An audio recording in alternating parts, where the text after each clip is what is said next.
Chapter 92. The first time I met her, she beat me so hard that I couldn't get out of bed for more than 10 days. The second time, she broke my leg. The third time, she knocked out 2 of my front teeth. Even now, people still call me a toothless rabbit.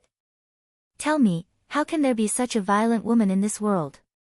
Is she still a woman? Can I not run away? If I don't run away, who knows what she will do to me this time? What if she blinds my eyes? What if she knocks my nose in? She has done that before. Which part of my face is the ugliest? My nose. My nose was so handsome and straight, but after 2 punches from her, it became like this. People who don't know me might think I was born like this. Fang Yan's history of growing up was the history of Yi Rou's brutal violence against him. Thinking of the grievances and wounds on his body, he had the urge to burst into tears. Why is my life so bitter? Fang Yan looked at Lu Chaoge, who was sitting across from him. She was expressionless, and there was no sympathy in her eyes. Don't you think I'm pitiful? Fang Yan asked curiously. Shouldn't she be hugging him and crying bitterly when he said it so miserably? This woman is so heartless. Do you think I'll believe you? Lu Chaoge said with a sneer. Fang Yan opened his eyes wide. In all honesty, every word he said this time was the truth. How can you not believe me? 2 days ago, you seriously injured a swordsman from Japan and sent him to the hospital. What kind of woman can beat you? Lu Chaoge asked sarcastically. Bastard, does he think I'm an idiot? There is someone more powerful than me. Fang Yan wanted to explain. He regretted that he didn't ask someone to record the video when Yi Rou beat him. Otherwise, the evidence would be irrefutable. Fang Yan. Lu Chaoge interrupted Fang Yan. I want to hear the truth from you. If you really don't want to talk about it, you can tell me directly. I won't force you. I can't force you. But, you don't have to make up such a vulgar story to deal with it. Be honest. Fang Yan's eyes reddened. Wait until you want to talk about it. Lu Chaoge waved his hand disinterestedly and said, no matter where you come from or what your purpose is, as long as you do it for the good of the students and the school, I will still support you in your work as I have in the past. This time, Class 9's performance is very good, the school should reward you. What do you think? Can you give me a raise? Fang Yan put away his depressed mood and said to fight for the benefits that should belong to him. Impossible, Lu Chaoge said. You've just been promoted from an internship to an official teacher. This is already against the rules. It's impossible for me to get a raise in the near future. Lu Chaoge frowned and asked, are you short of money? Not really. It's just that I'm afraid of being poor and want to save some money to protect myself, Fang Yan said. He still had another thought that he didn't say. He was getting more and more famous in Rosefinch and among the students in Huacheng. What if Yi Gentle found his whereabouts and chased after him? He would have to run away again. Doesn't he need money to run away? If there's a critical moment and you need money urgently, you can ask me for help, Lu Chaoge said. This was a promise. After saying that, Lu Chaoge was inexplicably angry in her heart. Why can't I avoid the topic of money every time I'm with this guy? Shouldn't educated people be ashamed to talk about money? Thank you, Principal Lu. I knew we're on the same side. Fang Yan was overjoyed. What's the best way to test the friendship between friends these days? Borrow money. No matter how much it is, if someone is willing to lend money to you, it means they treat you as an important friend. According to previous practice, the school can allocate a portion of the funds for you to go on a trip. Lu Chaoge said. That's fine. Fang Yan nodded with a smile. Take the students on a sightseeing tour, feel the beauty of nature, and at the same time deepen the relationship between them. This is a good idea. The school is indeed more meticulous and long-term than I am. I'm always thinking about whether I can get a raise or not. The teacher leading the team needs to be the homeroom teacher, Lu Chaoge said. The smile on Fang Yan's face froze. What does this mean? They allocated funds for the students to go on a trip, but they kicked me, the hero, away. Chin Dahai picked up a big bargain. How can they play people like this? Lu Chaoge saw Fang Yan's reaction and laughed in her heart. Kid, I don't believe I can't teach you a lesson. She took out a piece of paper from the folder in front of her and handed it over. She said, from today onwards, you are the homeroom teacher of Class 9. I'll hand over Class 9 to you. Fang Yan grinned and said, I knew the school leaders wouldn't let us, the teachers who work wholeheartedly, feel wronged. Sure enough, isn't the reward coming? Fang Yan. Lu Chaoge looked at Fang Yan seriously and said, the homeroom teacher is different from the teacher. The teacher only needs to be responsible for the subject he teaches and ensure the student's academic performance. But the homeroom teacher is not the same. He not only needs to be responsible for the student's academic performance, but also the students' lives. Whether the students come to class, why they don't come to class, what is the reason for the students' declining performance, what is the reason for the students' improvement performance, if the students have conflicts in school, if the students have conflicts outside, they also need to find a way to solve it. The homeroom teacher is not the students' parents, but they are better than the students' parents. This position has a great responsibility. I understand. Fang Yan nodded and said. On the first day I came to Rosefinch, I told Principal Lu that I want to dedicate my youth, talent, and body. Where there is light, there is warmth. That was not a joke. Fang Yan, don't say such unrealistic things. Lu Chaoge interrupted Fang Yan's words. No one wants you to dedicate your youth and body. You just need to be serious and diligent, and that will be enough to become an excellent homeroom teacher. I helped you get the position of homeroom teacher of Class 9 to reward you for your excellent performance in receiving the Wuren inspection team. Also, I have something I want you to do. What is it? Pilot, Lu Chaoge said. Pilot of Chinese Studies. What do you mean? Fang Yan did not understand. Learn Farewell to Cambridge Again, on Sparrow Bridge and Rainy Alley, in Rainy Alley. Enrich the students' knowledge of ancient literature in class and cultivate their interests and hobbies, such as the tea ceremony, calligraphy, and of course, martial arts. Actually, you are already doing it. But I hope to make it more systematic. If Class 9 is successful, I will consider promoting it to the whole school, Lu Chaoge said. She looked at Fang Yan and said, you are the most suitable candidate. Aren't you afraid that I will lead the students of Class 9 astray? Fang Yan said with a smile. You have to know that it is still the fractional theory. If I bring them to learn these things all day, what if their scores fall behind? Who says that those who know the tea ceremony and calligraphy can't get high scores? Such people are more open-minded and better at thinking. I believe that they will be able to get better scores. Lu Chaoge looked at Fang Yan and said, of course, this is your responsibility. I hope that the students of Class 9 can be good at the tea ceremony and calligraphy, and they can also get good scores. This is the real reason why I am wholeheartedly promoting Rosefinch's education reform. You ask me to do so much, but you don't give me a raise, Fang Yan, but I am still willing to do these things for you. Fang Yan said with a smile, what you think is also what I think. What you want to do is also what I want to do. I hope that they can write beautiful words and make beautiful poems. I hope that they can make delicious tea and practice sharp swords. The wisdom of the youth is the wisdom of the country, and the strength of the youth is the strength of the country. If every student is like me, who would dare to provoke us?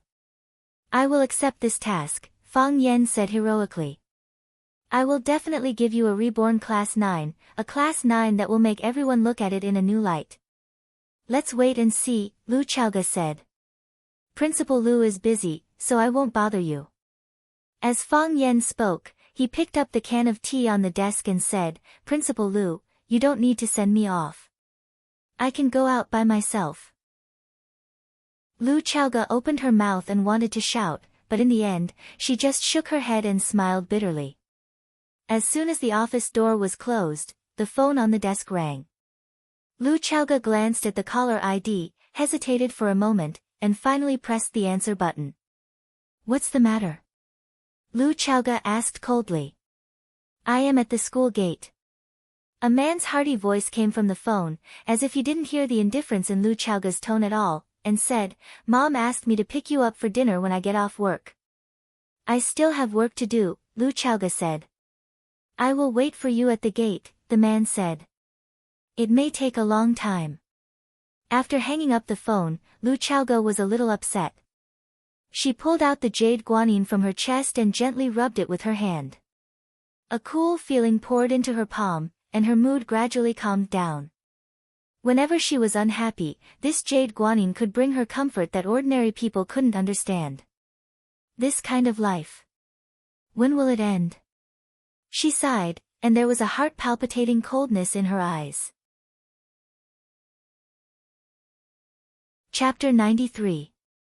It was good to be at home, but it was hard to eat outside. Since moving out of Jiang Qin's house, Fang Yan had a hard time eating delicious food. The food in the school cafeteria was really not good, and the money in Fang Yan's pocket could hardly support him to go to the restaurant in front of the school every day to improve his life. What's more, he didn't have the guts to spend all the money at once. He had to save a certain amount of money so that he could run away again at any time. Therefore, even if he was a little afraid of his grandfather, Lu Gong, he still liked to go to his house to eat when he had nothing to do. Lu Gong had a small appetite, so he put down his bowl and chopsticks first. He looked at Fang Yan, who was eating happily, and said, "Come to the study after eating." Fang Yan raised his head in confusion, but his grandfather had already left his seat. His grandmother slammed the chopsticks on the table and said angrily, "You old man, why did you ask Fang Yan to go to your study again? I'm warning you, if you scold Fang Yan and drive him away, I won't let you off." Fang Yan quickly comforted his grandmother and said, "Grandma, don't be angry. Who said that Grandpa asked me to go to the study to scold me? Maybe he was praising me. How can I not know his character? If he praised you, he would have said it in front of me. Why would he need to pull you to the study?" His grandmother knew her husband's character very well, so she said angrily, "That's not for sure. Grandpa has been urging me to read books recently. Maybe he asked me to go to the study to check how well I'm reading. You're already a teacher. What's there to test? My grandson is well educated." In his grandmother's eyes, her child was the embodiment of perfection, without any flaws. The sea of books is boundless. Even Grandpa doesn't dare to say that he's learned enough. What's the point of my knowledge? Fang Yan said with a smile. He quickly finished the bowl of millet porridge in the bowl, and half a steamed bun on the plate. He said, "Grandma, I'll go upstairs to have a look." "Go. Be careful. If that old man scolds you, you can come downstairs to Grandma." Grandma said worriedly. "Grandma, don't worry. Grandfather won't make things difficult for me," Fang Yan said with a smile. When Fang Yan walked into the study, his grandfather was standing in front of the table writing. Every day, he would write for 2 hours, an hour in the morning and an hour in the evening. It was also because of his decades of hard work that his calligraphy reached the pinnacle and formed a style of its own. The outside world called it iron bone calligraphy. It meant that his handwriting was as solid as steel, and every stroke seemed to be carved with an awl. Her grandfather rarely wrote for others, so there were very few calligraphy treasures that had been circulated outside. However, in the black market, each word could be sold for a sky-high price of hundreds of thousands to millions of words. Grandpa was one of the few calligraphers in Huaxia who valued their works according to their calligraphy. Even some of the top international masters still valued their works according to the ruler. It couldn't be helped. Hu asked the former prime minister to personally ask him for his calligraphy and said, "If you get an iron bone calligraphy, it can be a family heirloom." Therefore, after Du Qing got his grandfather's calligraphy, he cherished it. He personally visited his grandfather to give him a brush fee, which was also to express his gratitude and the importance he attached to this matter. Yachu, on the white xian paper, these 2 big characters were written neatly. Grandpa's brush was very heavy. At first glance, it seemed that the ink had soaked the thin Xian paper and burned 2 big holes. However, when you picked up the Xian paper, you would find that the 2 characters were intact. The characters were still on the paper, and the paper was still intact. The brush was heavy, and the brush was light.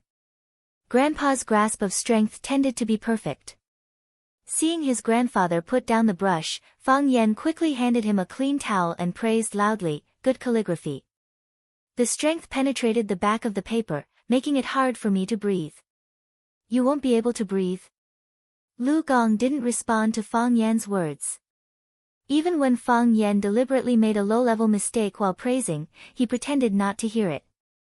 "You're very famous in Rosefinch."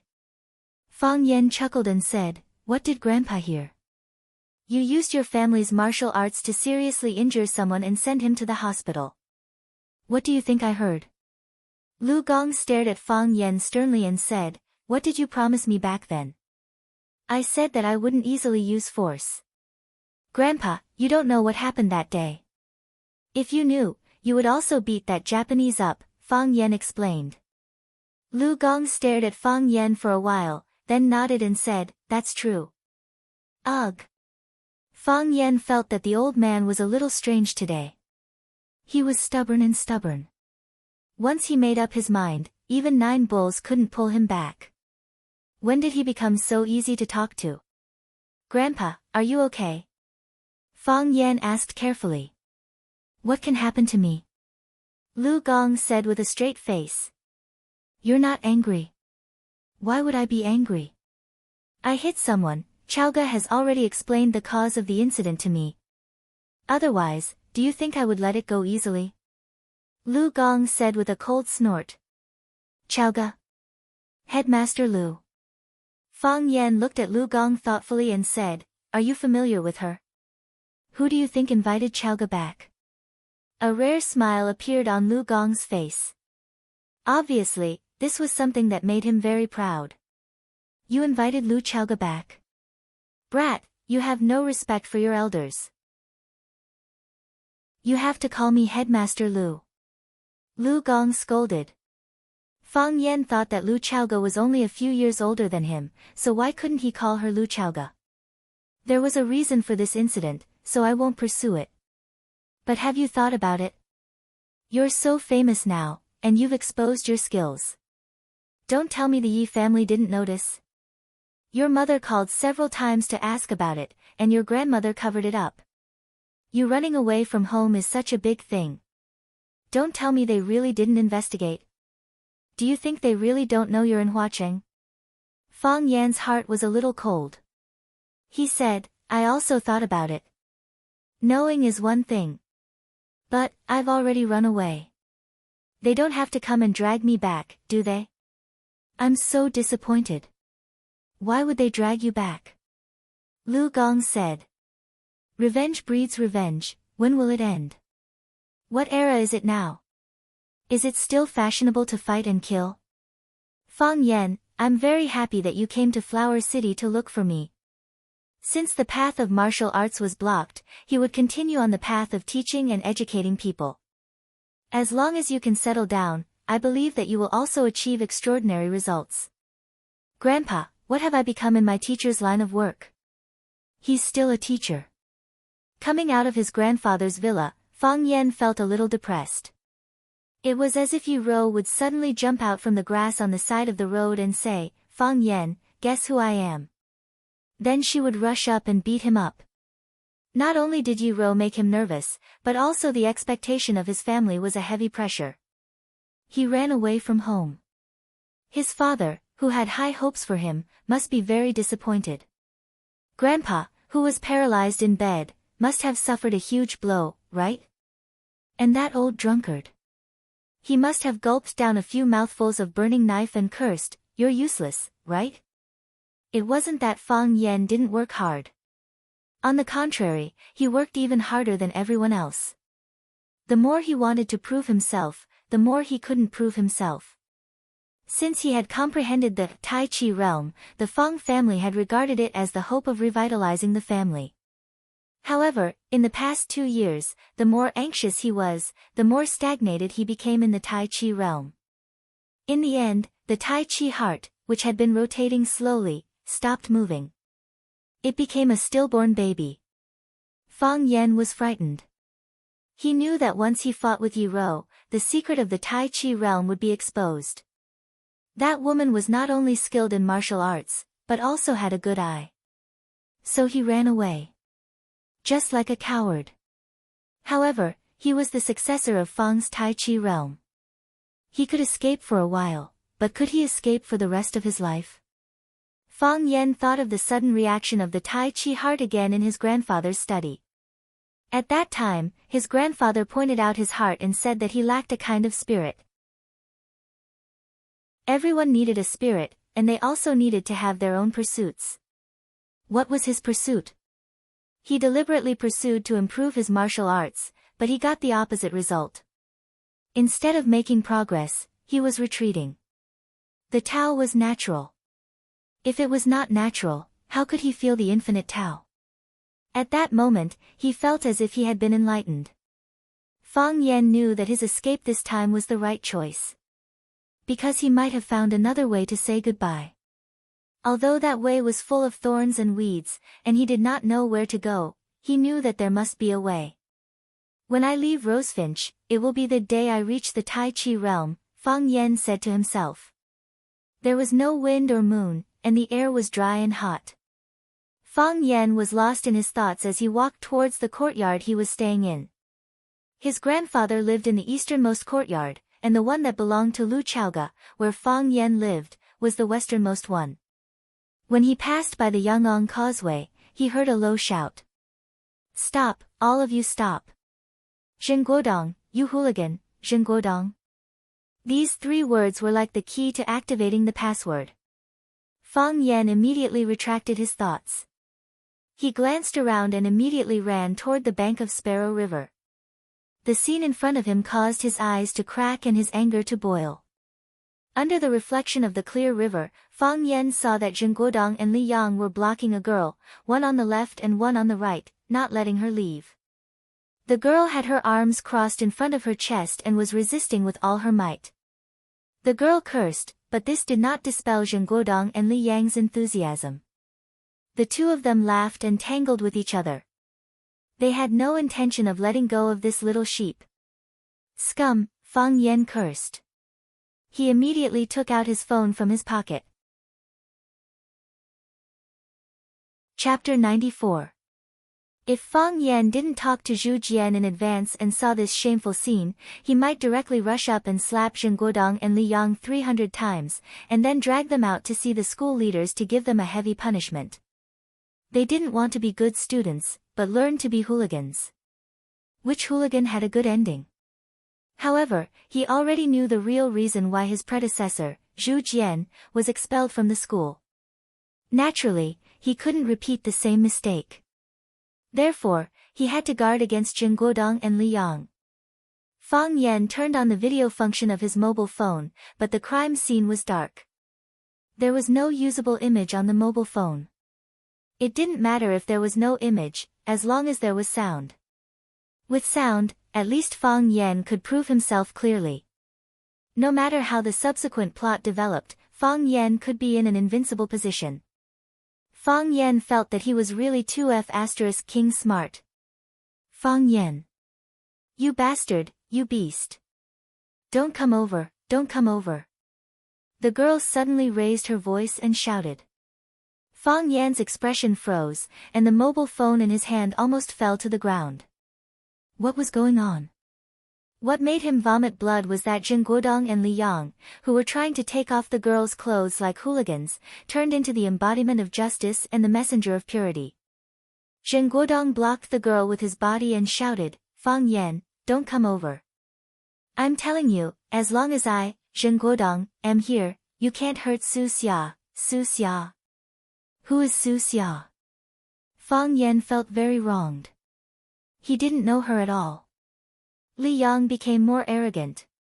He didn't know when a wooden stick appeared in his hand.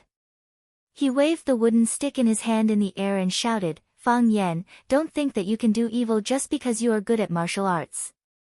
I'm telling you, unless I, Li Yang, die and you step over my dead body.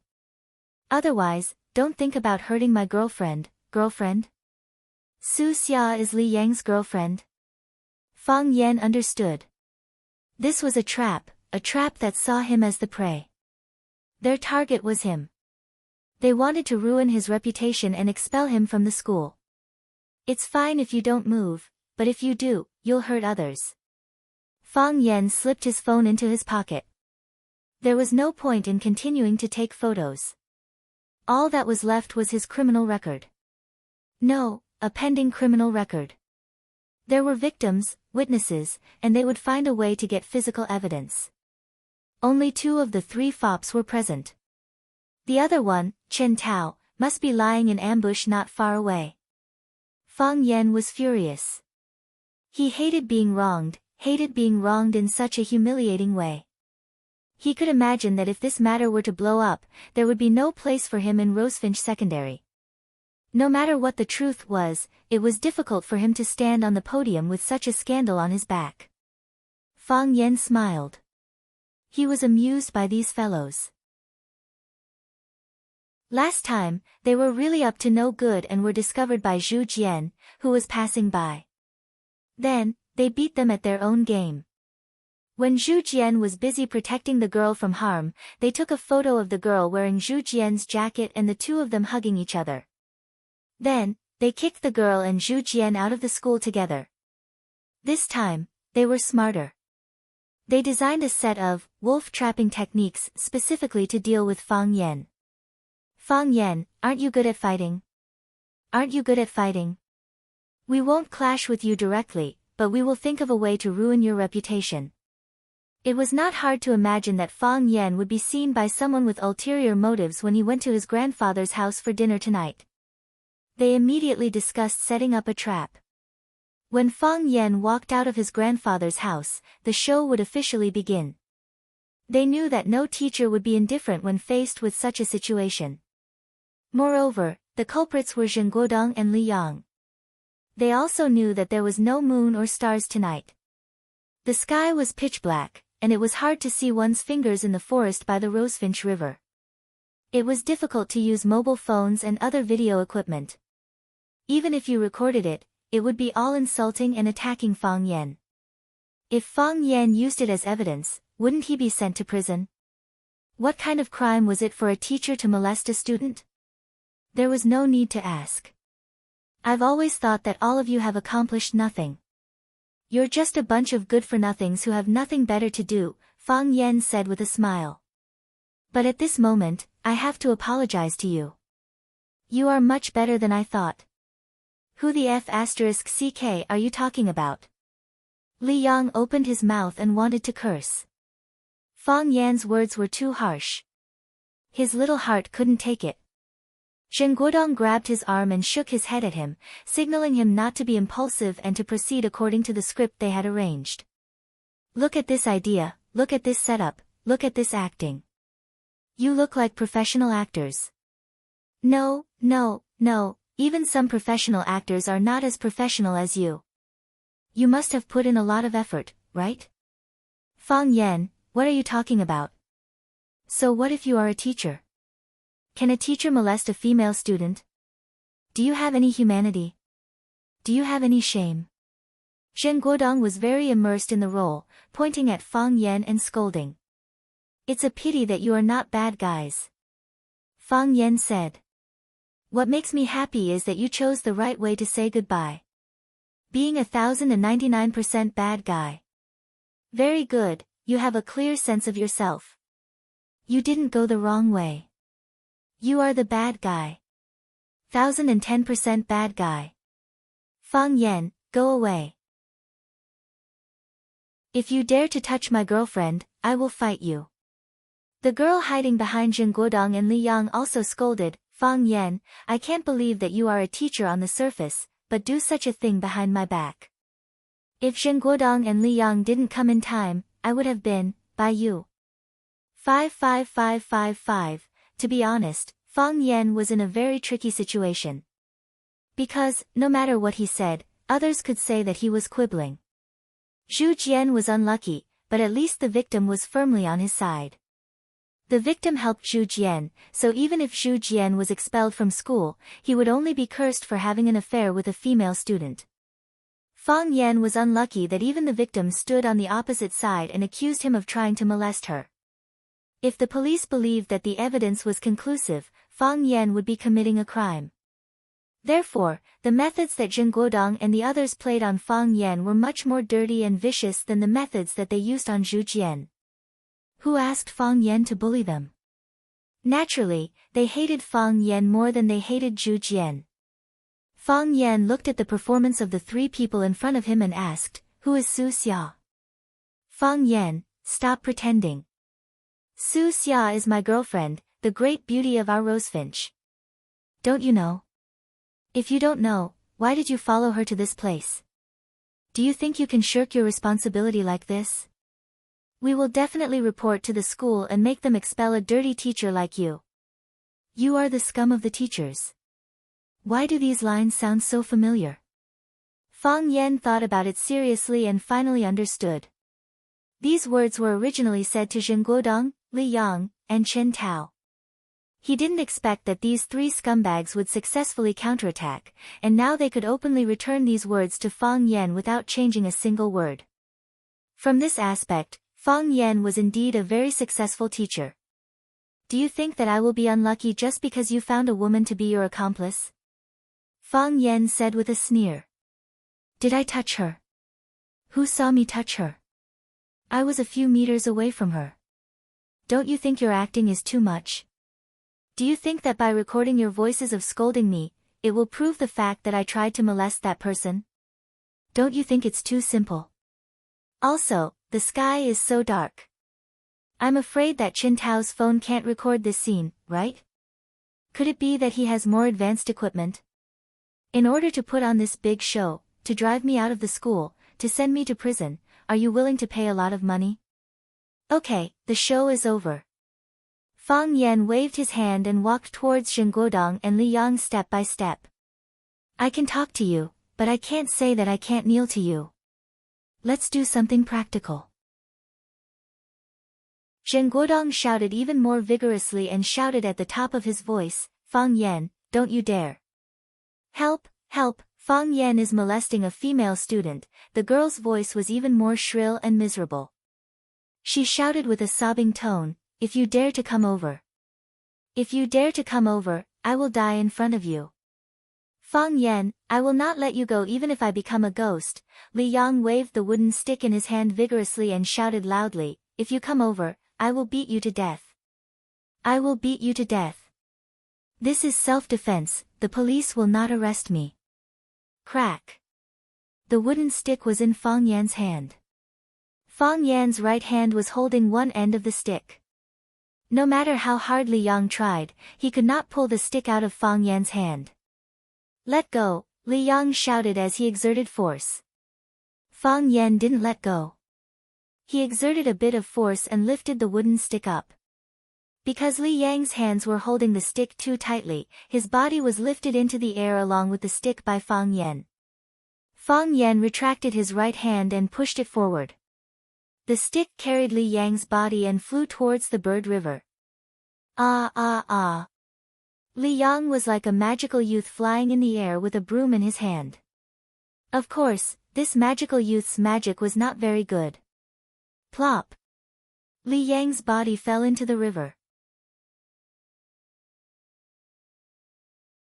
Chapter 95. Some people said that insulting others was the behavior of a coward. However, Fang Huohua liked to scold others first, then beat them up. In this day and age, opening a business required a one-stop service. Words could make people unhappy in their hearts, and actions could make people unhappy in their bodies. Fang Yan wanted Zheng Guodong and Li Yang to feel uncomfortable. Splash! Li Yang's body fell into the Sparrow River, and the tranquil river was disturbed by his fall. Li Yang didn't know how to swim, so he fell into the river in a hurry and gulped down several mouthfuls of water. He slapped the surface of the water with all his might, causing water to splash everywhere. At the same time, he screamed in a mournful voice, "Help! Help, I don't know how to swim. Help!" Fang Yan didn't seem to hear him. He looked at Zheng Guodong and asked, "Do you know how to swim?" Seeing how Fang Yan pushed Li Yang into the Sparrow River a few meters away, Zheng Guodong began to feel afraid. Just now, he had been blocking Su Xia with his body in order to put on an act. Now, he began to consciously retreat behind Su Xia. Su Xia saw that Zheng Guodong was retreating, so she retreated as well. Thus, between the two of them, Zheng Guodong was in front, and then Su Xia was in front. Their positions were constantly changing. "Do you want to jump in yourself, or do you want me to help you?" Fang Yan asked with a smile. "Help!" Zheng Guodong wanted to scream again. In order to snipe Fang Yan, they had purposely found such a remote location. This was also the reason why no one came to them even though they were screaming. However, the teacher's living quarters were only so big. As long as they shouted even louder, someone would definitely come to them. When Li Yang fell into the water, someone might have already heard the sound. Zheng Guodong had just opened his mouth when he saw Fang Yan disappear in front of him. His brain was still trying to figure out where Fang Yan was when he realized that his body was no longer under his control. Su Xia also lost control of his body. Their feet left the ground as they were dragged by Fang Yan single-handedly towards the bank of the Sparrow River. Thump! Fang Yan exerted force with his hands and both of them fell into the Sparrow River at the same time. When Li Yang saw Zheng Guodong falling into the water, he shouted even louder, "Master! Zheng, save me! I'm drowning! I don't know how to swim." Zheng Guodong was filled with anger. He stood up from the river and scolded, "Idiot, stand up!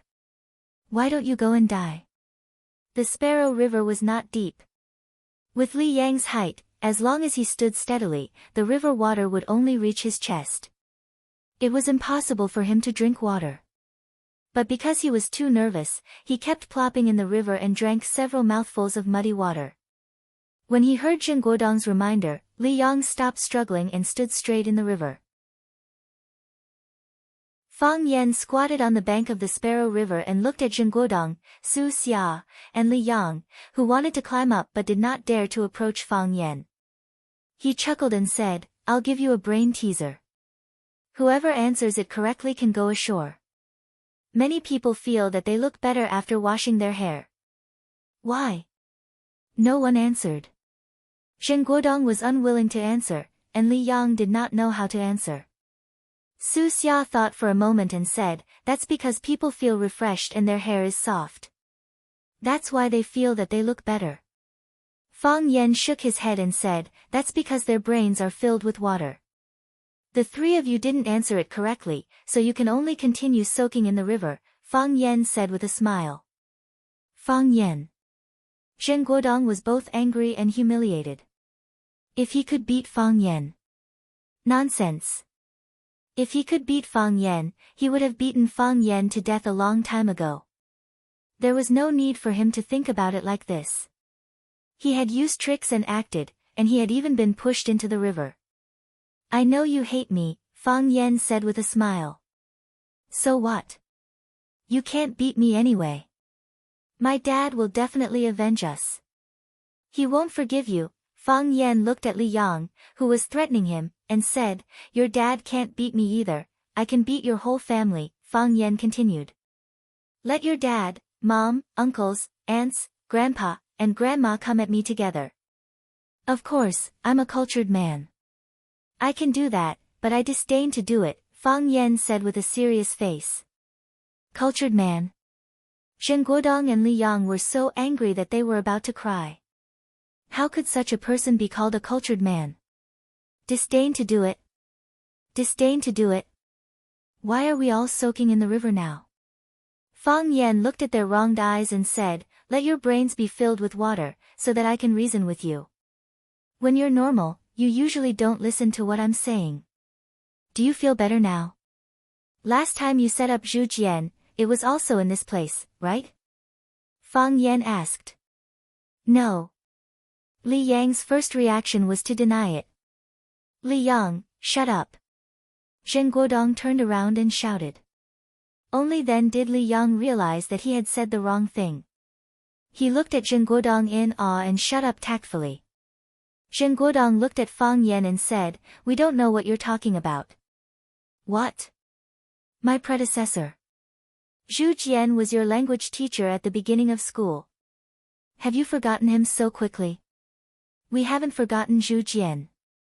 But that kind of person doesn't deserve to be our teacher." Zheng Guodong was extremely calm. He knew that this matter was very sensitive. If it was handled carelessly, Fang Yan might have something on him. Fang Yan was not Zhu Jian. He was more than 10 times more cunning than Zhu Jian. Zheng Guodong began to be vigilant. Why did Fang Yan suddenly mention Zhu Jian to them? Could it be that he knew the truth about Zhu Jian? Or did he want to reverse Zhu Jian's verdict? It seemed that Fang Yan was getting more and more dangerous. He had to tell his father about the current situation so that he could be mentally prepared. "Is Zhu Jian really not worthy to be your teacher? I think it's you who don't deserve to be his students." "What is the truth about that matter?" "Only God knows, Earth knows, you know, I know, Teacher Zhu knows, even your parents know. There's no such thing as an impenetrable wall in the world. Do you think you can hide it forever? We never thought of hiding it. Be honest. Be honest to the teacher. Be honest to the school. Be honest to your heart. Carry the sin. Every step is difficult and heavy. Let go of the burden and run to a new life with ease." "Are you crazy?" Zheng Guodong said coldly. "Be honest?" If he was honest, he would go to the labor camp. The rich life and all the enjoyment he had now would be far away from him. Besides, even if he was willing to be honest, his father would not be willing. "Pa!" Fang Yan stretched his body forward. His legs hooked onto an old vine on the shore. His body was perpendicular to the surface of the Sparrow River. He knocked on Zheng Guodong's head and scolded, "Aren't you touched by my advice at all?" Fang Yan used too much force, and Zheng Guodong's head was hit. His body tilted backward and he fell into the river once again. Zheng Guodong. "Zheng!" The sound of noisy footsteps came from behind, and someone was shouting Zheng Guodong's name. Fang Yan exerted a little force with his legs, and his body bounced 90 degrees. He stood upright on the shore. The sound of footsteps was getting closer. The strong light from the flashlight swept across the surface of the river and shone on the faces of Zheng Guodong, Li Yang, and the others.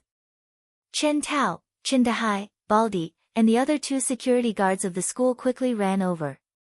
Chen Tao saw Zheng Guodong, Li Yang, and the others standing in the river. He shouted anxiously, "Zheng, are you okay? How are you guys?" Chen Dahai shone the flashlight on Fang Yan's face and shouted, "Fang Yan, do you know what you are doing? You pushed the students into the river. Are you trying to kill them?" Baldi looked at Fang Yan in surprise, and then looked at Zheng Guodong and the others in the river. He did not know what was going on. Just as Fang Yan thought, Chen Tao was indeed the third person hiding in the dark. Not only was Chen Tao hiding in the dark, but his father, Chen Dahai, was also next to him. The reason why they were able to set up this big show was that Chen Dahai played a very important role in it. Zheng Guodong, Li Yang, and Chen Tao hated Fang Yan, and Chen Dahai also hated Fang Yan. Ever since Fang Yan's arrival, his life had entered a period of darkness. 2 days ago, the school also cancelled his position as the teacher of Class 9. In addition to being a substitute teacher, he was also the full-time leader of the mathematics group for the first years. Although he didn't think much of the position of Class 9's homeroom teacher in the past, he still didn't feel good seeing Fang Yan forcibly take it away. This time, Zheng Guodong came to the door, and the 2 sides hit it off. So there was this trap that was specially prepared for Fang Yan tonight. Originally, the father and son wanted to use some sound evidence, but they did not expect Fang Yan to react so quickly. This made them useless as the third and fourth person. What was even more unexpected was that Fang Yan acted so quickly. In a few moves, he threw Zheng Guodong, Li Yang, and Su Xia into the Bird River. They wanted to rescue them, but in half a second, Qin Dahai weighed the difference in strength between the two sides, and immediately chose to let Qin Tao rush back to get help. With the people from the security department in Baldi, they would have more witnesses. Moreover, even if they did not succeed in framing them, the presence of the security personnel could also protect their personal safety.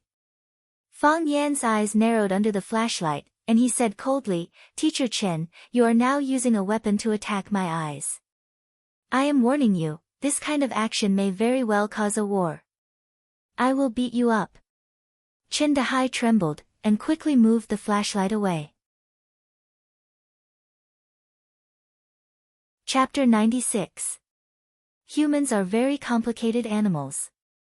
Most of the time, their language isn't to explain anything, but to cover up something. It wasn't until Qin Dahai arrived with his people that Fang Yan's hidden motive of talking so much nonsense was achieved.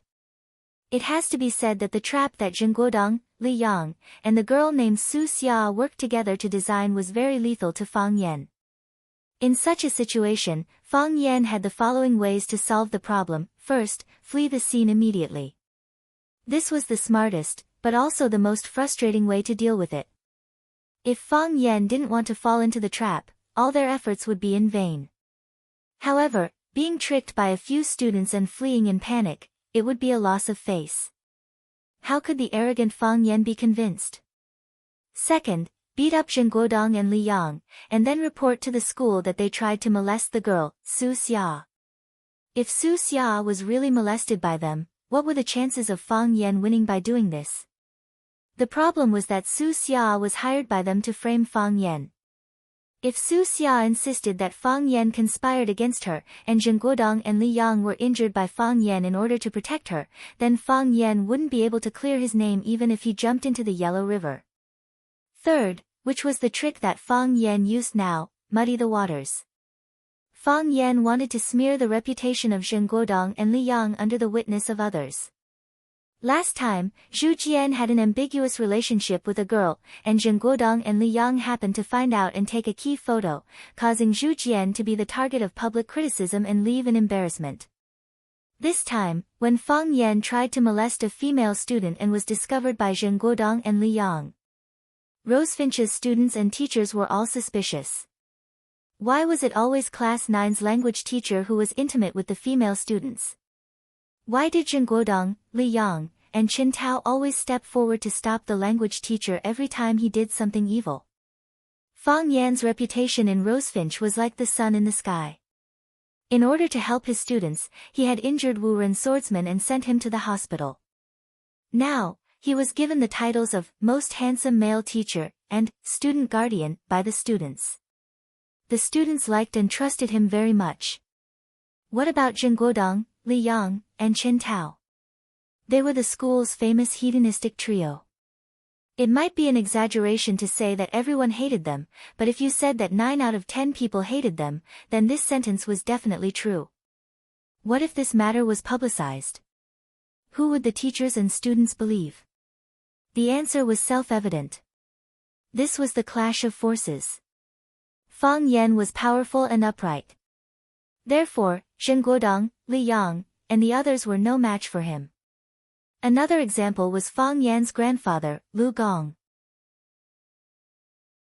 If Zheng Guodong, Li Yang, and the others slandered him, their parents and family would beat them up. Zheng Guodong, Li Yang, and the others wanted to slander Fang Yan, but they had shot themselves in the foot. With this suspicion, Fang Yan's subsequent actions to save Zhu Jian would be much smoother. They suspected that this was the second time that Fang Yan had been slandered. Then, could there be more to Zhu Jian's case? Why don't you try hitting me? Where is the law? Qin Dahai shouted angrily. As he spoke, he quickly shifted the direction of the torchlight. Qin Dahai hated Fang Yan, but he was also afraid of Fang Yan. When the 9th class was in charge of receiving the Wu Ren inspection team, he was not present at the competition, even though he was the class teacher. Therefore, he did not get to see Fang Yan's little universe throw Chiba Haomu into the air and beat him up. However, there were many witnesses at the scene, and they described Fang Yan's kung fu as amazing. Chen Dahai had no choice but to believe it. Baldi and two of his colleagues from the security office pulled Jin Guodong, Li Yang, and Su Xia out of Sparrow River and asked, "What happened? Why did you fall into the river?" "It was Fang Yan." Zhen Guodong pointed at Fang Yan and cursed. "He was the one who threw us into the Sparrow River." "Yes, it was him. He even hit us." Li Yang echoed. Su Xia covered her face and sobbed. She said in a choked voice, "Fang Yan is a beast." "He's worse than a beast," Baldi was shocked. He looked at Su Xia and asked, "Student, what do you mean by that?" "Fang Yan molested my girlfriend," Li Yang said angrily. "If we didn't get there in time, my girlfriend would have." Baldi looked at Fang Yan and blurted out, "That's impossible, right?" Fang Yan chuckled and said, "I don't think it's possible either." Chen Dahai was infuriated by Baldi. He reprimanded, "Baldi, explain yourself. How do you know it's impossible? How do you know Fang Yan wouldn't do something like that? As the school's security officer, shouldn't you investigate when a student is in trouble? How can you make a judgment based on your own subjective knowledge?" Baldi smiled awkwardly and said, "Team leader Chen, don't be angry. We'll get to the bottom of this." Baldi looked at Su Xia and asked, "Student, you said that teacher Fang Yan. What? Do you have any evidence?" Su Xia looked at Chen Tao. Chen Tao stood behind Chen Dahai and shook his head at her. "No. Do you have any?" Baldi turned to look at Zhen Guodong and Li Yang. "Do we even need evidence?" Zhen Guodong was infuriated by this little security guard. "We are the evidence. Li Yang and I saw it with our own eyes. Su Xia is the victim, so aren't her words the evidence? Why don't you say that you guys worked together to harm me?" Fang Yan said with a smile. "You guys chased teacher Zhu Jian away, and now you want to use the same method to chase me away. You're really ruthless." Baldi and the others looked at each other and remembered that this wasn't the first time Zhen Guodong and the others had done something like this. Didn't they use this method to chase away a language teacher a while ago? Baldi looked at Zhen Guodong and the others suspiciously and said, "This is a serious matter. Let's leave it to the school leaders to handle." Zhen Guodong looked at Chen Dahai with a questioning gaze. Chen Dahai shook his head and said, "It's already so late. It's better not to alert the school leaders. I suggest the security department do the first step of the investigation and report to the school leaders after the results are out." As long as this matter was under the control of the security department, Chen Dahai and the others would have the initiative. After all, the head of the security department, Zhao Dazhu, was one of them. Besides, Chen Dahai had already noticed that the situation wasn't good for them. Now they didn't have any evidence to convict Fang Yan.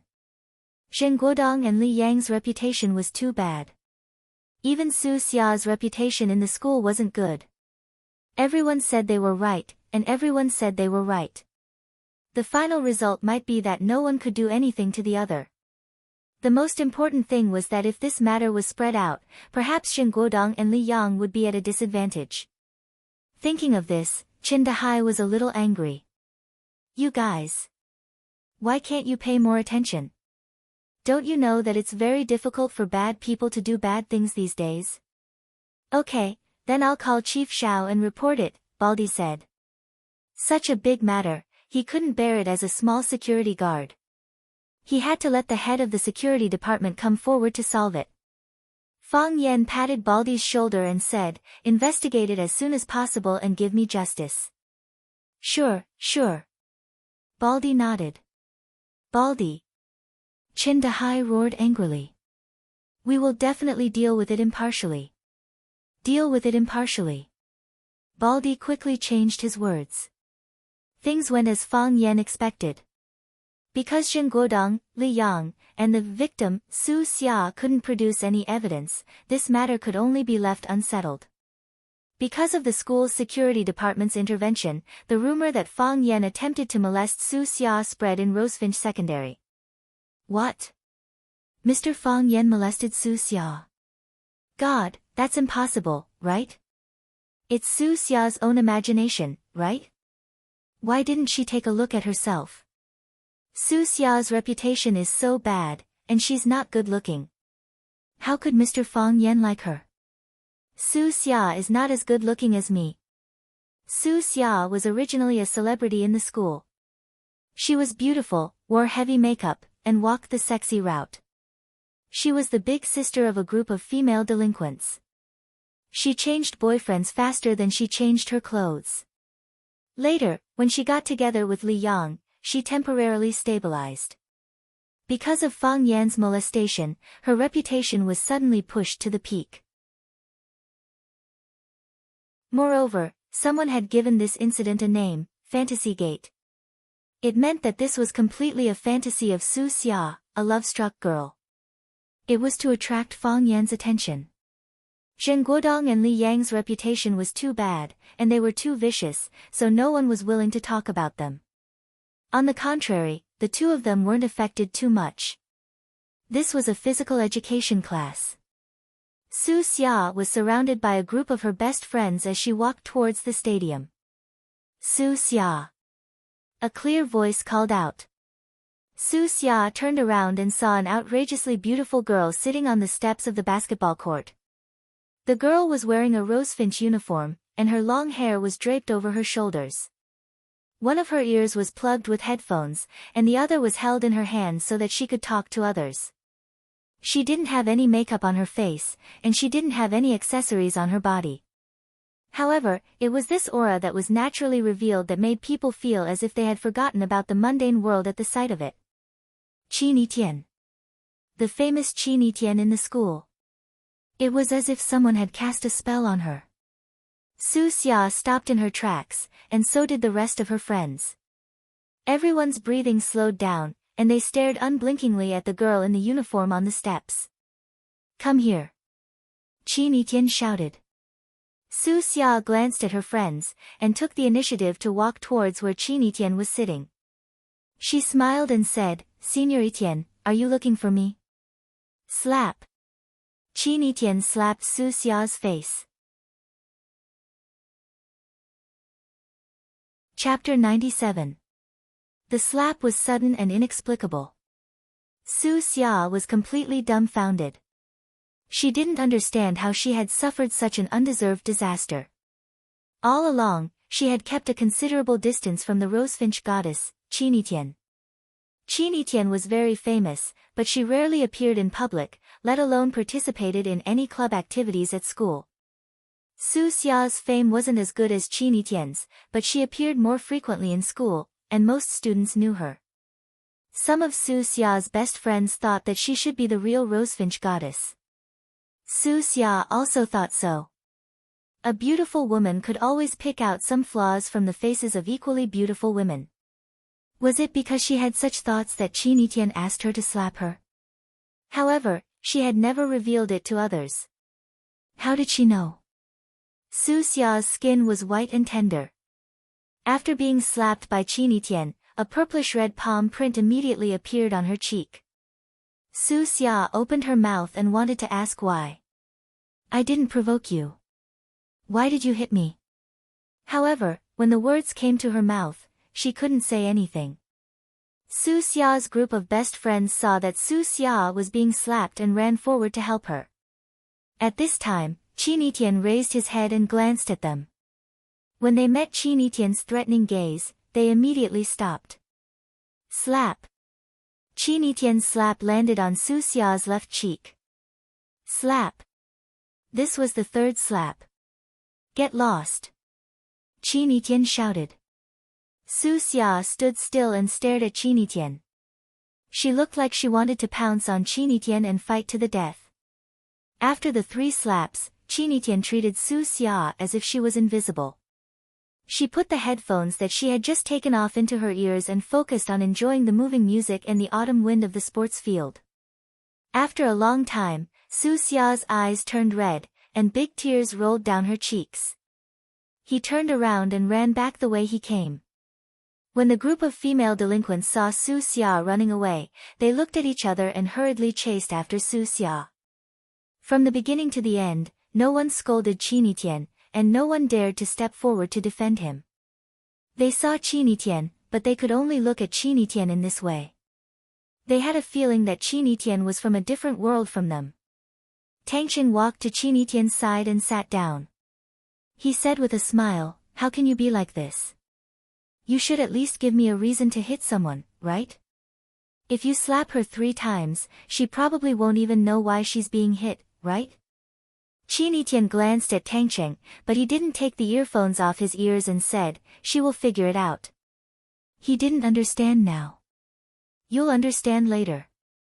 Qinitian didn't even have the mood to smile when he heard the rumors about Fang Yan and Su Xia. Framing. What a shameful framing. You don't even want to talk to her. You're really stingy. Her heart is too dirty, Qinitian said expressionlessly. Tangqing grinned and said, "Zhenguodong Liyang is really stupid. He thinks he can drive Fang Yan away with such a dirty trick. Does he think Fang Yan is Zhujian? 1 Fang Yan is worth 100 Zhujian." Qinitian turned his head and glanced at Tangqing with dissatisfaction. 8,000. Qinitian was still not satisfied. 10,000. Fang Yan is Fang Yan, Qinitian said. Okay. Fang Yan is Fang Yan. Tangqing's body was lying on the steps, and he imitated Qinitian to bask in the sun. "Qinitian, you look like a crazy fan defending the rights of her idol. Zhenguodong and Li Yang want to drive Fang Yan away. You won't go and slap them, will you? If you really want to do that, you must tell me in advance so I can go and watch." "Men should solve their own problems," Qinitian said. "I think he must be embarrassed to slap a woman, so I did it for him." Tangqing couldn't sit still. He looked at Qinitian's almost perfect side face with burning eyes. He looked at the pink and white skin that was slightly transparent under the sun and the fine pink fluff that could only be seen at such a close distance. His heart was beating fast, but he tried to keep his voice steady and said, "Qinitian, you don't really like Mr. Fang, do you?" Qinitian's beautiful eyes were full of smiles. She looked at Tangqing and said, "You deliberately pointed out his identity as a teacher. Do you want to add some resistance between us? I hope you can be sober. He is a teacher, and we are students.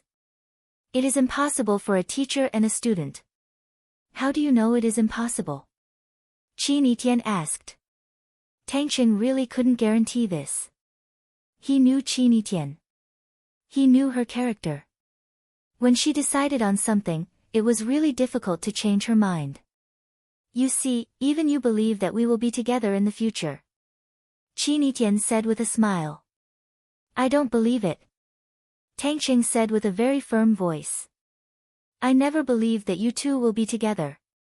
I only believe that we two will be together. Only the two of us are the most suitable. Qinitian, I like you. Can't you feel it at all?" "But I don't like you," Qinitian said indifferently. Fang Yan was in big trouble. When he returned to the office after teaching 2 Chinese classes to the students of Class 9, a folded white paper crane fell from the textbook. He held the paper crane and flew in the air twice before he realized that there was something wrong. Who put the paper crane in his textbook? Why did they put the paper crane in his textbook? He opened the paper crane with doubts and expectations. Sure enough, there was a love letter written to him. "Mr. Fang, I like you so much. Qinitian." This was the first name that came to Fang Yan's mind. She was the only one who dared to confess her love to him so openly. However, Fang Yan soon ruled out his doubts about Qinitian. Qinitian was such a proud girl. If she liked a man, she would express it to him face to face. How could she choose to express it in a love letter? Moreover, there was no signature at the end of this love letter. This was not Qinitian's style. Zhenguodong. The reason why Fang Yan guessed that it was Zhenguodong's doing was that he was worried that Zhenguodong would use other ways to frame him after his plan failed that night. As for the 3 problematic students in his class, Fang Yan never dared to take them lightly. They wanted to expel him from the school, and Fang Yan also wanted to find a way to help Zhu Jian clear the shame from them. Good people should be rewarded, and good teachers should be respected by others. However, if it was just a love letter, how could it frame him? Or was it really written by a girl in the class? If that was the case, Fang Yan would have a headache. Puppy love. Puppy love was a problem that middle school teachers had to face. What was more annoying was that this puppy love did not happen between students, but the students directly wrote a letter to the teacher to confess their love. Fang Yan had only had one failed love experience in his more than 20 years of life, so he was still very shy and unfamiliar with this magical thing called love. However, he knew that if he did not handle it carefully, he might hurt both himself and others. This matter could not be made public, so he could only find the writer quietly and solve the problem without hurting her self-esteem. Just when Fang Yan was in a daze, Teacher Kai in the office greeted Fang Yan while cleaning the table, and said, "Mr. Fang, it's time to get off work. Why don't you go back to eat?" Ever since the Wu Ren inspection team arrived, ever since Fang Yan became famous after the battle, and ever since he was promoted from an ordinary language teacher to the prestigious position of Class 9's homeroom teacher, he realized that his popularity in the office had improved tremendously. The teachers who did not like him before would take the initiative to say good morning to him when he went to work in the morning, and the teachers who were usually indifferent to him would also say hello to him when they came home from school. Even during the break, the teachers would generously give a small piece of potato chips or bread to Fang Yan. Fang Huohua finally felt the warmth of home in Zhuke Middle School. "I'm going back now," said Fang Yan. He put the paper crane in his pocket, then got up and walked out of the office. Just as he walked out of the office, he saw Baldy running towards him in a hurry. "Baldy, what are you busy with?" asked Fang Yan with a smile. In order for the students to learn Farewell to Cambridge again, in Sparrow River, Fang Yan had specially gone to borrow Baldy's black canoe, which the school used for salvage. Through that encounter, Fang Yan had conquered him with his idle handsome appearance and extraordinary poet temperament, and the two of them had maintained a very close friendship. When Baldy saw Fang Yan, he said, "I'm looking for you." "Mr. Fang, why is your phone out of battery? I can't get through to you. Someone is looking for you at the school gate." "Looking for me? Who?" asked Fang Yan. "You'll know when you get there," said Baldy. "A woman?" asked Fang Yan. "A man," said Baldy. "A man?" Fang Yan thought about it. "I don't have any male friends in Huacheng. Du Qing wouldn't come to school to look for me, and Jiang Zhulu. If he wanted to see me, he wouldn't have asked Baldy to come over and inform me. He might have been hit on the head with a stick." Fang Yan followed Baldy to the school gate and saw two figures, one tall and one short, waiting outside the security booth. Fang Yan turned and walked away. "I don't know them."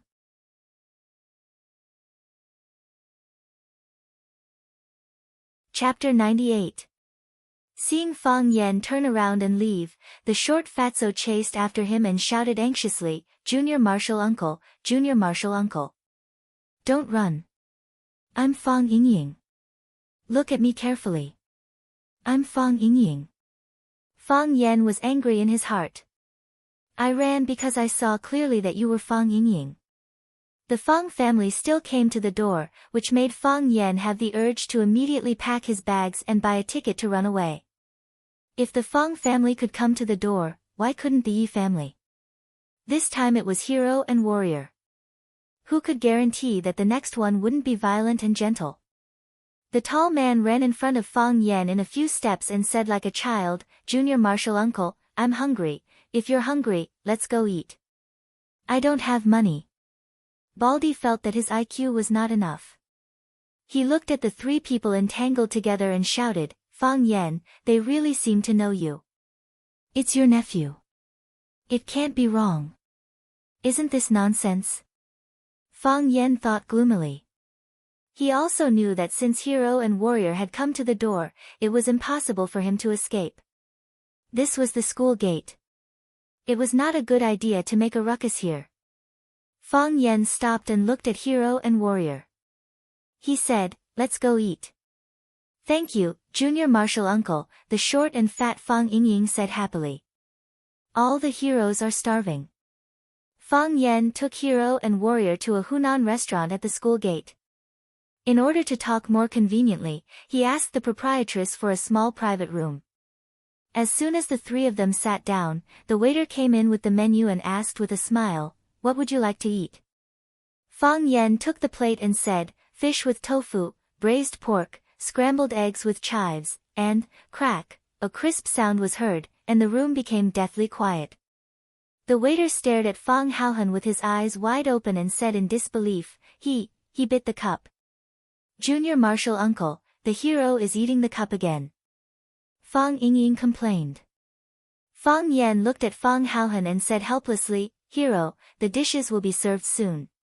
Can you bear with it for a while?" "Junior martial uncle, I am hungry," Fang Haohan said with an infinite grievance.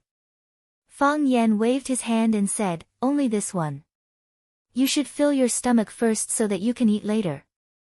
"Thank you, junior martial uncle," Fang Haohan said happily. Then, he put the glass in his mouth and began to chew. A hand-torn cabbage. "Girl, a hand-torn cabbage. Hurry up and write," Fang Yen urged. I. The little girl's hand holding the pen trembled. Eating a glass cup as a dessert? What kind of people are they? They won't bite, right? The little girl felt that she was in danger and was very scared. "Let me do it," Fang Yen said. He took the pen and the menu from the little girl's hand. After adding a few vegetables such as hand-torn cabbage and vermicelli, he handed the menu to the little girl and said, "Give us a big bowl of noodles. No rice or wine. Come up quickly." He pointed at Fang Haohan and said, "If you serve the dishes slowly, he may eat all the cups on the table." The little girl's body trembled violently. She looked at Fang Haohan, who was eating the glass happily and blissfully, as if she was looking at a monster. She opened the door and ran away in a panic. Fang Yen looked at Fang Haohan and said, "Hero, don't eat glass in public in the future. It's not good. Can we eat in your house?" Fang Haohan asked. "My house?" Fang Yen stared at the hero vigilantly and said, "When are you two going back?" Fang Yingying glanced at Fang Haohan sadly and said with a smile, "Junior martial uncle, we're not going back." "Where are we going to live?" "We'll live wherever you live," Fang Yingying said. Seeing Fang Yan's expression change, he quickly explained, "We don't have to sleep on the bed. We can sleep on the floor or in the yard. Just give us a place to stay." "Who told you to come out and find me?" Fang Yan asked. "Master," Fang Yingying said. "Old drunkard." The hero's master was Fang Yan's grandfather, Fang Hui's disciple and adopted son. Fang Hui only had one son, Fang Yixing, and Fang Yixing only had one son, Fang Yan. The Fang family had only one son. Fang Hui was a martial arts master.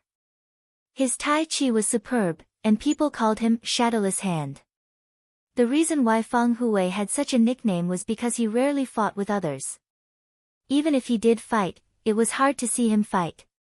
He didn't use his hands to fight, because it was embarrassing. This was exactly the case for people like Fang Hui, who had reached the peak of martial arts. Due to Fang Yan's lack of ability, he was still doing this kind of shameful thing. Fang Hui loved martial arts, and he put all his hope on his son, Fang Yixing.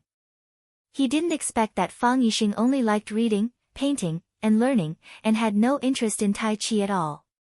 Fang Hui fought and forced his son, but Fang Yixing rejected him from the bottom of his heart. Even if he learned some punches and kicks, it was just perfunctory, and Fang Hui didn't like it at all.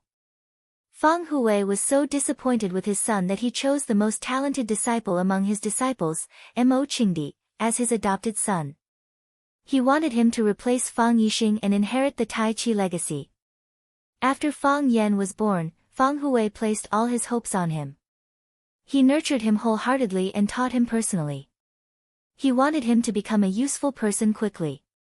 According to seniority, Mo Qingdi should be Fang Yan's uncle. However, Fang Yan's master was his grandfather, Fang Hui, so he and Mo Qingdi were brothers. This was also the reason why the hero called Fang Yan Jr. martial uncle. Family, there was a family, and there was a door, so the title was a bit confusing. Mo Qingdi was a rare martial arts genius, and he felt the Tai Chi state 6 years earlier than his master Fang Hui. Of course, his record was broken by Fang Yan. Fang Yan felt the Tai Chi state at the age of 22, and was called a weirdo by the Fang family. However, Mo Qingdi's life was unfortunate. After experiencing a huge blow in his life, he became addicted to alcohol, and was called an old drunkard. The hero were two disciples that Fang Yan's senior martial brother Mo Qingdi brought back from outside. They didn't have this name before, but when Fang Yan was chatting with them, he asked them what their dreams were. At that time, Fang Yingying, who was not called Fang Yingying, said that after learning martial arts, he would become a hero who would fight for justice. Fang Haohan, who was not called Fang Haohan, nodded while eating glass. So, Fang Yan gave the short and fat Fang Yingying the name Fang Yingying, and the tall and thin Fang Haohan could only be called Fang Haohan. Hearing Fang Yan call their master an old drunkard, Fang Yingying's face became gloomy, and the glass in Fang Haohan's mouth became tasteless. It was tasteless in the first place, okay? Fang Yingying looked at Fang Yan and said, "Master said he has nothing to teach us, so he asked us to come to you and follow you to explore the world. We will go wherever Master says you go. Let us protect you." Fang Haohan swallowed the glass and said aloud, "But I'm just a language teacher, where can I go? Do I need your protection?" Fang Yan said angrily. Seeing that Fang Yan was angry, the hero immediately lowered his head and said nothing. Fang Yan sighed softly and said, "How does your master know I'm in Huaqing?" "Everyone knows." Fang Haohan raised his head and said, "What did you say?" Fang Yan's face turned pale. Fang Yingying knew that Fang Haohan didn't know how to speak, so he quickly helped explain and said, "Master said you have nowhere else to go. Huaqing is the safest place. So he asked us to come to Huaqing to find you." "My parents know I'm in Huaqing?" Fang Yan asked. "They should know." Fang Yingying saw that Fang Yan's expression was unfriendly, so he quickly changed his words and said, "Or maybe they don't know." "Do they know or not?" Fang Yan slapped the table. "They know." "Who else knows?" "The Fang family knows, the Yi family knows, and everyone else who should know knows," Fang Yingying said honestly. Fang Yan wanted to cry but no tears came out. "I'm so low-key, but I'm still so flirtatious in the eyes of others." "Does Yi Ro know?" Fang Yan asked. This was the question he was most concerned about. He ran away right before the competition. Yi Ro was probably the angriest one. If this woman knew, it would be no small matter. However, the Fang family knew, the Yi family knew, so how could Yi Ro not know? He was just hoping for a little luck. Just a little. Fang Yingying nodded and then shook his head. "What does that mean?" Fang Yan asked. "Does she know or not?" "When we left, Miss Yi was drinking with Master. Miss Yi asked us to bring you a message." The muscles on Fang Yan's face twitched. He felt that his heart was about to break. "What did she say?" Fang Yan asked bitterly. He felt that his life was too hard. "What kind of god did I offend?" "Miss Yi said that she would pretend not to know that you were in Huaqing."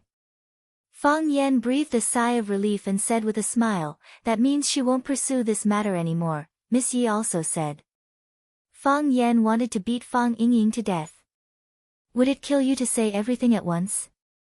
Because of Fang Yingying's big turn, Fang Yan's heart was hung up high again. "You must wash your face every day.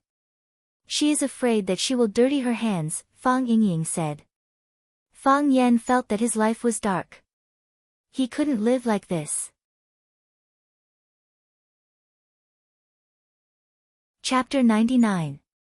If someone told Fang Yan to wash his face every day because he wanted to slap Fang Yan's face, Fang Yan would have already rushed up to fight with him. If this person was Yuan Rou, Fang Yan had also rushed up to fight with her. But he didn't win. For Teacher Hua, if one day he could beat Yuan Rou, he would definitely rush over and kiss her fiercely. He didn't hit her, he wanted to humiliate her. Sometimes, a mouth can hurt others more than a fist. Fang Yan had already made sufficient preparations, and was just short of beating Yuan Rou to the ground. Some people say that the fist is the hard truth. In Fang Yan's eyes, this sentence was simply the truth. Why did Yuan Rou dare to bully him like this? Wasn't it because her fists were harder than his? Otherwise, would she dare to bully him? He would have beaten her to the point that even her parents wouldn't recognize her. Hearing Fang Yingying's words, Fang Yan was both anxious and angry. He was anxious because that little girl Yuan Rou was still holding a grudge. Furthermore, she could come to Flower City and beat him up at any time. He was angry because she threatened him in front of so many people. Wasn't that not giving him face?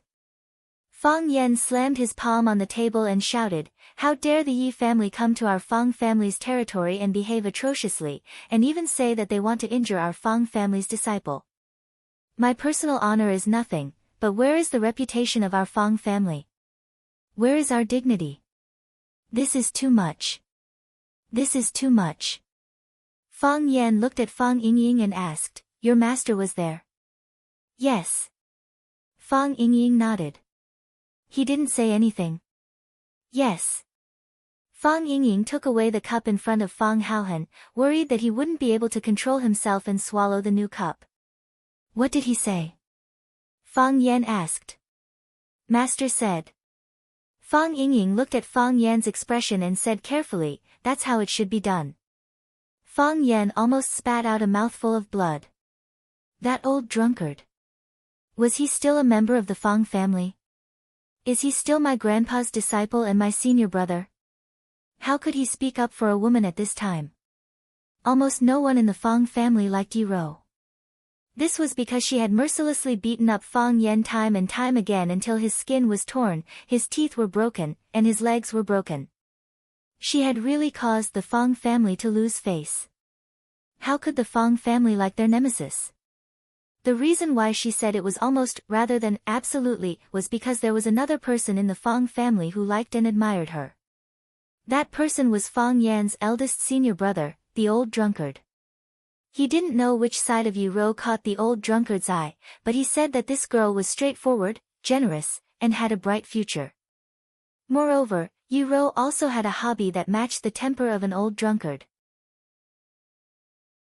Yi Rou was fond of drinking, and it was not difficult for her to drink 2 or 3 kilograms of high liquor. Even the old drunkard could only surrender when he competed with her in drinking. Yi Rou and the old drunkard were bosom friends in the past, so the old drunkard treated Yi Rou much better than he treated his junior brother. Fang Yan pointed at Fang Yingying and Fang Haohan and said, "Go back. You two go back quickly. Your master treated me like this, and he still has the face to send you to my side to eat. Get out of here. Junior martial uncle, master asked us to protect you." Fang Haohan said with a simple and honest face. Fang Yingying patted Fang Haohan's arm, motioning him not to speak casually. He looked at Fang Yan with an obsequious smile and said, "Haohan and I are of course on the side of junior martial uncle. That Yi Rou. Miss, she has nothing to do with us. Am I right? Ever since we were young, the person that Hero and I admired the most was junior martial uncle.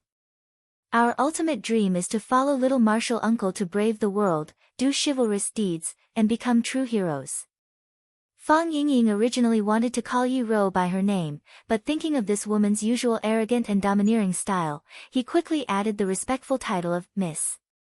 Fang Haohan nodded and said, "That's right." Fang Yan sighed softly, knowing that since these two burdens had come, it would not be so easy to drive them away. He looked at Fang Yingying and asked, "Do my parents know that you came here?" "Both master and madam know." "What did they say?" "They didn't say anything." "Then they pretended not to know." Fang Yan said. My father. He wasn't angry, right? Fang Yingying thought for a moment, shook his head and said, I don't know. But on the day young master ran away, master smashed his study. Fang Yan wanted to hit someone. He wanted to give Fang Yingxiong, who looked like a bad guy, a good thrashing.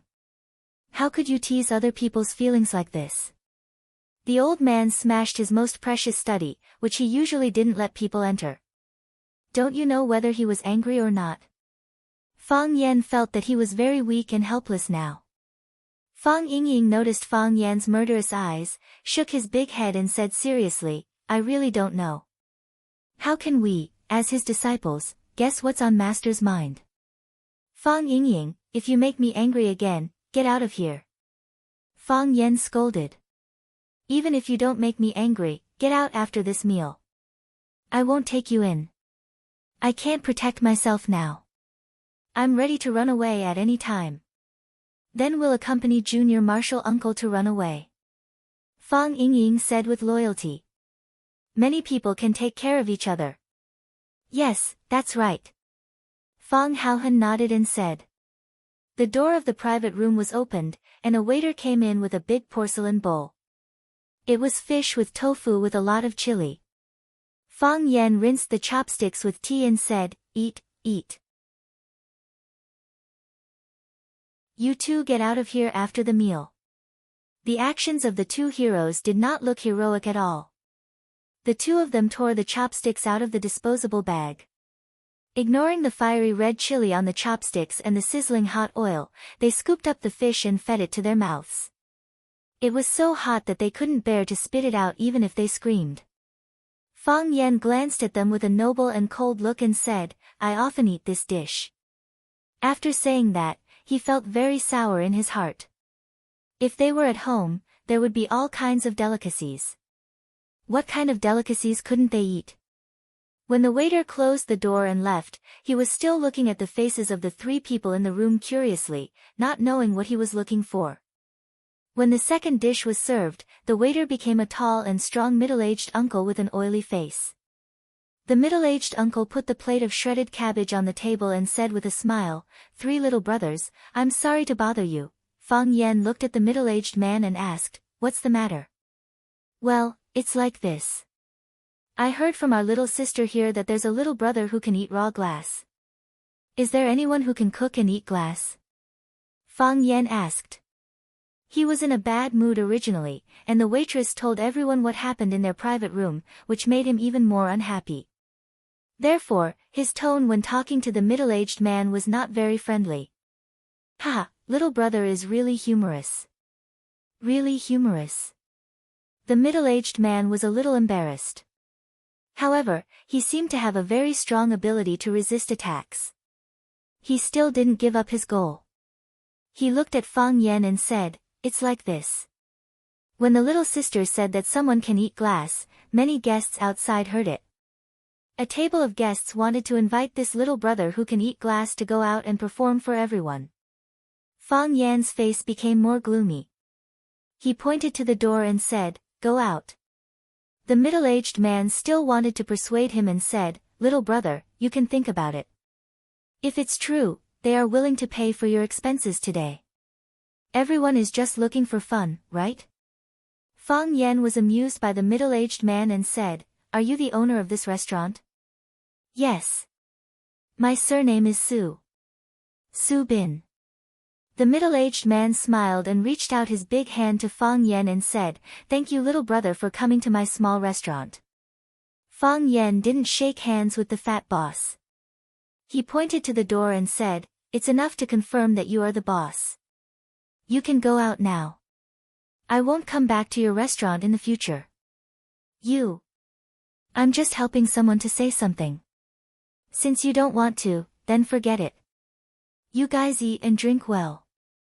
The middle-aged man looked unhappy, but he still turned and walked out of the box. Fang Haohan looked at Fang Yan and said, I'll go and give them one. I'm not full anyway. That's right. You can also earn money for a meal. Fang Yingying echoed. Pa. Fang Yan slammed his palm on the table. Do you want to stay? Fang Yingying and Fang Haohan nodded quickly. They came all the way to find Fang Yan. Didn't they want to follow him to conquer the world? Then listen to me, Fang Yan said. Eat. Fang Yingying and Fang Haohan nodded and began to eat again.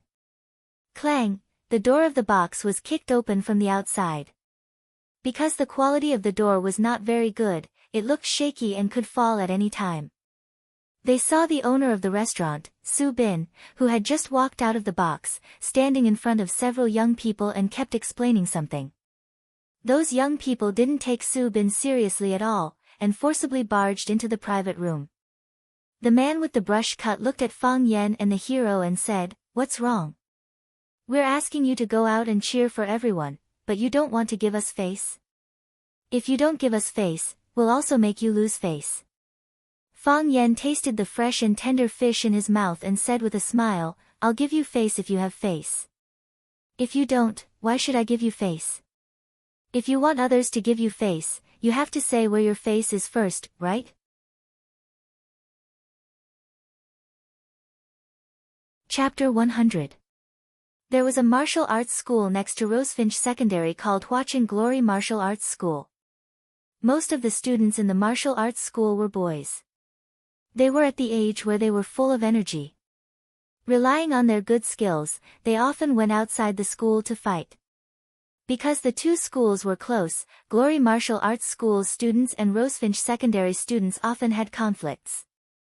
Glory Martial Arts School's students would either snatch Rosefinch's students' girlfriends or force Rosefinch's students to give them a pack of cigarettes or borrow 200 yuan to spend. Rosefinch Secondary students were proud and arrogant. Naturally, they were not willing to be bullied like this. Students from the two schools secretly fought several times outside. Every time, Rosefinch suffered a crushing defeat. Rosefinch's crushing defeat encouraged the arrogance of Glory Martial Arts School's students. They often went to Rosefinch's students' territory to show off their strength and beat up whoever they didn't like. Sometimes, when they ate at the same restaurant as Rosefinch's students, they were especially cruel and merciless when ordering dishes. After eating and drinking in high spirits, they pointed at Rosefinch's students and said it was their treat before leaving. Rosefinch's students were angry but didn't dare to say anything. They could only obediently accept this disguised extortion. Rosefinch's principal also went to negotiate with the martial arts school because of the students' reaction. The result of the negotiation was that the martial arts school would record demerits to the offending student. However, why would the martial arts school's students care about this? After the punishment, they became even more aggressive in bullying Rosefinch's students. The buzz cut was called Wang Hui. He was a student of Glory Martial Arts School. He was also the student leader of Glory Martial Arts School. Martial arts schools were different from other cultural schools. As long as you could fight, the students would respect you. Wang Hui relied on his knowledge of Kai boxing to beat everyone in the school.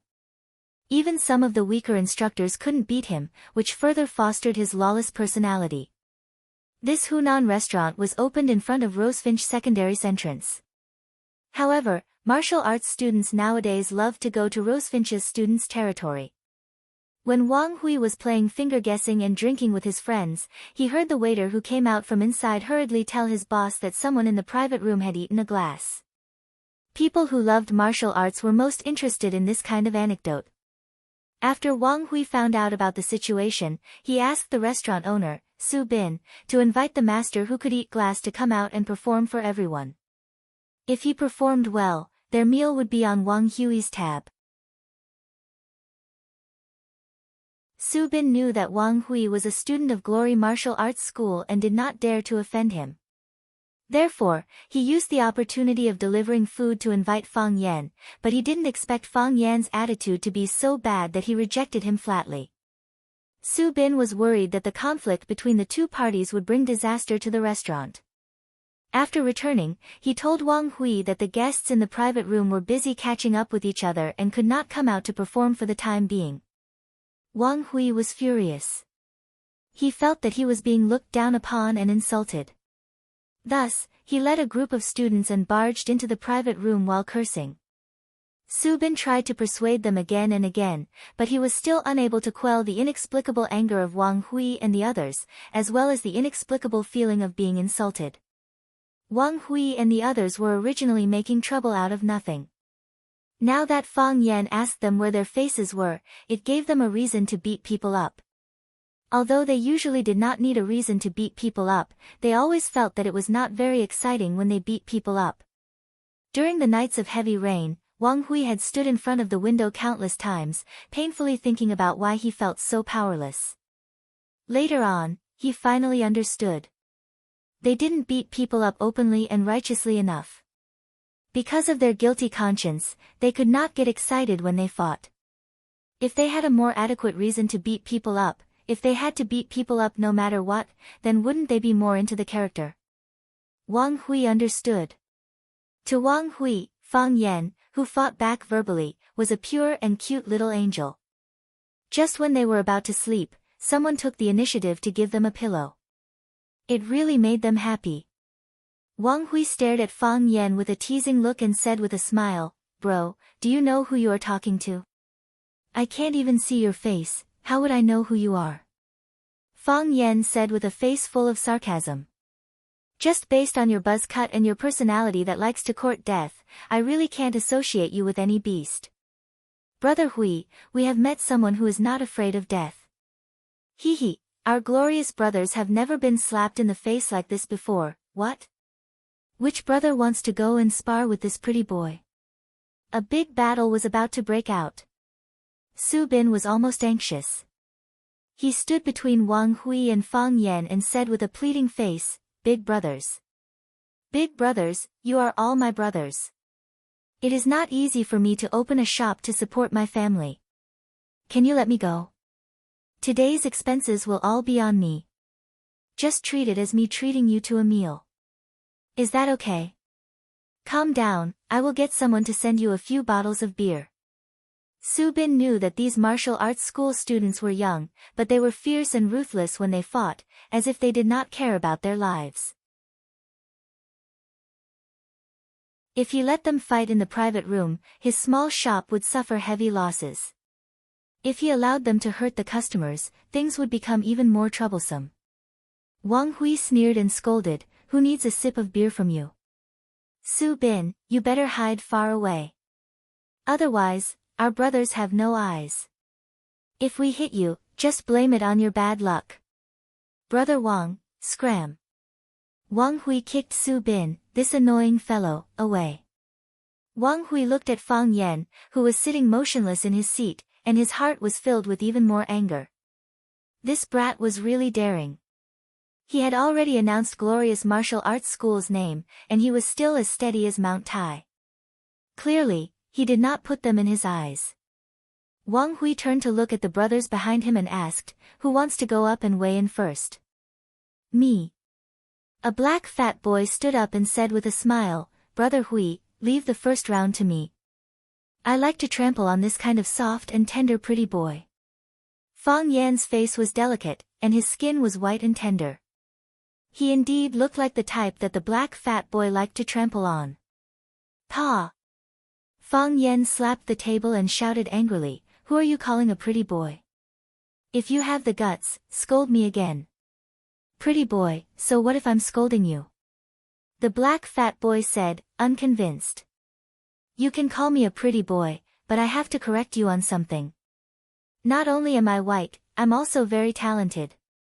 "I'm a talented pretty boy," Fang Yan said. Which man didn't like being called a pretty boy? The black fat boy opened his mouth, not knowing how to continue. He practiced martial arts all day, so his literary skills were not good. Encountering this kind of literary ruffian, he was quite powerless to deal with him. "Old Black, why are you talking nonsense with him? Just beat him to the ground," someone urged from behind. The black fat boy thought about it and agreed. He couldn't win against him in words, so just beat him up. That was what he was good at. So, he roared and sank his chi into his dantian. His body was like a small mountain crushing towards Fang Yan. The black fat boy was called Huang Dongsheng, nicknamed Barbarian Bull. His martial arts were profound and exquisite, and his strength could be ranked in the top 3 among this group of people. When fighting, he was a strong meat shield, and ordinary people really couldn't do anything to him. Barbarian Bull's momentum was fierce, and when he moved, he was like a crazy iron bull, rushing towards his target. At this moment, Fang Yingying moved. He just moved his mouth and spat out a fish bone in his mouth. Pooh! The slender fish bone was like a small silver needle, flying straight towards Barbarian Bull's face. It was just a fish bone, Barbarian Bull didn't take it seriously at all. He didn't dodge, and faced the fish bone head-on. Ah! Barbarian Bull screamed, and his body staggered towards the corner of the private room. Wang Hui and his companions were all stunned. It was just a fish bone. Was there a need for such a big reaction? This guy couldn't be so passive. Was he deliberately looking for an excuse to slip away? Barbarian Bull, aren't you a little too brat? A boy with a Hunan accent said aloud. The fight hasn't even started, and you're already playing dead? It hurts. Barbarian Bull raised his head, and a slender blood mark appeared on his face. The fish bone that Fang Yingying spat out had drilled into the flesh of his face, and pierced his teeth. Everyone was shocked, and looked at Fang Yingying with eyes full of surprise and fear. Wasn't this guy too powerful? Spitting out a fish bone could injure someone like this? Wang Hui was not only good at fighting, but also had a very good eye. He knew that he couldn't do this move. Spitting could hurt people, and if it was just the strength of the mouth, it would cause almost zero damage to a martial artist like Barbarian Bull. However, even Barbarian Bull couldn't withstand it, which proved that this guy used Qigong. Experts who knew Qigong were rare in society. Even if they had a lot of people present, they wouldn't necessarily be able to gain any advantage. Wang Hui's eyes tightly stared at Fang Yingying, and he asked in a deep voice, "Brother, where did you come from?" Fang Yingying laughed, and said, "I don't have any background. I just saw that he was a fatso, and I was also a fatso, so the two of us were a pair. I didn't expect him to be so weak. Why don't you try another one for me?" Wang Hui looked at Fang Yingying, and then looked at the brothers behind him with fear, and said, "Mountains and rivers will meet again. Today, us brothers admit defeat. Next time we meet, we'll have a good fight with you guys." Brilliant Martial School's name was awe-inspiring, and the school motto was also very down-to-earth: if you can win, then fight. If you can't win, then run. He waved his hand, indicating the brothers behind him to help Barbarian Bull up, and everyone ran. "Wait!" Fang Yan shouted. Wang Hui's heart suddenly jumped, and he said, "Brother, what other advice do you have? First, don't call me brother. Second, I don't have any advice." Fang Yan's tone was very unkind as he said, "Don't talk to me about mountains and rivers will meet again. The mountain is so high, and the river is so long, it's really difficult to meet again. Since we met today, let me give you a good beating."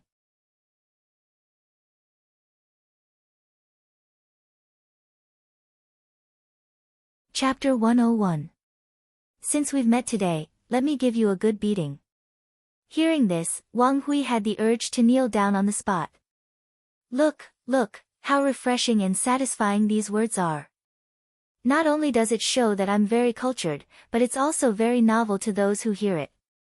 It had to be said that in this world, there were many things that required talent. For example, acting cool. Wang Hui and his friends usually used the following 2 ways of acting cool: first, the fiery type. Second, the iceberg type. The so-called fiery type was when they were shirtless or rolled up their sleeves, shouting at others with their faces red and necks flushed, "Try and touch me, believe it or not, I'll cut you up, believe it or not, I'll beat you up until your mother can't recognize you. Brothers, get your weapons." The iceberg type of acting cool was slightly more technical, and it had certain requirements for the individual's appearance. Not everyone could use it. First of all, you couldn't be too ugly, and your body couldn't be too fat. If you were a fat man with a wretched face, even if you pretended to be cold, ruthless, and cruel, as if you would kill a pig for fun when you had nothing to do. People might still laugh at you when they saw you. Your plate had to be bright, and your bar had to be straight. Tall and straight, incomparably noble and elegant standing there. Don't look directly at the opponent's eyes, it's best to look at the top of his head, and a devilish sneer appearing at the corner of your mouth. Yes, the key was the word, devilish. Don't laugh foolishly, and don't laugh randomly. You must show an arrogant attitude that you're a pile of dog shit, and I don't care about you at all. What? What kind of smile can be called devilish? Who should I ask if you ask me? Look at yourself in the mirror and find the feeling. Also, he mustn't laugh out loud. If you make a sound, your acting cool style will immediately drop by 25%. After the facial movements were adjusted, all that was left was the voice attack. With a calm expression and a cold and arrogant voice, he said, "Brothers, get your weapons and beat him up until his mother can't recognize you." Of course, whether it was the fiery type or the iceberg type, they were different routes to the same goal. In the end, they still had to beat the opponent up. Wang Hui was a fan of the iceberg type. He felt that a reputable person like him should choose this more technically difficult way of showing off in order to show the outside world that he had a strategic plan and that everything was under control. However, after listening to Fang Yan's beating lines, he felt a sense of inferiority. He felt that Fang Yan's way of showing off was neither the Raging Fire nor the Iceberg Mountain style, but a way that was more advanced than the Raging Fire and the Iceberg Mountain style. The cultured and elegant style. His eyes were gentle, his face was smiling, and he spoke nicely when he said that he wanted to beat you up. You would be too embarrassed to refuse after hearing these words, an expert, Wang Hui praised in his heart. Therefore, Wang Hui was even more unwilling to fight with Fang Yan. He looked at Fang Yan and said coldly, "What? You're not letting me leave. Is this restaurant owned by your family?" Fang Yan laughed and looked at Wang Hui. He felt that this guy was very interesting. When he came in, he looked like he was the number one in the world and he could bully whoever he wanted. He wanted his brothers to beat him up at the slightest disagreement.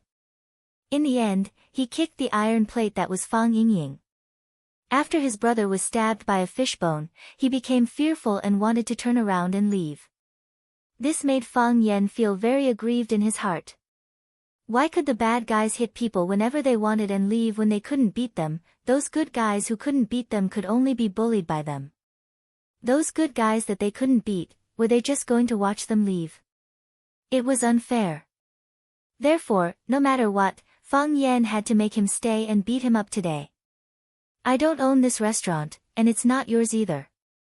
Fang Yan pointed to the private room door that was about to collapse and said, "My friend and I were sitting and eating. What's the matter with you coming over and kicking my door?" Wang Hui glanced at Su Bin, and Su Bin hurriedly said, "It's okay. It's okay. Anyway, the door has been broken for a long time.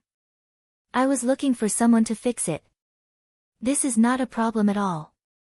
Brothers, let's just forget about this matter, shall we?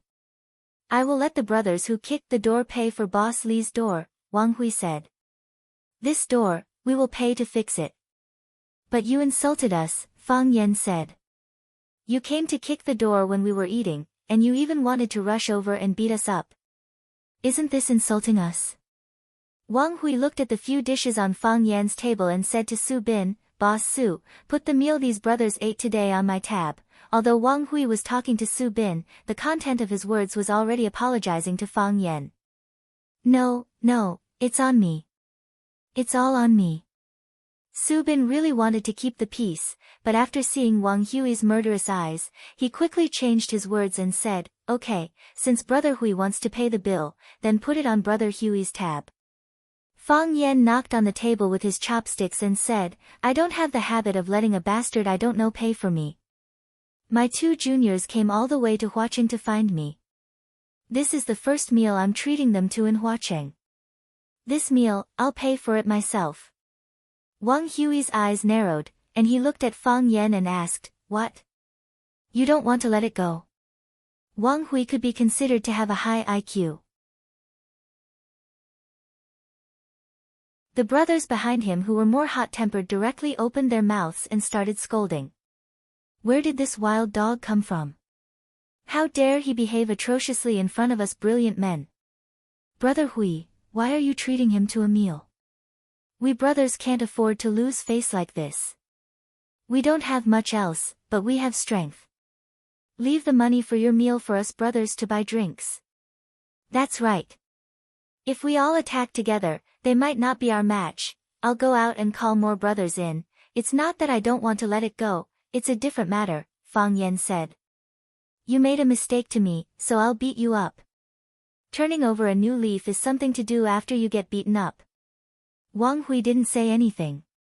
His sharp eyes swept between Fang Yan, Fang Yingying, and Fang Haohen's faces and bodies, weighing the approximate chances of his side winning if they were to fight. Fang Yingying seemed to be an expert. If he went up against him, with the help of his two brothers, it wouldn't be hard to take him down. However, the strength of this pretty boy and that skinny tall guy was unknown, so the outcome was unknown. Wang Hui was young and full of vigor. He was a prideful person to begin with, and with his brothers fanning the flames behind him, Fang Yan's aggressiveness also made him stifle a bellyful of anger. He quietly put on a gauntlet on his right hand. For these martial arts school students who treated fighting as their daily routine, these offensive equipment were always carried around. We are students of Glory Martial School. The school is diagonally opposite the restaurant. You might not understand the situation of us martial arts school students. Although we usually fight fiercely in school, if someone is bullied by outsiders, we will band together to help them get back at them. Wang Hui pointed at Barbarian Bull, whose face was still bleeding, and said, You can injure one of our brothers, but can you injure all of our brothers? You can beat everyone in this private room, but can you beat everyone in Glory Martial School? The more Wang Hui spoke, the more excited his body became, and his expression became impassioned. This matter, we'll just leave it at that. Next time we meet, I'll treat you guys to a drink.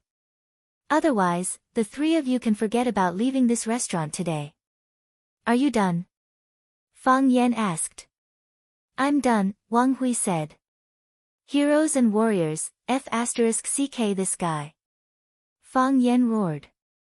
Stinking hooligan, even at this time, you still dare to threaten people. I'm not someone who can't be subdued by force. The key is that you have to be strong enough. Fang Yingying was the first to jump up. This chubby fatso's movements were astonishingly fast, almost making it hard for the naked eye to follow.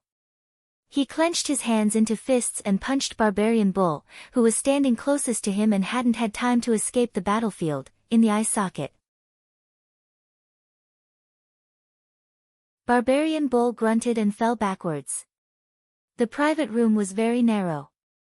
When Barbarian Bull fell backwards, he blocked the path of his two companions who were supporting him. Fang Yingying fought force with force. His body bounced up like a meatball, and he used all his strength to kick Barbarian Bull's chest. Thump! Barbarian Bull was tall and heavy. Under his great strength, the two companions behind him fell to the ground before him. Then, Barbarian Bull's body heavily pressed down. Ah! The sound of bones breaking came from the ground. When Fang Yingying made his move, Fang Haohen also made his move at the same time. He saw someone wearing a knuckle duster pouncing towards him. He picked up the glass cup on the table and threw it out. The scalding hot tea splashed on the body of the knuckle duster. Then, he stuffed the glass cup in his hand into his mouth and fiercely bit it. Kacha! A sharp chip appeared on the glass cup. The bit that was bitten off was chewed and swallowed into his stomach. The remaining half of the glass cup became a sharp weapon. Fang Haohen held the sharp weapon in his hand and fiercely rushed towards the knuckle duster. Clang! The glass cup just happened to block the knuckle duster's attack.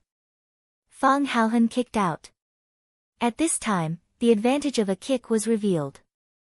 Before the knuckle duster could lift his leg, Fang Haohen's big foot had already stamped on his stomach. Bang! A muffled groan was heard. The knuckle duster's body was sent flying. Fang Yingying and Fang Haohen were like tigers entering a flock of sheep, rampaging around. Every punch landed on flesh. Every time they made a move, there would be a mournful scream. Moreover, their movements were abnormally nimble. Those students from Glory Marshall School had no way of touching their bodies. When the two of them stopped, there was only one student from Glory Marshall School left standing in the private room. Wang Hui's eyes widened as he looked at the hero. His right hand that was holding the knuckle duster trembled slightly. "Call me brother." Wang Hui shouted at his companion who was standing stupidly at the door. That brother was dumbstruck and lost his normal human reaction.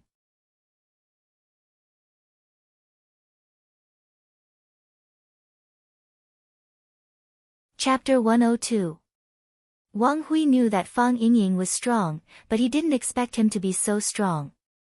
Wang Hui didn't expect Fang Haohan to be so strong.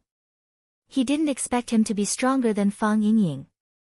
Heroes were so strong, then, wasn't this guy who had been sitting there eating fish with tofu stronger? This time, Wang Hui really looked at Fang Yan and valued Fang Yan.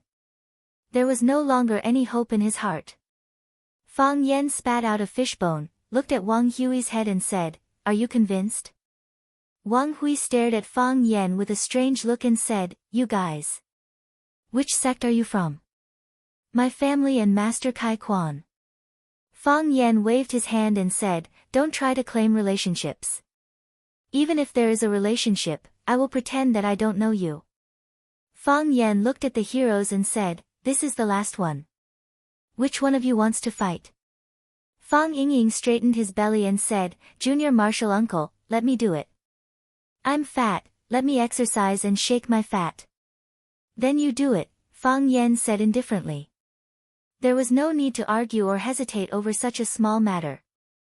So, under the envious gaze of Fang Haohan, Fang Yingying stood in front of Wang Hui valiantly. Fang Yingying looked back at the table and said, "Let's hurry up. I'm in a hurry to eat." Wang Hui was hurt again. "This is a fight, okay? This is a duel, okay? Even if you want to hit me, you should respect me, okay?" Fang Yingying moved. His body rushed straight to Wang Hui, as if he wanted to knock him down with his more than 180 kilograms of fat. Wang Hui's eyes were fierce. He gathered his strength and hit Fang Yingying's head with the fishbone in his hand. Fang Yingying's head was big and fat, so he was the perfect target. Whoosh!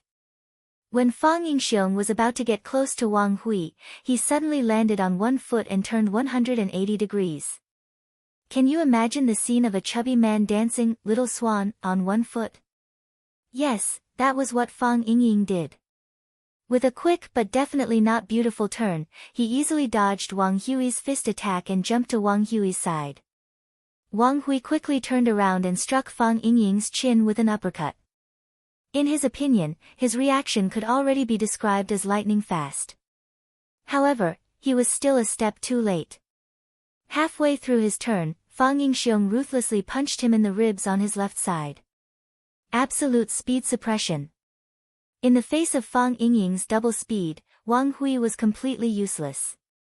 He only felt his ribs go numb in an instant, followed by a tearing pain.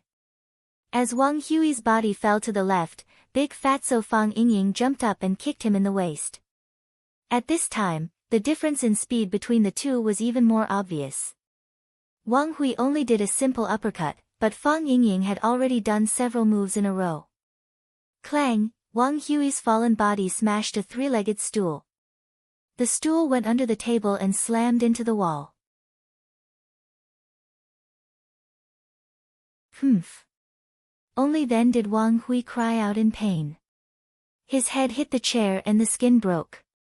Blood seeped out and quickly soaked his short hair red. Fang Yingying pulled Wang Hui's leg and dragged his body away from the table.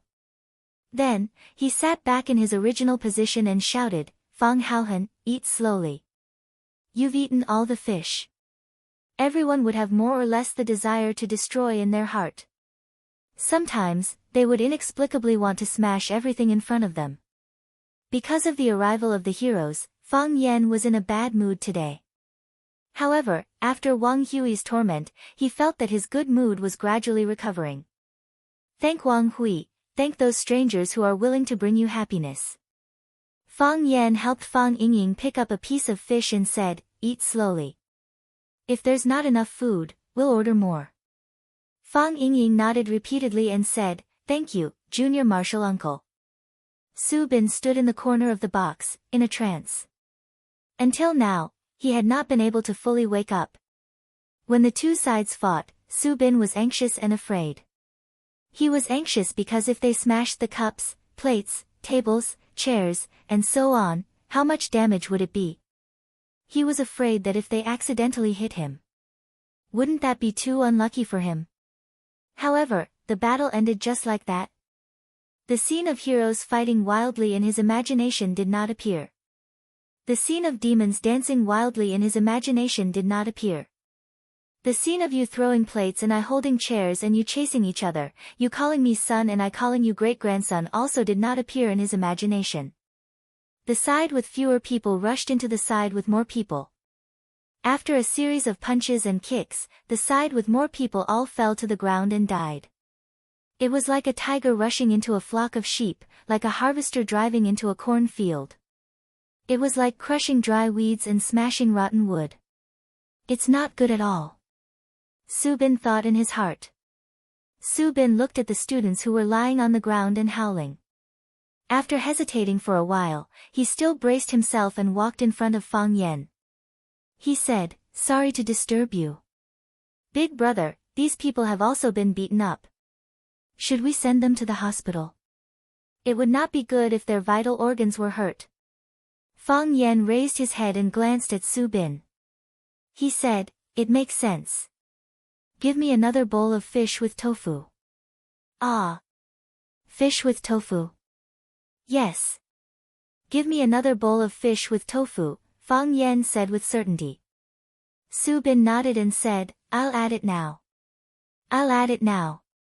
He carefully passed through the many bodies on the floor of the private room, trying his best not to step on these martial arts school students. Don't look at them lying on the ground now. Usually, they were the ones who made others lie on the ground. Su Bin came in again. He looked at Fang Yan with an apologetic smile and said, "Big brother, the fish with tofu has been added. What do you think of these students?" "They are hostages," Fang Yan said. "What did you say?" Su Bin jumped in fright. Not only did these three guys beat people, but they also wanted to kidnap them. But how could there be a reason to kidnap a group of people? Even if they were kidnapped, there was no way to take them away, right? You heard it just now. They went to get reinforcements, Fang Yan said. That's right. Su Bin was anxious. Brother, I say you guys should hurry up and leave. The students of glory are very fierce. If they surround you, go where? Fang Yan said with a smile. I work here at Rosefinch Secondary. Where can I go? You are a student of Rosefinch. You don't look like a teacher. Su Bin asked doubtfully.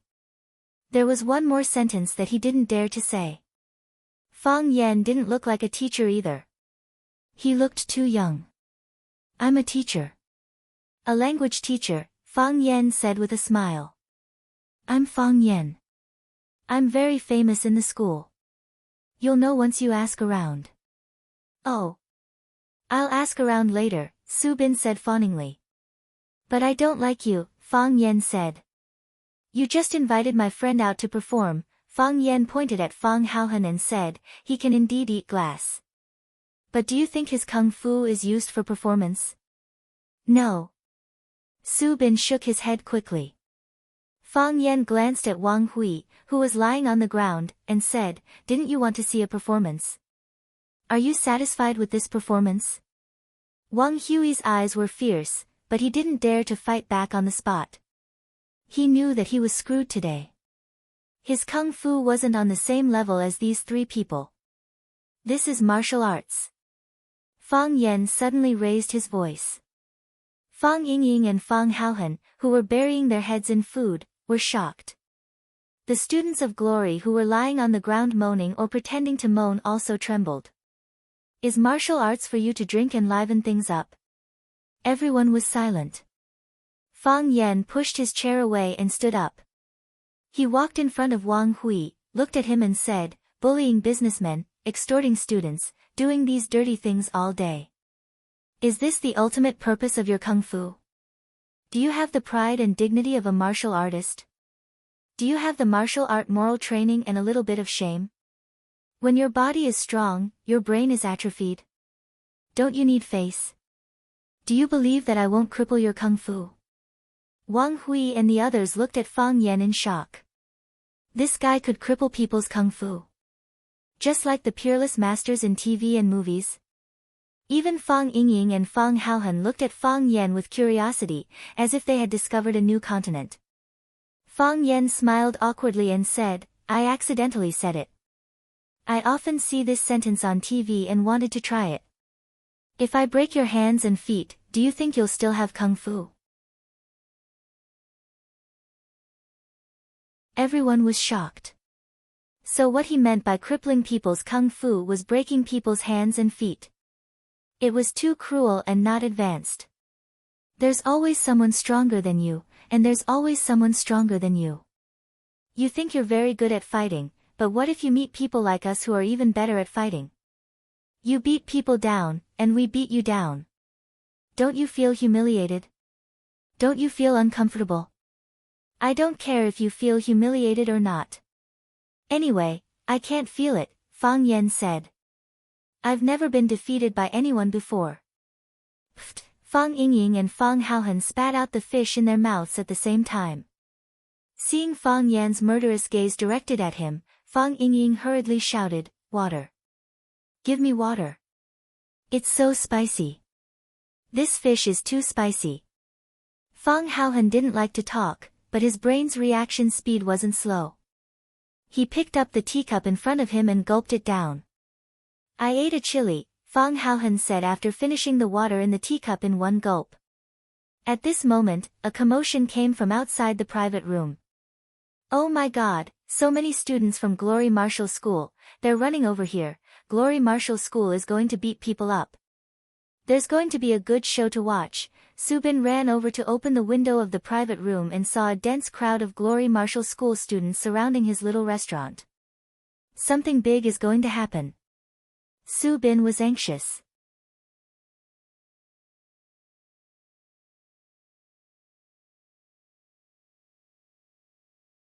Chapter 103.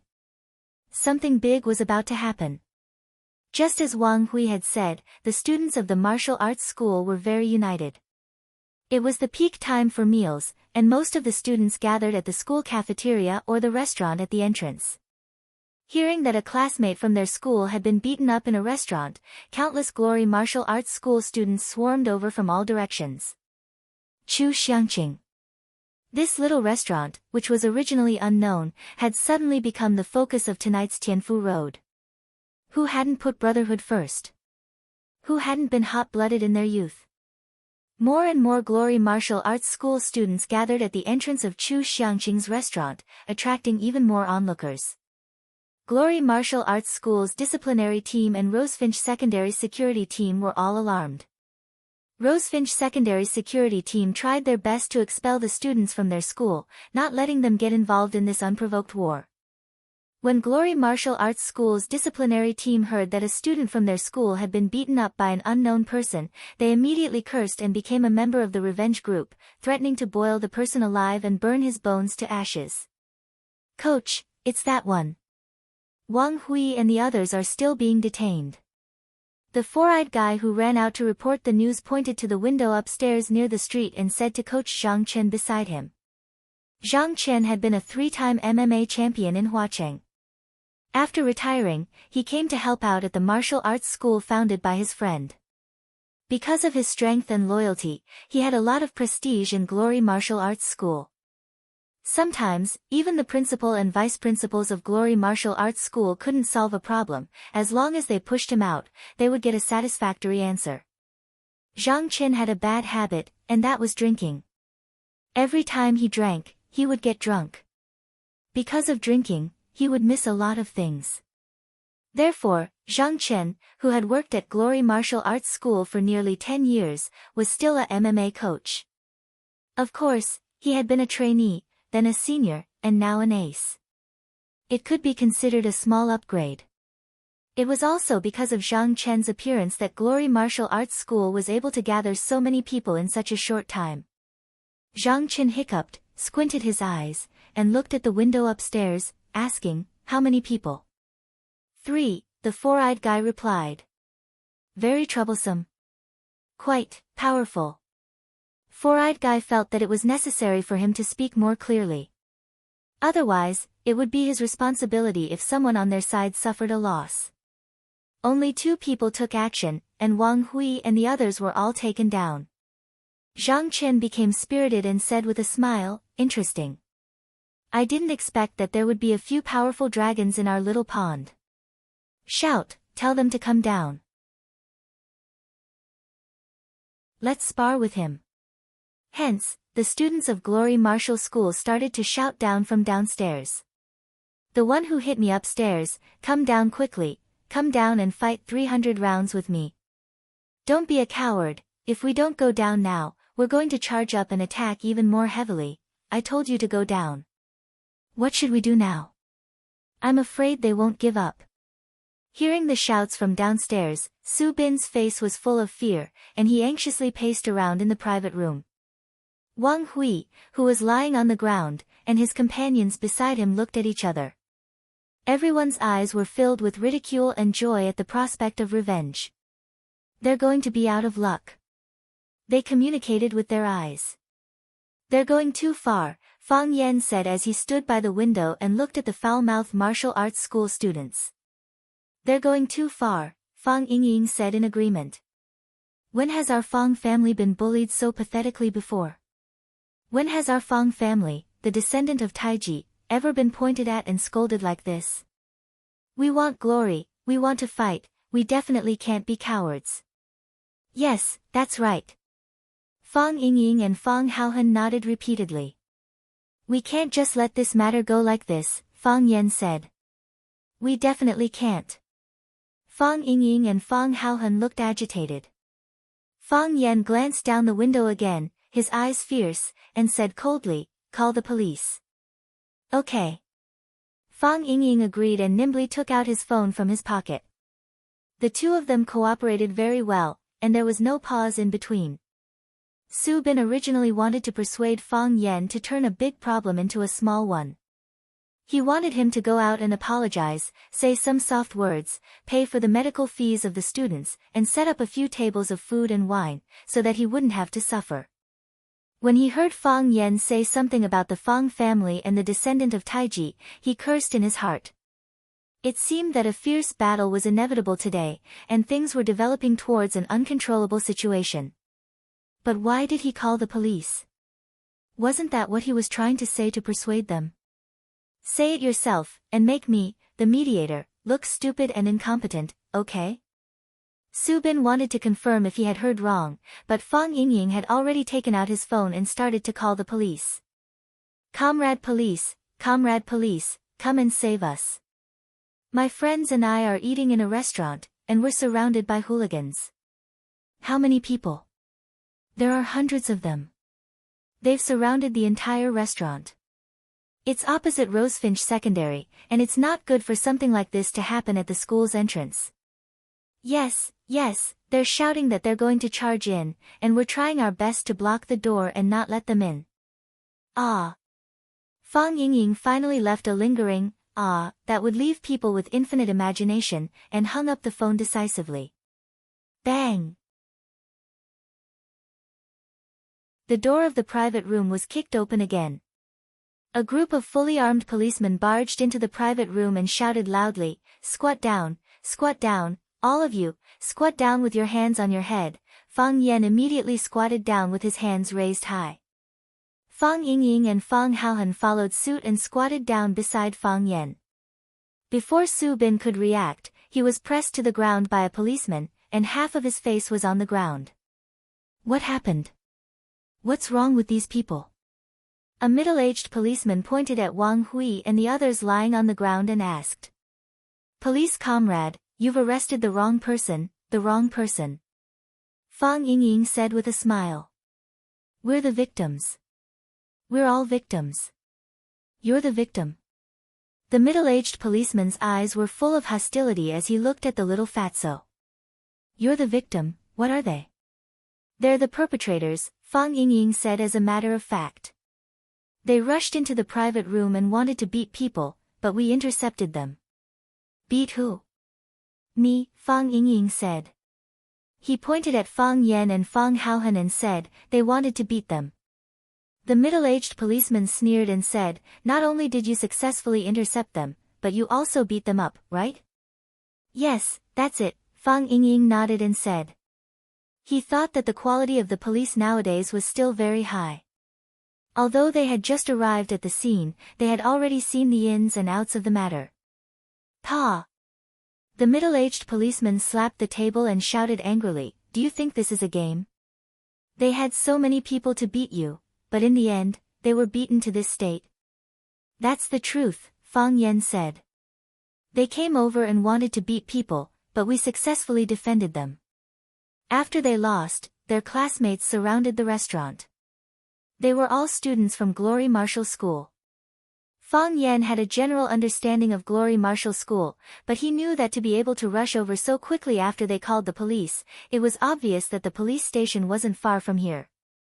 They should have a clearer understanding of Glory Martial School. Hearing Fang Yan's words, the middle-aged policeman's face calmed down a little. I can't just listen to what you say. We will investigate this matter clearly. We still have evidence, Fang Yan said. He pointed at Fang Yingying and said, it was my friend who called the police. You can check the number of the police at the manual desk. The middle-aged policeman nodded to a young policeman beside him, and that policeman immediately made a phone call to inquire. Very quickly, the number of the police was reported back by the manual desk. As soon as they made another call, the phone in Fang Yingying's pocket rang. I have other evidence, Fang Yan said. He took out his phone from his pocket and played the video. He pointed at the scene of Glory Martial School's students standing downstairs and shouting crazily, and said, look, look. Are these students proper? How can they treat a teacher like this? Even if I'm not a teacher, they can't scold me like this, right?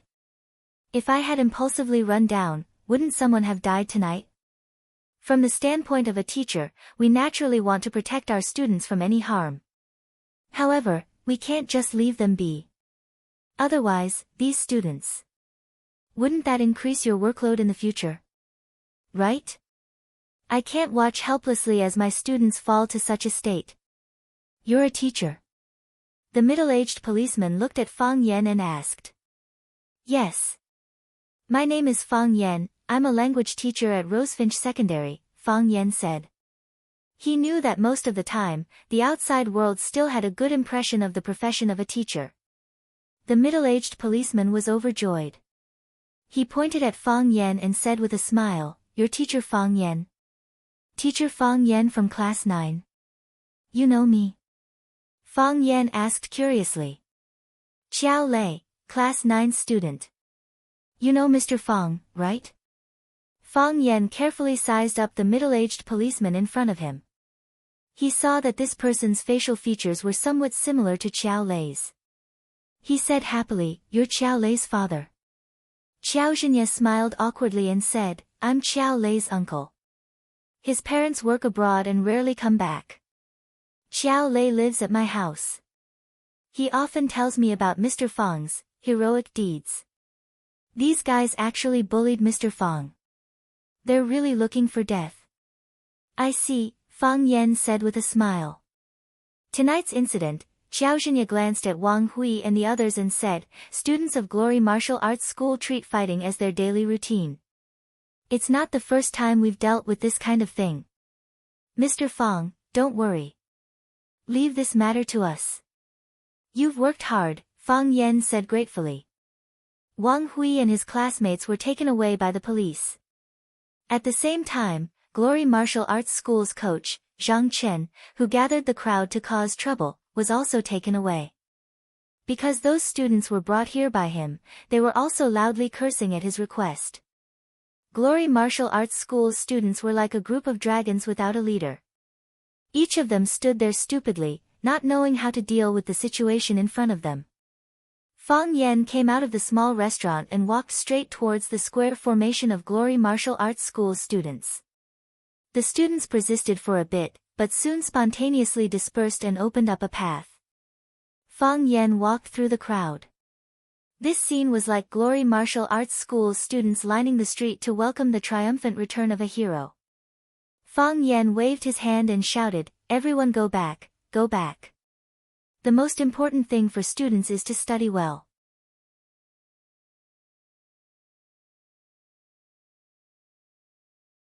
Chapter 104. Police Station. Tianhe Branch Office. There was a cigarette between his fingers. The smoke emitted quickly filled the small interrogation room with smoke. There was a pile of extinguished cigarette butts in the ashtray. Zhang Chen, who rarely smoked, was especially addicted to cigarettes today. He felt that there was a stuffiness in his chest that he couldn't vent. Xiao Zhenye couldn't take it anymore. He walked over to open the window of the interrogation room to get some fresh air. "Captain Xiao, what's the meaning of this? We didn't provoke anyone. A student is going to celebrate his birthday. We were just going to have a birthday drink. Is this also illegal?" "Have a birthday drink?" Xiao Zhenye sneered. "Coach Shang, this isn't the first time we've dealt with each other. Some things are better to talk about openly. If you were really going to drink a student's birthday drink, why would I bring you here? Do I have nothing better to do? Let me ask you, what's going on with the Glory students in the private room? What's going on with so many Glory students surrounding the entrance of the restaurant? Even charging you for disturbing public order is considered a light punishment. A student from Glory Martial Arts School was beaten up in the restaurant's private room. I wanted to ask Captain Xiao what's going on. You're a police officer. Shouldn't you be the one to investigate this? As for the students at the entrance of the restaurant, they just happened to bump into each other. They just stood at the entrance for a while. How big of a deal could it be? See for yourself." Xiao Zhenye handed over his phone. Zhang Chen took the phone and saw that there was a video on the screen. He pressed the play button on the video. Then, he and his students stood at the entrance of the restaurant, insulting and attacking the people in the private room, shouting for them to come down and get beaten up. The sound and image were clearly displayed in front of him. "Pa!" Zhang Chen slammed the phone on the table and shouted angrily, "Too treacherous. They actually dared to secretly record a video. This is a means of self-protection. Why can't they record a video?" Xiao Zhenye said sarcastically. He picked up his cell phone from the table and said, "My wife bought this cell phone for me. If I break it, you have to compensate me." Zhang Chen sighed and said, "Senior Marshal brother, I was tricked this time. You have to think of a way to help me." "Help you?" Xiao Zhenye sneered. "The witness and material evidence are all here. If we don't handle this fairly, won't they have anything to say? Besides, I can't do something like siding with your glorious martial school. Don't you know the morals of your glorious martial school students?" Xiao Zhenye and Zhang Chen were from the same sect, but the paths they took were completely different. Zhang Chen was more talented than Xiao Zhenye in Sanda boxing. After winning several championships in Sanda, he went to Glory Martial Arts School to be a coach. On the other hand, Xiao Zhenye quit early and relied on his own efforts to become a police officer. After many years of hard work, he had become the squadron leader of the Tianhe police station. His rank wasn't too high, but he had a lot of power. Zhang Chen frowned and said, "What's the background of the other party? You didn't even know who they were, and you went to beat them up with so many people?"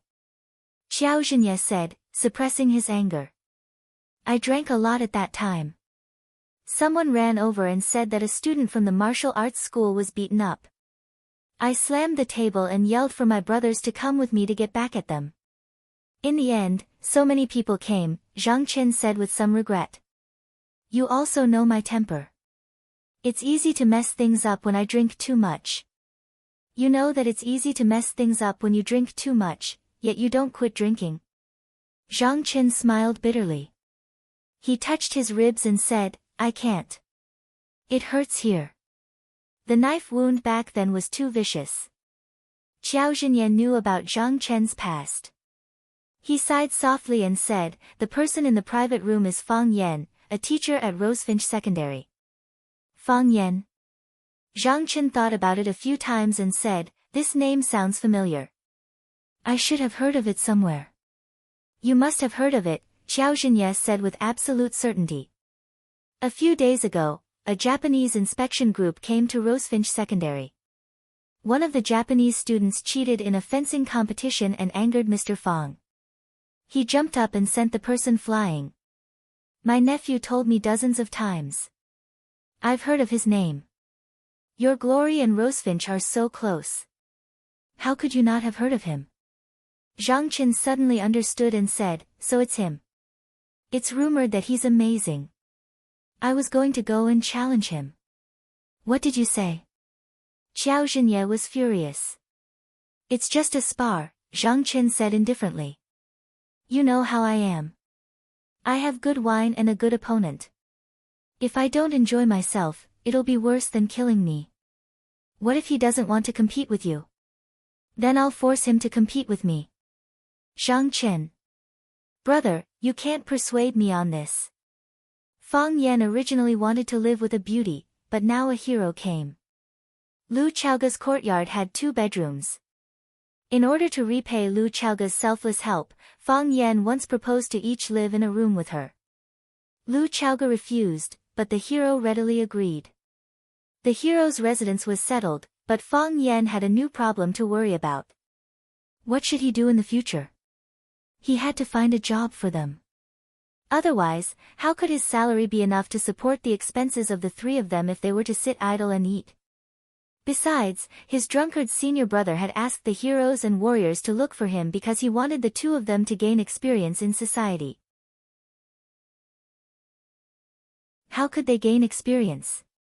It was obviously impossible for them to perform on the streets and eat glass as a street performer. He could ask them to be security guards for Rosefinch, but the school wasn't hiring. Fang Yan thought about it, but he still couldn't think of a feasible way. Thus, he found his phone and dialed Lu Xiaoga's number. Lu Xiaoga's voice was a little hoarse. He didn't know if it was a throat problem or a cold. What's the matter? Lu Xiaoga asked. Principal Lu, did I disturb your rest? Fang Yan asked with a smile. Tell me. Here's the thing. I have 2 friends coming from their hometown to find me. I want to find a job for them. But you know, I'm not familiar with Huacheng. How can I find a job for them? So, I want to ask Principal Lu for help. You have a lot of connections. As long as you're willing, you can arrange a job for them with just a word. Lu Chaoga was silent. Principal Lu, this is a small matter that can't be any more trivial. You can take care of it when you have time. Don't waste too much energy on it. You're a woman who can do great things. It's getting late. Principal Lu, rest early. Don't stay up late. Take care of your health, Fang Yan said sincerely, fulfilling a subordinate's concern and care for his superior's health. After hanging up the phone, Fang Yan closed his eyes happily. When you encounter a problem you can't solve, send it to the people who can. Early morning. The hero and the hero were practicing the cross plum blossom steps in the yard. Fang Yan was trimming the plants inside and outside the house.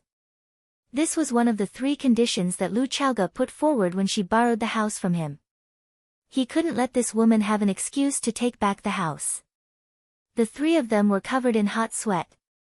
After returning to their rooms and taking a shower, Fang Yan poured the medicinal concoction that he had brewed on the stove into a thermos cup. He waved at the heroes and warriors and said, let's go and have breakfast. So, the hero and the hero quickly followed. They were already hungry. After eating breakfast in the school cafeteria, the hero and the hero went back to practice. Fang Yan walked to the administrative building with the thermos cup. At the door of Lu Chaoga's office, Fang Yan took the initiative to greet the beautiful secretary, Xiao Meng. Good morning, Xiao Meng. Good morning, Mr. Fong. Xiao Meng saw the thermos cup in Fang Yan's hand and asked with a smile, is this a breakfast of love for me? Fang Yan shook his head and asked, has Headmaster Lu come to work yet? I just came in. Xiao Meng looked at Fang Yan and asked with a surprised face, are you going to give Headmaster Lu breakfast? Headmaster Lu Chaoge was the famous ice queen of the school. She had never been close to any young man.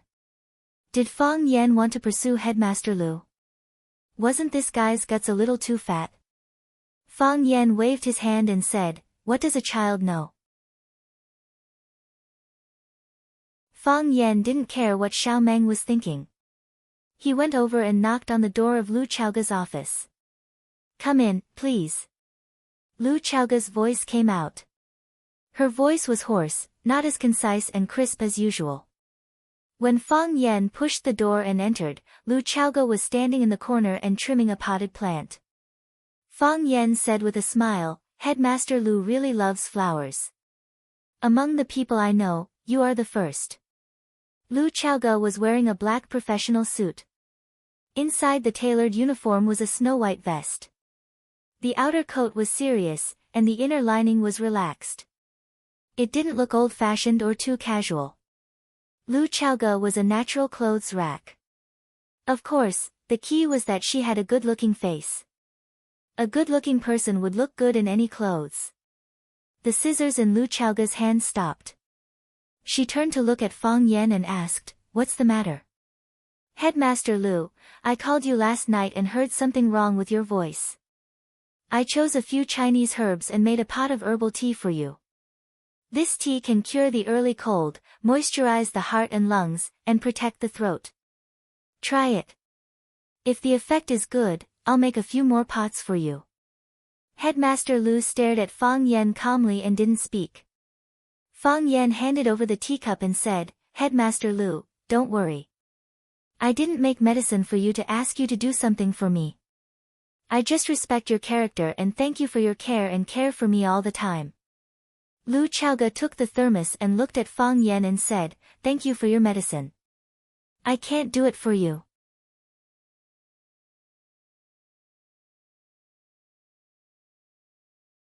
Chapter 105. The wicked will be tortured by the wicked, and the bitch will not let him take advantage of anything. This was the only way that Lu Chaoge could think of to deal with people like Fang Yan. Looking at Fang Yan's stunned expression, Lu Chaoge asked, is there anything else? No. Fang Yan said. Nothing. I'm very busy. Lu Chaoge waved the scissors in her hand and gave a euphemistic order for him to leave. Oh, yes, Principal Lu is very busy, and I happen to have classes in the first 2 periods. Fang Yan only then reacted. I still have to go to class with the students, so I won't bother Principal Lu. He looked at the thermos cup in Lu Chaoge's hand and said, Principal Lu, you must drink this medicinal tea while it's hot, don't forget. I'll remember, Lu Chaoge said expressionlessly. Then I'm really leaving. Fang Yan smiled shyly and turned to walk out of Lu Chaoge's office. When Xiaomeng saw Fang Yan come out, her first reaction was to see if his hands were empty. When she found that the thermos cup in Fang Yan's hand had disappeared, her eyes widened and she asked in surprise, Fang Yan, Principal Lu, shoot. Fang Yan made a shushing gesture to her and whispered, it's good that you know, don't say it. Xiaomeng nodded and looked at Fang Yan with a complicated expression. Originally, she had some small admiration and intentions for Fang Yan. She thought that with more and more contact, they would slowly become an enviable couple. Unexpectedly, Fang Yan's target turned out to be her boss and idol, Principal Lu Chaoge. Why did Principal Lu accept his breakfast of love? She had never accepted gifts from men.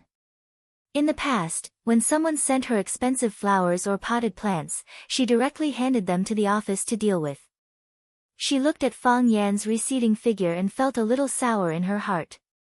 It was as if he had just eaten an unripe green date. Lu Chaoge didn't know what the 2 young men and women were thinking. She put the thermos cup that Fang Yan had brought over on the windowsill, and then continued to trim the welcome pine with scissors. In fact, Lu Chaoge didn't like the welcome pine tree because there were too many people there. It had almost become a standard feature of a company or business owner's office. No matter how elegant an object was, as long as many people owned it, it would become vulgar. For example, RMB. Everyone was playing with it, and everyone liked it. However, everyone felt that it was too tacky to talk about money. But if you have a big carat diamond or a rare gem in your hand, then no matter how noble the occasion is, it will not be demeaning to speak of it or show it. It will only add to your endless elegance. However, this welcome pine tree was very different from other welcome pine trees. The welcome pine tree, which was commonly seen in the market, would try to stretch out its branches and leaves, like people stretching out their arms to welcome guests from afar. When Lu Chaoge found this welcome pine tree in the flower market, it was abandoned in the corner by its owner. The reason why it was abandoned was that it didn't have branches to extend out to welcome guests. Who would buy a welcome pine tree that didn't want to welcome guests? However, Lu Chaoge fell in love with it at first sight. She felt that this welcome pine tree, which didn't look luxuriant and too straight without branches, looked like a person. Fang Yan. In the Taekwondo dojo, Fang Yan was infuriated by Chiba Haomu and suddenly jumped out to beat him up. After beating him up, he stood alone in the center of the dojo with a thin body and a cold expression. Didn't he look exactly like this welcoming pine? The welcome pine tree she trimmed was not willing to extend its arms and bow to welcome guests. Who had Fang Yan ever welcomed? 10 minutes later, Lu Chaoge put down the scissors and carefully looked at the work she had just finished. There were still some flaws, but it was time to go to work. She liked flowers and potted plants, but she would never use her working time to do these things. Most of the time, she used the time before work or during her break. Lu Chaoge put the scissors on the windowsill and went to the bathroom to wash her hands. Then she sat on the chair and began to work. Every morning when she worked, she would first deal with the emails from the day before. This was a habit she had developed when she worked in the United States. Her throat was extremely itchy, so she immediately covered her mouth with a tissue and coughed. She coughed so hard that it seemed like her lungs would never stop. Her face turned purple, and she was worried that she would vomit her lungs out if she opened her mouth. She took out some cough water from her bag and was about to spray it into her mouth, but she stopped just in time when she was about to press it. Her eyes turned to the purple thermos on the windowsill again. It stood there quietly, not at all as ostentatious and strange as its owner. After hesitating for a while, Lu Chaoge walked over, picked up the thermos, and unscrewed the cap. It wasn't like what she had imagined, where she could smell an unpleasant herbal smell when she opened the lid. Not only was it not unpleasant, but there was a fragrance of herbs. The medicine was not the black color she was familiar with, but a translucent orange-yellow color. It was like the first brew of ripe pu, or tea soup. Is this medicine or tea? Lu Chaoge thought in her heart. The color was tempting, and the fragrance assailed her nostrils. Lu Chaoge couldn't help but take a sip. A warm and cool feeling went straight into her mouth, and before she could savor it carefully, it slipped down her throat. The thick phlegm deep in her throat that she couldn't cough out came into contact with the tea soup, and she immediately surrendered and became a deserter. The burning and itchy feeling quickly disappeared. Lu Chaoge was overjoyed and drank the whole cup of tea in one gulp. Her mouth was watering, and she felt refreshed. It actually gave her the urge to have another bowl. The high fever and cough caused by the inflammation of her throat had been tormenting her for 2 days and 2 nights. Last night, when Fang Yan called her, she was coughing so hard that she couldn't fall asleep. She took a lot of anti-inflammatory drugs, and although it was getting better, she didn't fully recover. Fang Yan's tea soup was simply her life-saving elixir. She really didn't want to suffer like this anymore. Not only was her body uncomfortable, but it also affected the progress of her work. After cleaning the thermos, she called the secretary Xiao Meng in and said to Xiao Meng, "Give the thermos to Mr. Fang Yan and ask him to send another cup tomorrow morning." "Okay, principal." Xiao Meng nodded and quickly took the thermos. When leaving Lu Chaoge's office, she couldn't help but sneak a glance at Lu Chaoge. There was an irrepressible joy and happiness on her face. Principal Lu is in love. Xiao Meng thought in her heart. When Zhang Chen was teaching the students how to fight, someone shouted at the door of the classroom, "Coach Zhang, someone is looking for you." Zhang Chen looked back and said to the students, "You are free to practice. Don't be lazy. If I see anyone being lazy, you are not allowed to eat tonight. Prepare to run 50 laps on the field." In brilliant martial arts school, Zhang Chen was famous for being strict with the students. Everyone promised that they wouldn't be lazy. When Zhang Chen walked out of the classroom, he found that 3 young people wanted to see him. To be more precise, 3 young Rosefinch students wanted to see him. Although they weren't wearing Rosefinch's school jacket, they were wearing the school's pants. Zhang Chen looked at them vigilantly and asked, "Who are you? Why are you looking for me?" Could it be that he had a conflict with Fang Yan last night, and today his students came to take revenge for their teacher? The problem was, these 3 students, from their crooked posture, he could see that their lower bodies weren't stable. He could probably knock them all down in 10 seconds. These kinds of people wanted to help his teacher get back at him.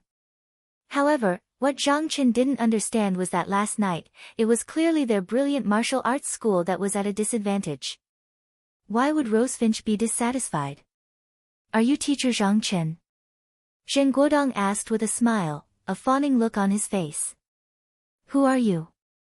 Zhang Chen asked. "I'm Zheng Guodong," Zheng Guodong said. "My dad is Zheng Tiancheng, Rosefinch Secondary School Board member." Zheng Guodong knew that if he only said his name, Zhang Chen probably wouldn't put him in his eyes at all. However, if he said his father's name, Zhang Chen couldn't help but look at him in a different light.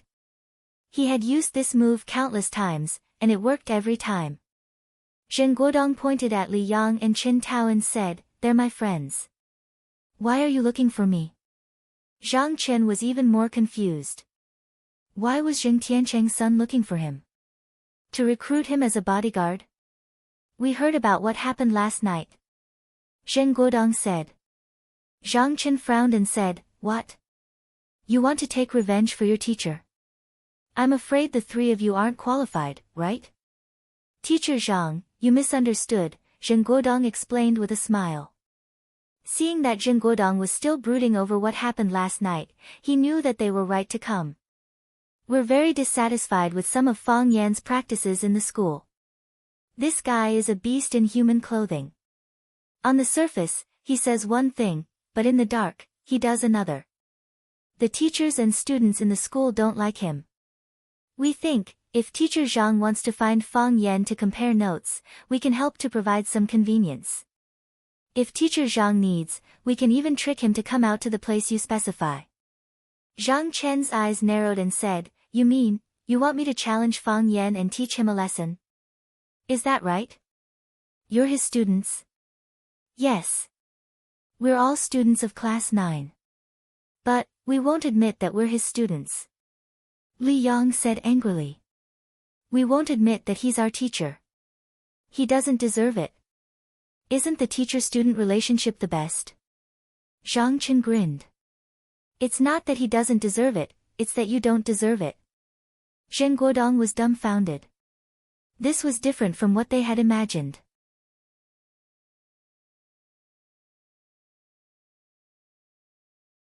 Chapter 106. It shouldn't be like this, the plot shouldn't be like this. This morning, when Zheng Guodong, Li Yang, and Qin Tao heard about the conflict between Fang Yan and the students of Glory Martial Arts School while eating in Chu Xiangqing, and how the ace coach of Glory Martial Arts School, Zhang Chen, brought many students to surround the restaurant, and how the police came out to take the troublemakers away, they immediately made detailed and accurate fantasies and deductions about the subsequent development of this matter. When Glory Martial Arts School's coach Zhang Chen was suppressing a bellyful of anger and trying to take revenge on Fang Yan, they appeared like a timely rain and offered their huge selfless help. Plus, they had a common enemy, Fang Yan, so both sides hit it off and had a good chat. Coach Zhang Chen warmly pulled their hands and wanted to keep them for lunch, but they refused with the reason that they had another place to go to at noon.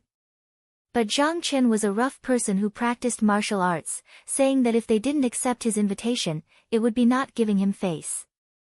For the sake of the same ideal and goal, they reluctantly stayed. During the meal, each person only drank a bottle of beer, not more, to avoid messing things up. Why didn't Zhang Chen act according to the script at all? Teacher Zhang, are you okay? Zheng Guodong asked with a face full of doubt. There was no reason. Why did he suddenly become so fierce to his benefactors? Are you crazy? Zhang Chen said with a cold smile. No wonder people say that the quality of education at Vermilion Bird Academy has been getting worse and worse these past few years. The students that come out are getting worse and worse. Even trash like you can get in. No wonder this school is getting worse and worse. Although the students of our Glory Martial Arts School are a group of rough people who practice martial arts, no one would do something as beastly as inviting others to beat up their own teacher. Are you still human? Cruel and unscrupulous is the description of you guys, right? Teacher Zhang, don't you have enmity with Fang Yan? Why are you speaking up for him? Chen Tao also found it hard to understand. This guy was really stupid. Could it be that he couldn't even tell who was truly good to him? I have no enmity with Fang Yan. Zhang Chen shouted angrily. We just had some conflicts. He made me lose face, so I'll go to his door to get back at him. But I will go there openly and fight with him fair and square. I don't need the help of you bastards whose conscience has been eaten by dogs. Who the hell are you? Do you think that everyone in the world is as shameless as you? Zhang Chen, I'm warning you. Zheng Guodong pointed at Zhang Chen and cursed. Bang! Zhang Chen stretched out his hand at lightning speed and grabbed the finger that Zheng Guodong was pointing at his nose. Do you believe that I won't break your bones? Zhang Chen glared at him and said angrily. Zheng Guodong only felt that the finger that Zhang Chen grabbed was getting tighter and tighter. It was burning with pain, as if it was about to be squeezed off. Seeing Zhang Chen's terrifying appearance that looked like he was about to bite someone, Zheng Guodong began to feel fear from the bottom of his heart. His face was pale and he said shakily, "Don't help. If you don't want us to help, then forget it. We're just saying." Zhang Chen grabbed Zheng Guodong's finger and didn't let go. His sharp eyes stared into Zheng Guodong's eyes, as if he was considering whether or not to break his finger. Hurry and let go of Zheng, don't bring trouble to yourself and the school. Li Yang shouted anxiously. Zhang Chen, if you dare to touch Zheng, don't think about continuing in glory. Glory will also be out of luck. Chen Tao also threatened. Zhang Chen forcefully pushed with his palm. Zheng Guodong's body couldn't bear the weight and fell on his butt. Scram! Zhang Chen roared. He really couldn't beat up an outsider in Glory Martial Arts School. If he did that, he wouldn't be able to continue as an instructor, and Glory Martial Arts School would also have to bear responsibility. The school's principal treated him like a brother, so he couldn't harm his own brother. Li Yang and Chen Tao hurriedly ran over to help Zheng Guodong up. Zheng Guodong swung his finger that was about to deform and looked at Zhang Chen with a venomous gaze. He brought his two followers and ran towards the school gate. Sick, they scolded from afar. Zhang Chen sneered and said, "You guys are the sick ones. And quite sick." A few martial arts school students ran over and asked, "Instructor, where did those three brats come from? They dared to challenge the instructor." "Three patients," Zhang Chen said with a disdainful expression. "A bunch of spineless weaklings. Junior martial uncle, haven't we found a job yet?" Fang Yingying stood behind Fang Yan and asked. "Why don't we let the hero go out and eat glass? He likes to eat it anyway." Fang Yan was busy brewing today's medicinal soup. After hearing Fang Yingying's words, he smiled and said, "Don't be anxious. Today, this medicinal soup will be delivered. Tomorrow, you two will have a job." "Really?" Fang Yingying didn't believe him at all. What does finding a job have to do with delivering medicinal soup? "Giving gifts," Fang Yan said proudly. "Other people give gifts with good cigarettes, wine, ginseng, and cordyceps, but we just need to give a bowl of medicinal soup. It's simple and cheap, warm and practical. That woman will definitely be moved by me. Once she's happy, you too will have a job. Women outside are so gullible. Fang Yingying exclaimed. Gullible? Why not? Do you think all women are like Yi Ro, as sly as a 1,000-year-old fox, hitting people and hurting people's self-esteem? Fang Yan got angry at the mention of Yi Ro. He couldn't wait to appear in front of him and get beaten up. No, it's better not to appear in front of him. Women outside are silly and stupid. They believe whatever you say. They're so moved by a little kindness that they cry and laugh, wishing they could repay you with their bodies. If it weren't for Junior Marshall Uncle's strong willpower and my unfulfilled dreams and ambitions, I might have been taken by them and lived a peaceful life with a wife and children. The kind of women that you're talking about who are stupid and will believe anything you say, who will be moved to tears and laughter at the same time, wishing to repay you with their bodies. Does that include me? A cold voice suddenly came from behind him. Fang Yan turned around and saw Lu Chaoga, who was wearing a pair of blue jeans, a white t-shirt, and a black knitted sweater, standing at the door of the kitchen with a sneer on her face. Oh, Fang Yan's expression suddenly changed. Is the medicine ready? Lu Chaoga asked. After drinking the medicinal soup sent by Fang Yan for 2 consecutive days, Lu Chaoga's throat inflammation and cough were almost cured. According to Fang Yan, she would be completely cured after drinking it for another 2 days. Besides, the medicine soup could remove some toxins in her body, which was good for her body. However, Fang Yan sent medicine to Lu Chaoga in the early morning for 2 consecutive days, which attracted some criticism in the office of the administration building. There were even rumors that they were in love. Otherwise, what important things did a teacher have to report to the vice principal? Did they have to meet in the office every morning? Lu Chaoga didn't go directly to the office of the administration building today. Instead, she went to the small courtyard that she lent to Fang Yan. She wanted to take away all the medicine before Fang Yan went out. In this way, she could avoid the need for Fang Yan to go to the office to send medicine to her, and eliminate the speculation about their relationship. Unexpectedly, she happened to hear Fang Yan's wise words at the door of the kitchen. Was her behavior so retarded during this period of time? Did she become a heavenly idiot in his eyes? Done. Fang Yan swallowed a mouthful of saliva and nodded. Lu Chaoga handed over the thermos flask in her hand and said, "Give it to me." Fang Yan deftly poured out the medicine in the crock and carefully poured it into the thermos flask. Lu Chaoga took the thermos flask and turned to leave. That. Fang Yan felt that he should explain. No need to explain. Lu Chaoga said without turning her head. All your explanations are just to cover up. Clang. The wooden door of the small courtyard was closed by Lu Chaoga. Fang Yan walked in front of Fang Yingying and said, "Slap me." Junior Marshall Uncle. Fang Yingying looked at Fang Yan with great shock. Are you all right? Don't you want to beat such a cheap person? Fang Yan asked. Junior Marshall Uncle. I can't do it. I'm used to it. Fang Yan waved at Fang Haohan, who was in the middle of the courtyard. Fang Haohan with a poker face walked in front of Fang Yan in a few steps. How did she get in? Fang Yan asked. She walked in. Fang Haohan answered honestly. I'm asking how she walked in. Fang Yan was angry. He pointed at the door of the courtyard and said, Does she know Qigong or can she walk through walls? Neither. Fang Haohan shook his head with a serious expression.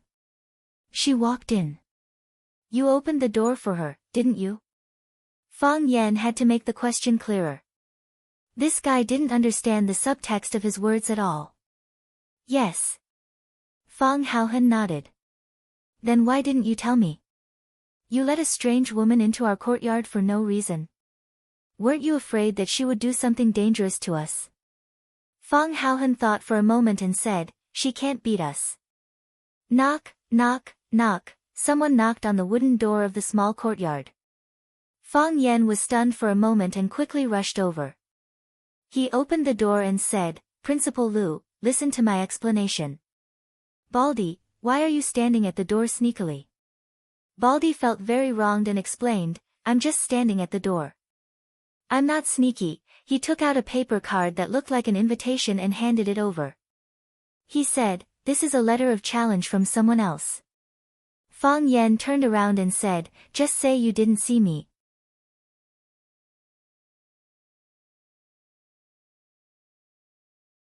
Chapter 107. Zhang Chen.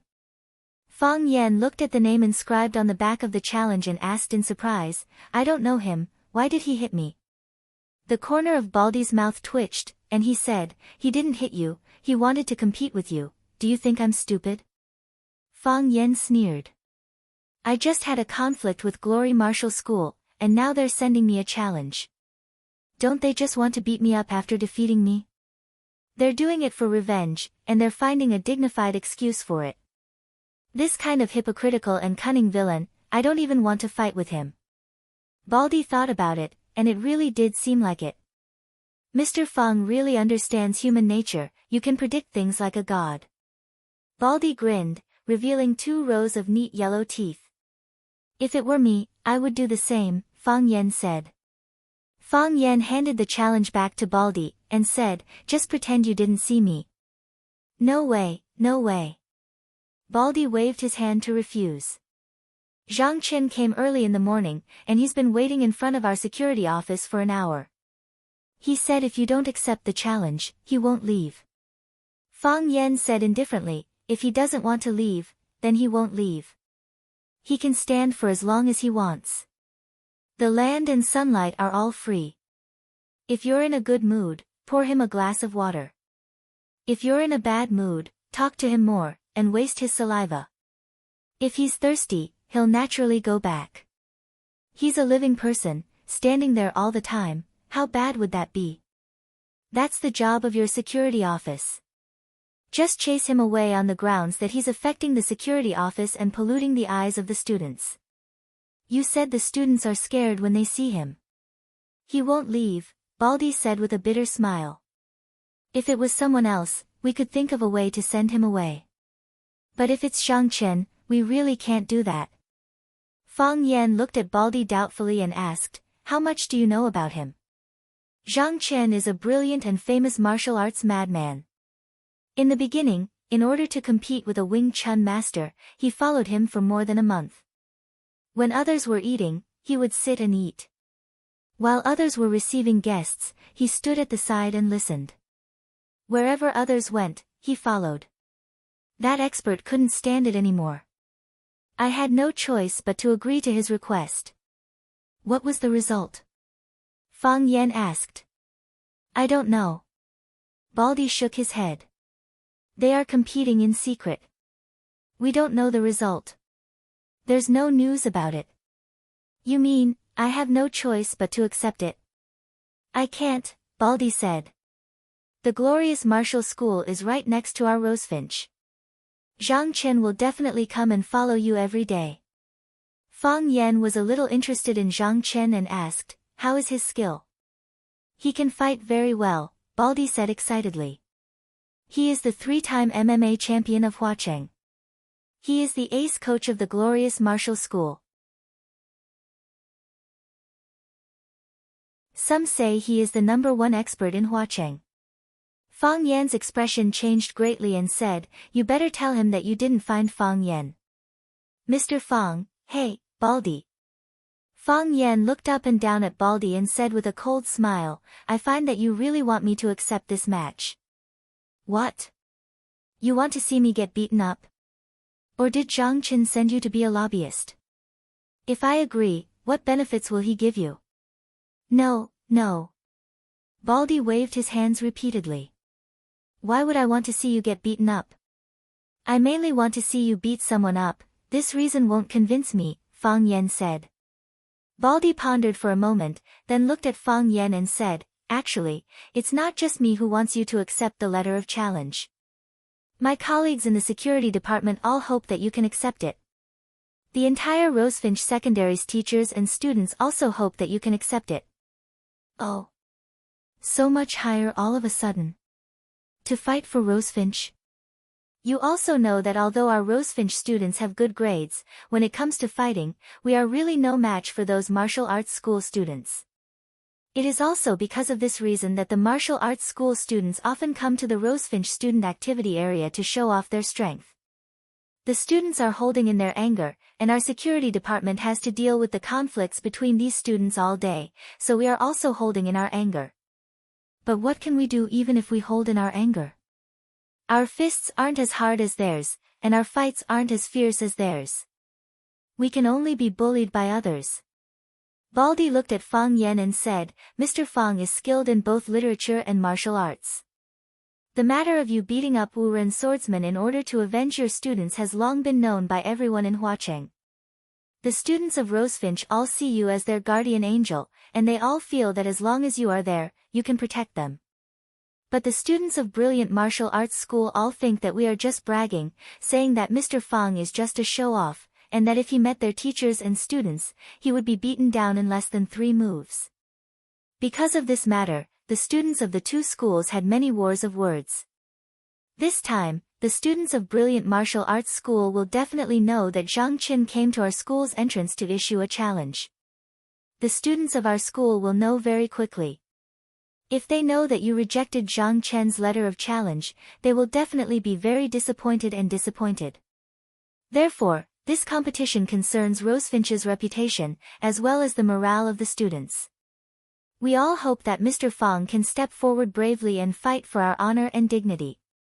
My personal honor doesn't matter much, but since it concerns Rosefinch's honor and dignity, I will not shirk my duty, Fang Yen said with a serious expression. Mr. Fang agreed. Baldy was overjoyed. Fang Yingying, Fang Yen shouted. Here, the short and fat Fang Yingying ran in front of Fang Yen and said, Junior Martial Uncle, you were looking for me? Are you willing to fight for Rosefinch's honor and dignity? Yes, Fang Yingying shouted loudly. But why should I fight for Rosefinch's honor and dignity? I have nothing to do with Rosefinch. Then fight for me, Fang Yen said. He stuffed the letter of challenge in his hand into Fang Yingying's hand and said, You can only win, you can't lose. Fang Yingying and Baldy looked at each other and didn't know what to do. Fang Yen looked worried and said, Principal Lu is angry. What should I do to please her? I'm going to tell her that she's not the kind of woman that I made her out to be. She won't believe me if I tell her that she's not the kind of woman that would cry and laugh at the slightest bit of kindness. But she has never promised to marry me. Mr. Zhang, you should go back first.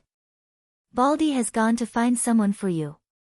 We will inform you when we find him. Yes. You are standing in front of the school gate, and all the students are looking at you. If the school leaders know, we will be scolded again. Zhang Chen was indifferent to Rosefinch's security guard's persuasion. He said, I will not leave until Fang Yen comes out. Mr. Zhang. Hey, Baldy is back, a security guard said, pointing to the wall.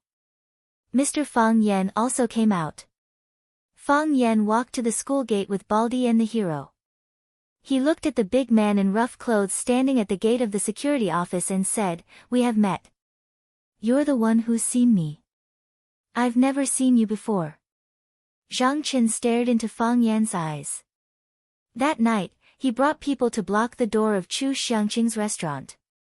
In the end, Fang Yan did not go downstairs.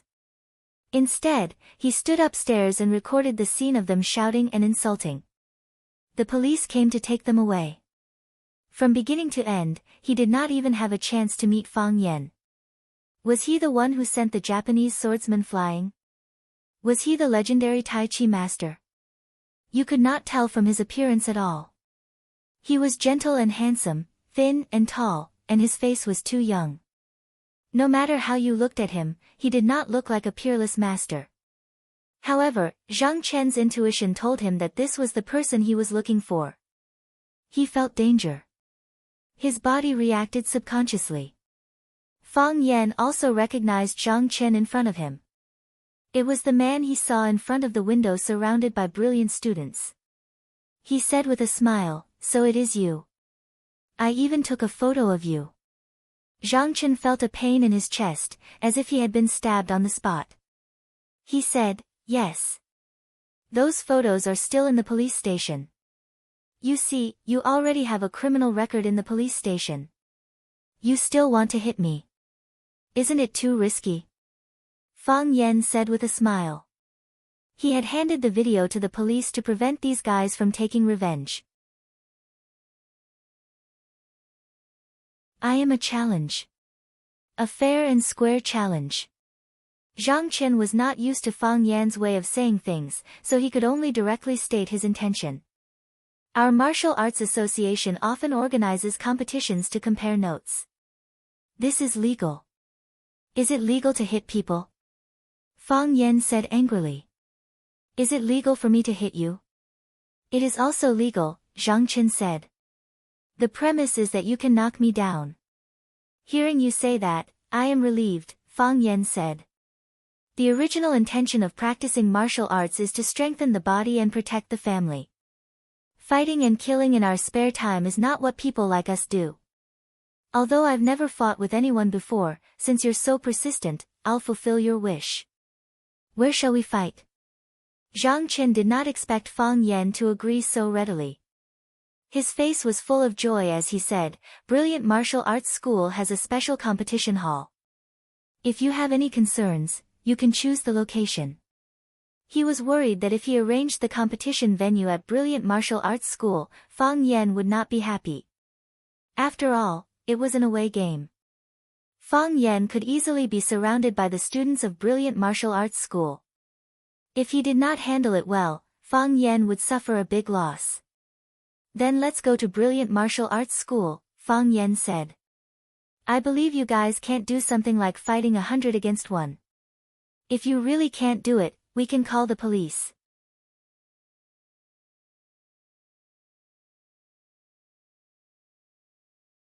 Chapter 108. Glory Martial Arts School's ace coach, Zhang Chen, issued a challenge to Rosefinch Secondary's language teacher, Fang Yan. Fang Yan happily accepted the challenge. Under the manipulation of someone with ulterior motives, this news instantly spread throughout Rosefinch and Glory Martial Arts School. Glory Martial Arts School's students were rubbing their hands in excitement. They were all looking forward to Zhang Chen teaching the guy who brought hope to Rosefinch's students and brought shame to Glory Martial Arts School. Zhang Chen was a professional, an ace, a 3-time MMA champion in Huacheng, and the number 1 in Huacheng in many people's hearts. They had confidence in Zhang Chen.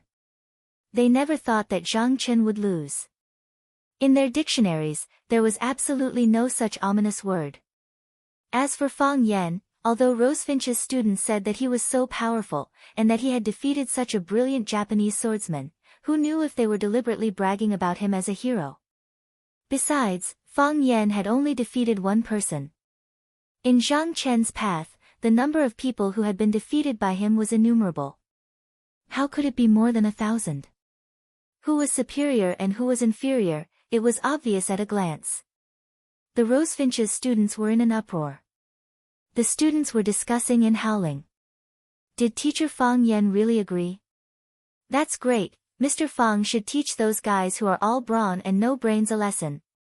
Why is the competition starting now? Why isn't it Sunday? We have to go to class today. That's right, I really want to go and cheer for Mr. Fang. What should I do? Should I ask for leave and skip class? That zombie face definitely won't agree to let him go, right? It was rare for Qin Yitian to appear in the classroom today. When he heard the discussion in the class, he couldn't help but smile. Watching him fight should be more interesting than going to class. Qin Yitian stuffed his earphones into his ears, picked up his bag, and walked out of the classroom. Seeing Qin Yitian's action, Tang Cheng quickly pushed the chair away and ran out. Qin Yitian! Tang Cheng shouted from behind. Qin Yitian looked back at Tang Cheng, smiled, and continued to move forward. Tang Cheng's heart was instantly filled with joy. She smiled at him and did not object to him going with her to cheer for Fang Yan. Soon, the joy turned into disappointment. Because when he took the initiative to greet her, she didn't even respond. I'm the most handsome guy in school. Why doesn't she respect me and help me protect my face? The revolution had not succeeded yet, and he still had to work hard. As long as there was a chance, Tangxing knew that he would definitely succeed. He walked quickly to Qin Yitian's side and walked side by side with her. He said, Qin Yitian, who do you think will win the competition between Zhang Chen and Mr. Fang? Fang Yan, Qin Yitian said indifferently. Although Mr. Fang is very strong, Zhang Chen is not someone to be trifled with. He's the 3-time champion of Huacheng, and the number 1 in Huacheng in name, Fang Yan, Qin Yitian said again. Tangxing was speechless. It was very difficult to find a common topic with this kind of brainless fan. Following along with Qin Yitian's constant praise of Fang Yan, he was really not happy. Since Glory Martial Arts School was a martial arts school, there would naturally be no lack of competition venues. Actually, it didn't matter where Fang Yan fought. Whether it was the hall or the courtyard, the wooden floor or the concrete floor, or even the bushes or the forest, Fang Yan could handle it with ease. The key was to defeat the opponent and not be defeated by the opponent. The Fang family's martial arts hall was classical and grand, but every time he fought with Yi Rou, she would beat him like a dog. How could Fang Yan's mood be good? Number 1 Practice Hall. This was Glory Martial Arts School's largest competition hall. Fang Yan and Zhang Chen's competition venue was chosen here. When Fang Yan and Zhang Chen arrived, number 1 Practice Hall was completely surrounded. Not only were the spectator seats in the hall filled with Glory Martial Arts School's students, but even the windows were filled with heads. Wang Hui was also in the middle of the crowd. His face was still bandaged, and he stared viciously at Fang Yan, who was smiling and waving to the surrounding students. Brother Hui, don't be anxious. This kid is going to be out of luck soon, Chen Jian, who was standing beside Wang Hui, said with a cold smile. Zhang Chen isn't someone who knows how to show mercy, Wang Hui said with a ruthless voice. Let's just wait and watch a good show. For the sake of fairness, Zhang Chen even specially invited a referee. The referee was Glory Martial Arts School's most senior coach, Lin Ping-en. Lin Ping-en had been a coach at Glory Martial Arts School for more than 20 years, and had practically joined when Glory Martial Arts School was founded. Not only was he the coach of Glory Martial Arts School, he was also the Deputy Secretary General of Huacheng Martial Arts Association. Lin Ping-en was a short old man with slick back hair and a tuft of goatee. He wore a black tang suit and indeed looked like a master. He habitually hid one hand behind his back, stood between Fang Yan and Zhang Chen, and exhorted, in the way of exchanging pointers, friendship comes first, competition comes second. Don't hurt your opponent's vital points, and don't take his life. If anyone breaks the rules, then not only will he lose this match, but he will also lose his future. You two are both young, so remember not to fight fiercely. That would put you at a disadvantage. Zhang Chen repeatedly agreed, saying that he definitely wouldn't. Fang Yan was even more vehement in his denial, saying that they were all friends, so how could he hurt his friend or take his friend's life? That was the act of a beast. Lin Ping-en took 3 steps back and made a gesture with his hands. Fang Yan and Zhang Chen understood, and both of them retreated, putting a distance between them. Are you ready? Lin Ping-en asked. Ready, Fang Yan and Zhang Chen answered at the same time. Begin. Lin Ping-en raised his hand and chopped down forcefully, as if he was chopping a hard object. Dong dong dong, Zhang Chen took the lead to attack, his body slightly bent as he charged towards Fang Yan's position. Zhang Chen was around 180 centimeters tall. According to common sense, he wasn't too tall, so he couldn't compete with others in terms of strength. He wasn't short enough, and he wouldn't have much of an advantage in speed. However, this was Zhang Chen's specialty. He had both strength and speed. This was also the reason why he repeatedly defeated strong opponents in Huaqing's freestyle arena and achieved good results. He charged towards Fang Yan like a raging bull, and the distance between the two was closed in an instant. Hua! A huge fist headed straight for Fang Yan's face. The veins on his fist bulged, and the bones in his fingers were cracking. The whistling wind broke the silence of the scene, and a cold and dangerous aura headed straight for Fang Yan. Swords could kill, and so could sword aura. Fists could hurt, and so could the wind generated by the fists. Fang Yan was sure that Zhang Chen only had a body of strength honed through years of persistent training and rich combat experience. He definitely didn't have internal energy like them. However, he could actually use his body's strength to create such a powerful wind. It was enough to show that he lived up to his reputation as the number one in Huaqing. The closer the fist was to the face, the darker the color of the fist. In the end, it turned crimson red, as if it was about to burn during the process of the punch. Fang Yan took a step back. He only took a step back, and just happened to avoid the attack of Zhang Chen's domineering punch. Clatter, the students of Glory Martial School applauded vigorously, and some even cheered loudly. Did you see that? Our coach Zhang beat that kid back with one punch. That's right, whether it's a mule or a horse, he's going to show his true colors now. Coach's punch was so domineering. If Fang Yan dared to take it head-on with his small body, he would definitely be sent flying. His first punch missed, but this didn't affect Zhang Chen's performance. His body moved forward rapidly, his body pouncing forward, his hands clenched into claws, but his right leg was raised high. Fist to knee. This was a combo. In other words, Zhang Chen's first punch and his current first move were the same move. His first punch went straight for the face, in order to hit Fang Yan, or to beat Fang Yan back. After hitting Fang Yan, the second move was used, and Fang Yan was already on the ground, unable to get up.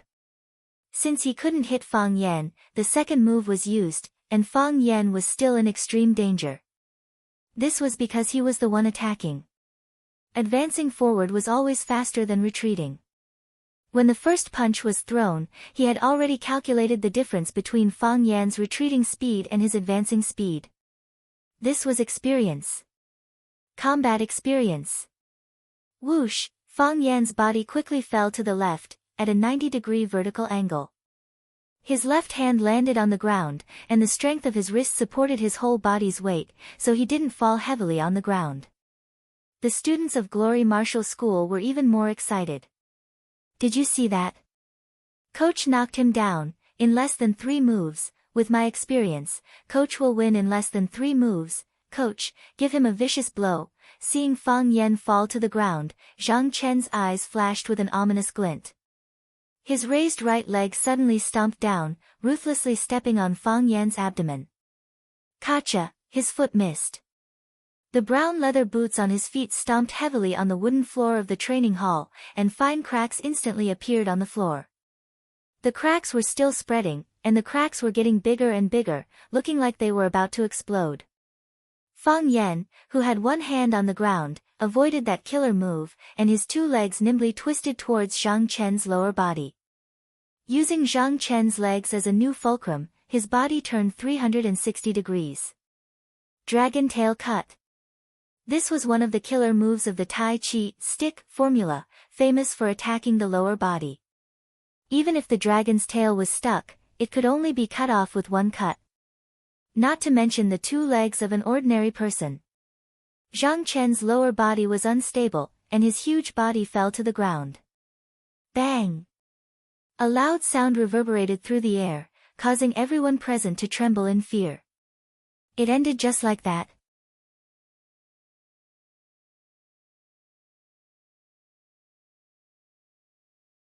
Chapter 109. What kind of battle was the most exciting? The 2 opponents were evenly matched, fighting to the death with their fists. This kind of battle was exciting and pleasing to the eye. Zhang Chen punched hard enough, but he couldn't touch the corner of Fang Yan's clothes. Fang Yan knocked down Zhang Chen, but no matter how much strength he used, it gave people a feeling of being light. The onlookers all said that it was too unsatisfying. Fang Yan supported himself with his palms and jumped up from the ground. He cupped his hands to Zhang Chen and said with a smile, "Thank you for letting me win." Coach Zhang has good skills. Everyone condemned Fang Yan for being too shameless. He had won and still said such sarcastic words. No matter how good Coach Zhang's skills were, he was still defeated by you. Teacher Fang Yan felt very wronged. This was the standard saying on the martial arts field. If someone else said it, it would be noble and unquestionable integrity. How could it be that he said it as shameless? Zhang Chen got up from the ground. Because of the heavy fall just now, his chest was still in pain. What made him want to vomit blood was that the match had ended before he could even touch Fang Yan's skin. He couldn't enjoy the pleasure of fighting and couldn't test the depth of Fang Yan. One could imagine the grievance in his heart. He stared at Fang Yan angrily and said, "This is not over."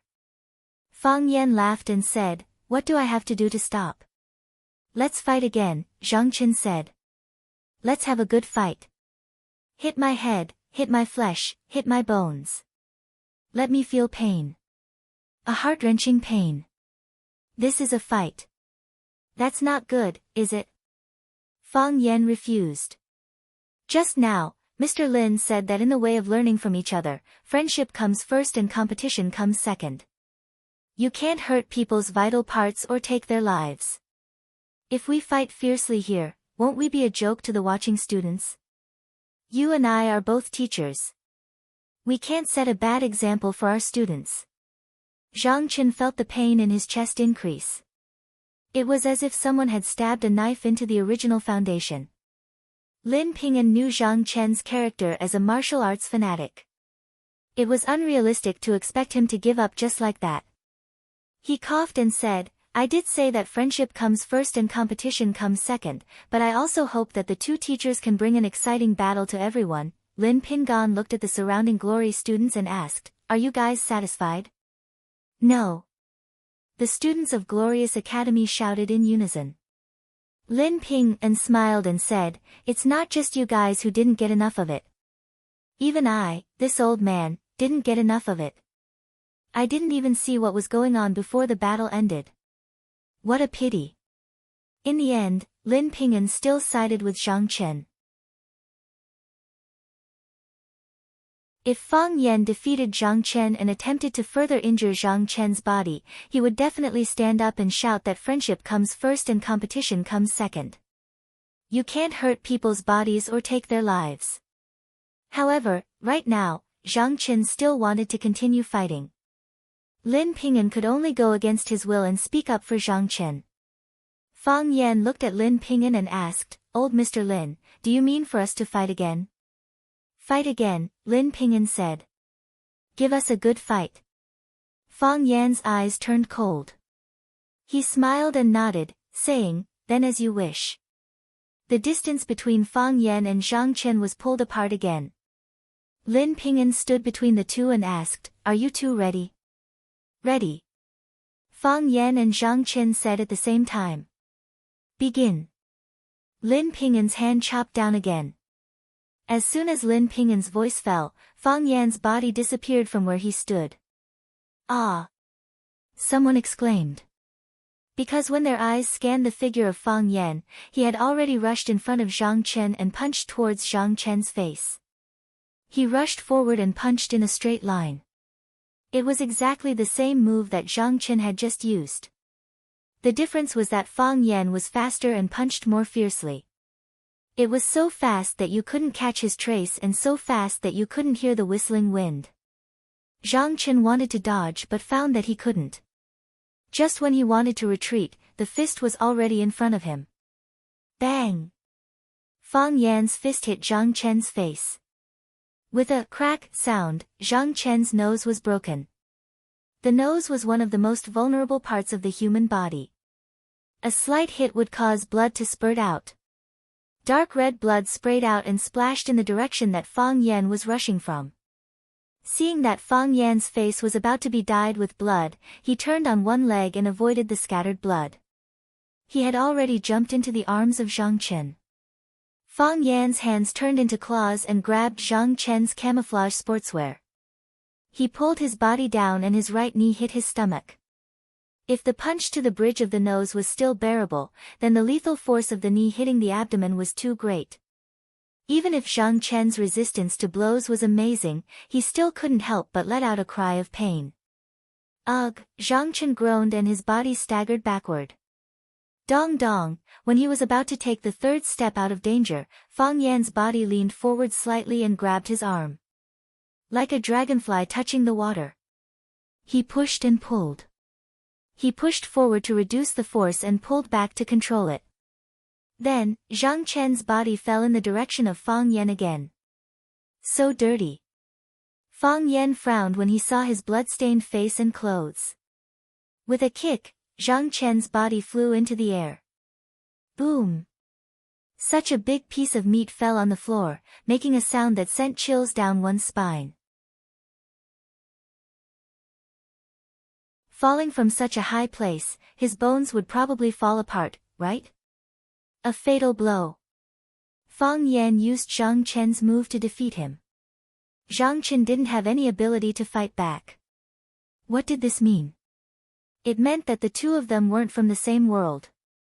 They weren't on the same level at all. Fang Yan could completely suppress him and beat him down. The whole place was quiet. No one talked, no one laughed, and no one answered Fang Yan's question. Even their breathing felt so heavy. Zhang Chen, Glory Martial Arts School's ace coach, Huaqing's 3-time MMA champion, and was still called Huaqing's MMA king. How could he be so weak in front of this man? Although it wasn't hot-blooded, it wasn't exciting, and there were no punches hitting flesh.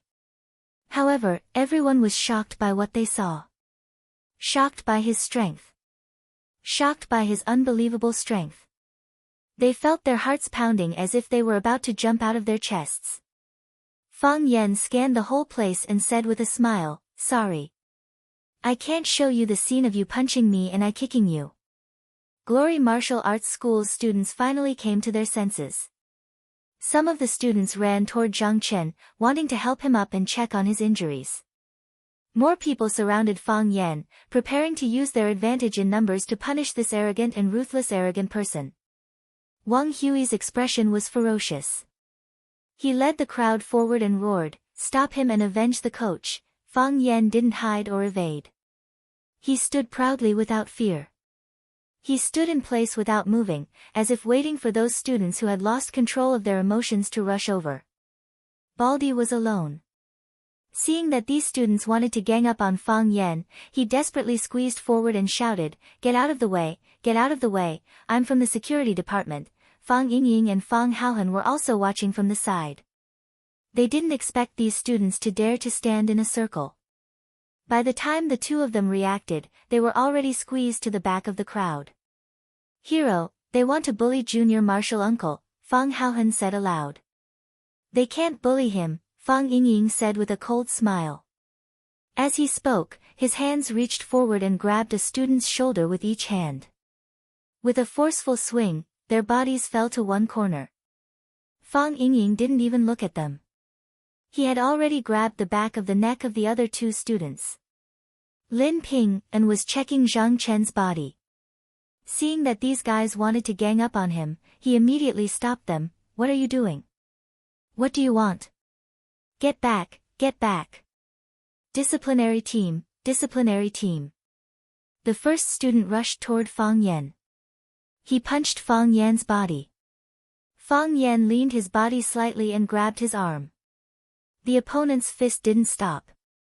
He stabbed the chest of a student on the opposite side. Another attacker slashed at Fang Yan's ribs with his saber. Fang Yan pulled his saber back, and the student spun on the spot. He became a sandbag in front of Fang Yan, and was beaten black and blue by countless people. The third attacker was sent flying by Fang Yan with a kick.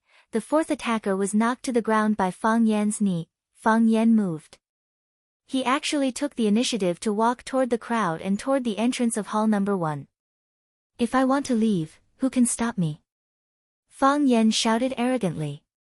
He reached out his hand. While the student in front of him was still hesitating whether to hit his face or kick him, he slapped him down. At the same time, the two of them quickly changed positions. It turned out that Fang Yan was behind him and the student was in front of him. In an instant, he became the student in front of Fang Yan. He pushed the student behind him and used his body as a sandbag to block the 5 to 6 fists and more than 10 feet behind him. No matter how ferocious the punches were, no matter how sharp the kicks were, no matter how fierce the attacks were, they were all hitting the air in front of him. Fang Yan was besieged by countless people. However, these people couldn't touch his skin or even the corner of his clothes. He raised his foot and walked forward. He didn't turn left or right. He walked straight out, as if he was taking a leisurely stroll in a courtyard. Some students rushed over, but when they saw Fang Yan's smiling face, they quickly retreated. More students parted on both sides, allowing Fang Yan to walk past them effortlessly. Occasionally, someone wanted to sneak up on him but was kicked to the ground by Fang Yan. In the end, no one dared to stand up to challenge Fang Yan. They wanted to challenge this terrifying demon. Fang Yan stopped in his tracks. He stood on the stone road. He stood in the middle of the campus. He glanced at the glorious students in front and behind him and said loudly, "Are you not convinced? Do you feel like a wild chicken with weeds? I am stronger than you. I am stronger than you. Now, you can only do one thing. Raise your head and look up to the existence of people like me."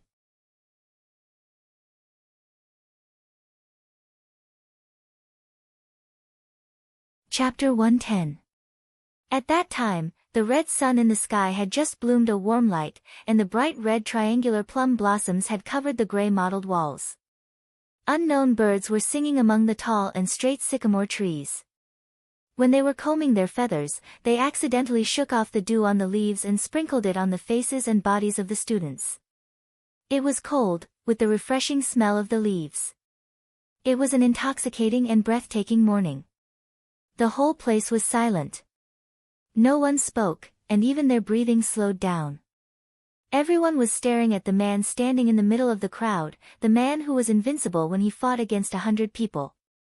He was delicate and handsome, and his face was repulsive. He was gentle and modest, and he was arrogant and arrogant. He was cruel and merciless, and he was compassionate. He had defeated the ace coach of Glory. He had said that Glory's students were useless. Everyone should hate him and ostracize him. However, from the bottom of their hearts, they had a strange impression of him. From the beginning until now, he had not seriously injured any of the students who had surrounded him. Even if he said it too bluntly and harshly, didn't this prove that he was a frank and sincere man? People who practiced martial arts most admired those who were stronger than them. Fang Yan had conquered them with his valiant strength and won their heartfelt respect. Except for Fang Yan, who else could be like him? Qinitian slightly raised her head, and under the direct light, her beautiful eyes were full of brilliance. She looked at Fang Yan in the distance, and said with a light smile, "You see, this is the man I like." The smile on Tangqing's face instantly froze. He turned around and looked at Qinitian's delicate and flawless side profile, and said, "Don't always say such things, okay? I feel very sad when I hear it. Mr. Fang is indeed very powerful, and I am proud of him now. But, do you know that one sentence of yours can completely destroy other people's good mood?" Qinitian still looked at Fang Yan, and said without turning her head, "But, what should I do? I don't like to lie and pretend." Tangqing felt like he was about to cry.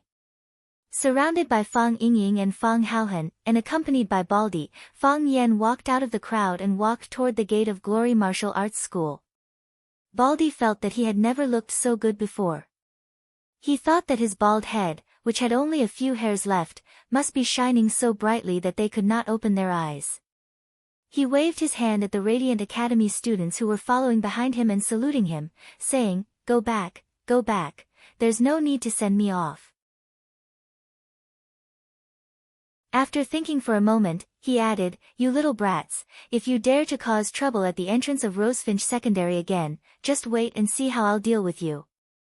If I can't deal with you, I'll let teacher Fang Yan deal with you, the students of Glory Martial School chuckled, not taking Baldy's threat seriously at all.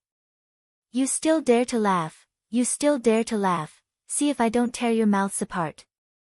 Baldy shouted angrily, feeling that he had lost face. Can't you see that I'm wearing a big tiger skin? Why aren't you guys afraid at all? I'm really worried for you guys. Baldy. Fang Yan couldn't help but shout. According to Fang Yan's plan, after the speech just now, he should not speak anymore. What he needed to do was to hold his head high and his chest out. With a warm, modest, pure, and enigmatic smile on his face, he would walk through the crowd under the protection of his 2 bodyguards and walk out of the school gate. Of course, the image of these 2 bodyguards was really too bad. One was short and fat, and the other was tall and skinny. It would be best if they could be swapped. They were not worthy of the noble style that he had created with his beautiful artistic conception. Although red leaves needed green leaves to go with it, Fang Yan had every reason to believe that even if he was placed in the middle of a group of red leaves, he would still give off the feeling that he was outshining others. Yes, he was such an ordinary, yet not ordinary, simple, yet not concise man. If the appearance of Fang Yingying and Fang Haohan was barely acceptable, then Baldy following behind him and acting cute was really intolerable. Please, you're just losing hair, not blind. How can you say such things at this time? Thus, Fang Yan had no choice but to scold him. Hearing Fang Yan call out his name, Baldy became even more proud. He glanced at the glorious students proudly, with a look that said, "Don't you dare offend me, or I'll beat you up." He trotted to the front of Fang Yan and said, "Mr. Fang, are you looking for me?" "Don't speak." Fang Yan said. "Okay." Baldy nodded in agreement.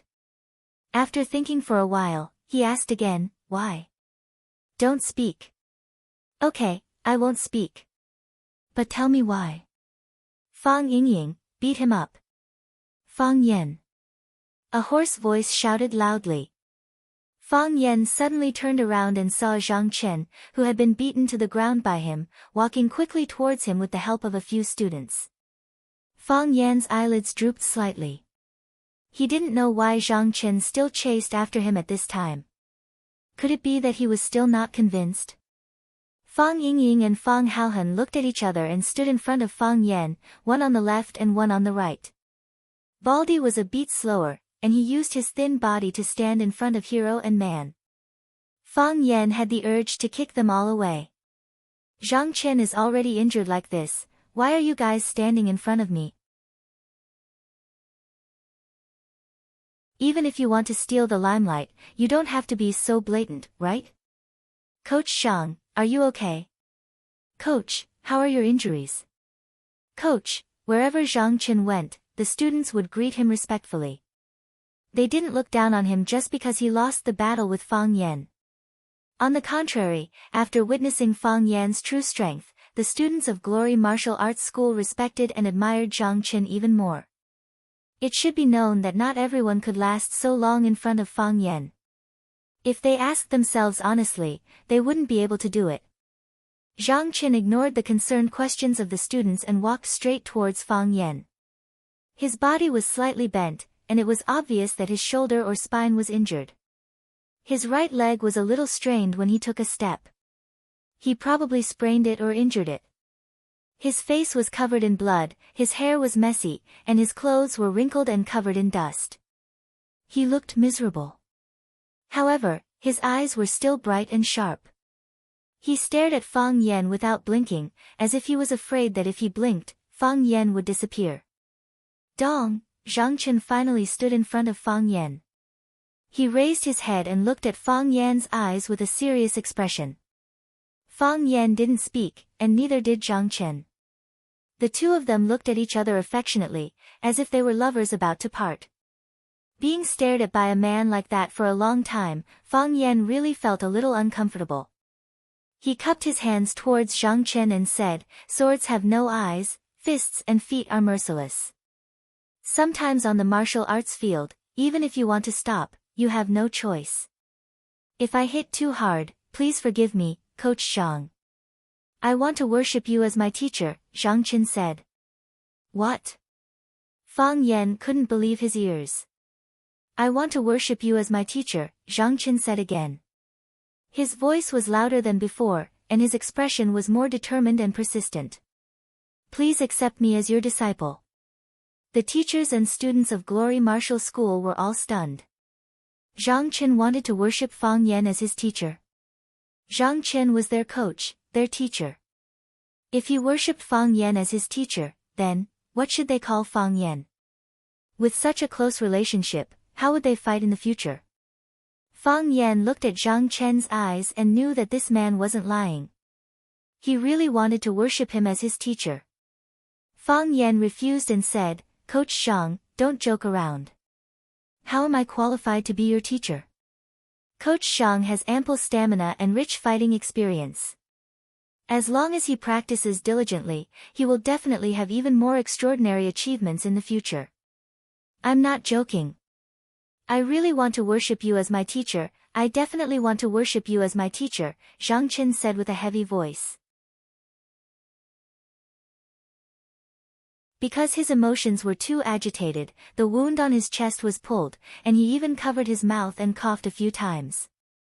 Before today, before sparring with you, I also thought that I had extraordinary strength and rich fighting experience, and that there was almost no one in Huaqing who could match me. But, after sparring with Mr. Fang, I realized how laughable my thoughts were. There is always someone better than you out there. The old ancestor has never lied to us. I know how big the gap between us is, a gap higher than the sky and deeper than the sea. You have the qualifications to be my teacher, but I'm afraid that I don't have the qualifications to be your disciple. Zhang Chen bowed his head and bowed, almost using a pleading tone to say, Mr. Fang, please accept me as your disciple. Fang Yan sighed softly and said, Coach Zhang, I can't accept you as my disciple. I'm just a teacher, a language teacher. The martial arts I learned are to strengthen my body, and I've never thought of using it for anything else. I'm a low-key person, and I don't want my life to become overly complicated. So, let's maintain the status quo. You continue to be the coach of Brilliant Martial Arts School, and I'll continue to be my language teacher at Rosefinch Secondary. When we're free, let's meet up for a drink. It's that simple. Fang Yan waved his hand and said, I have to go back. The next 2 periods are language classes. Zhang Chen tried his best to straighten his back, and said to the students who were supporting him on both sides, let go of me. Coach, let go, Zhang Chen shouted. The students didn't dare to disobey, and could only let go of his arms. Thump. Zhang Chen knelt on the ground. Under the gazes and astonishment of hundreds of brilliant martial arts school teachers and students, he knelt on the stone pavement in the middle of the school grounds. I beg you, Zhang Chen shouted at Fang Yan's back.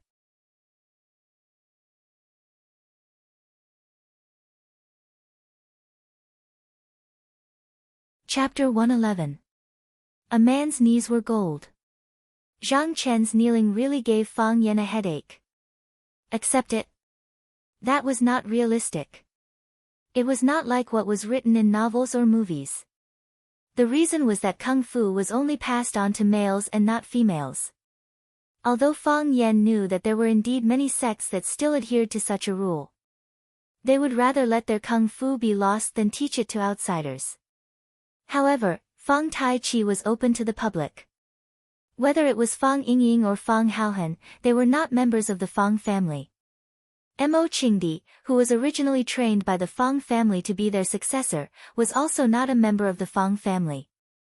He was just a language teacher. He could run away at any time. His own Tai Chi heart was stagnant. Fang Yingying and Fang Haohan's jobs had not been settled. He had too many important things to do. How could he have time and energy to train disciples? Refuse? That was for sure. However, if it was not handled well, it might hurt this sincere and persistent man.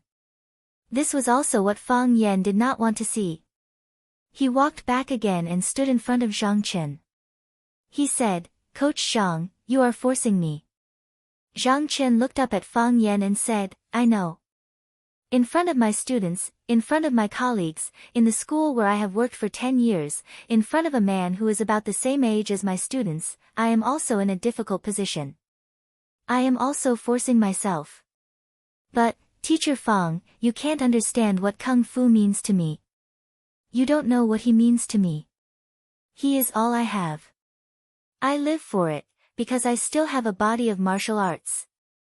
I want to improve. I want to be strong. I want to be like Mr. Fang. I know that I only have brute force. I haven't found the skill to use it. Mr. Fang, please teach me. Mr. Fang, please teach me. What should I do? Needless to say, Zhang Chen's comprehension was very high. After exchanging blows with Fang Yan, he had already discovered his shortcoming. In the past, he only used to hit people with force. Today, he discovered another realm from Fang Yan. Fang Yan didn't use much strength. When he hit people, it was easy and casual. In fact, he even borrowed the strength of the attacker. But, you didn't even get to touch the corner of his clothes before you were knocked down by him. This was the difference between the two of them. Of course, this was only what he could see with his naked eye. There were also many things that he couldn't see with his naked eyes. We often say that there are 3 realms in life. The first realm is to see mountains as mountains and water as water.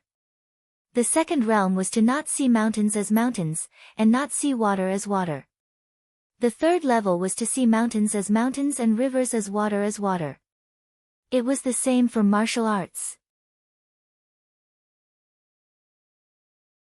Zhang Chen was still in the first stage of seeing mountains as mountains and water as water, while Fang Yan was already in the second stage of seeing mountains as mountains and water as water. Therefore, there was an insurmountable barrier between the two of them. Fang Yan could clearly see through Zhang Chen, but Zhang Chen couldn't see the depth of Fang Yan's strength. Fang Yan raised his eyebrows and said, "Coach Zhang, why make it so difficult for me to force you? To be honest, before we met today, we weren't very familiar. You don't understand me, and I don't understand you. Even when I walked into the gates of Glory Martial Arts School, I still had some prejudice against you. I thought it was because of what happened that night that you deliberately challenged me to take revenge. Of course, now that I've come into contact with Coach Zhang, I know that my thoughts were gauging the heart of a gentleman with my own mean measure.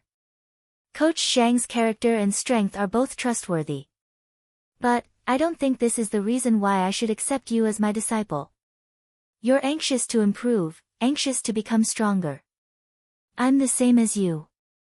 I'm also anxious to improve. I also have stronger people to defeat.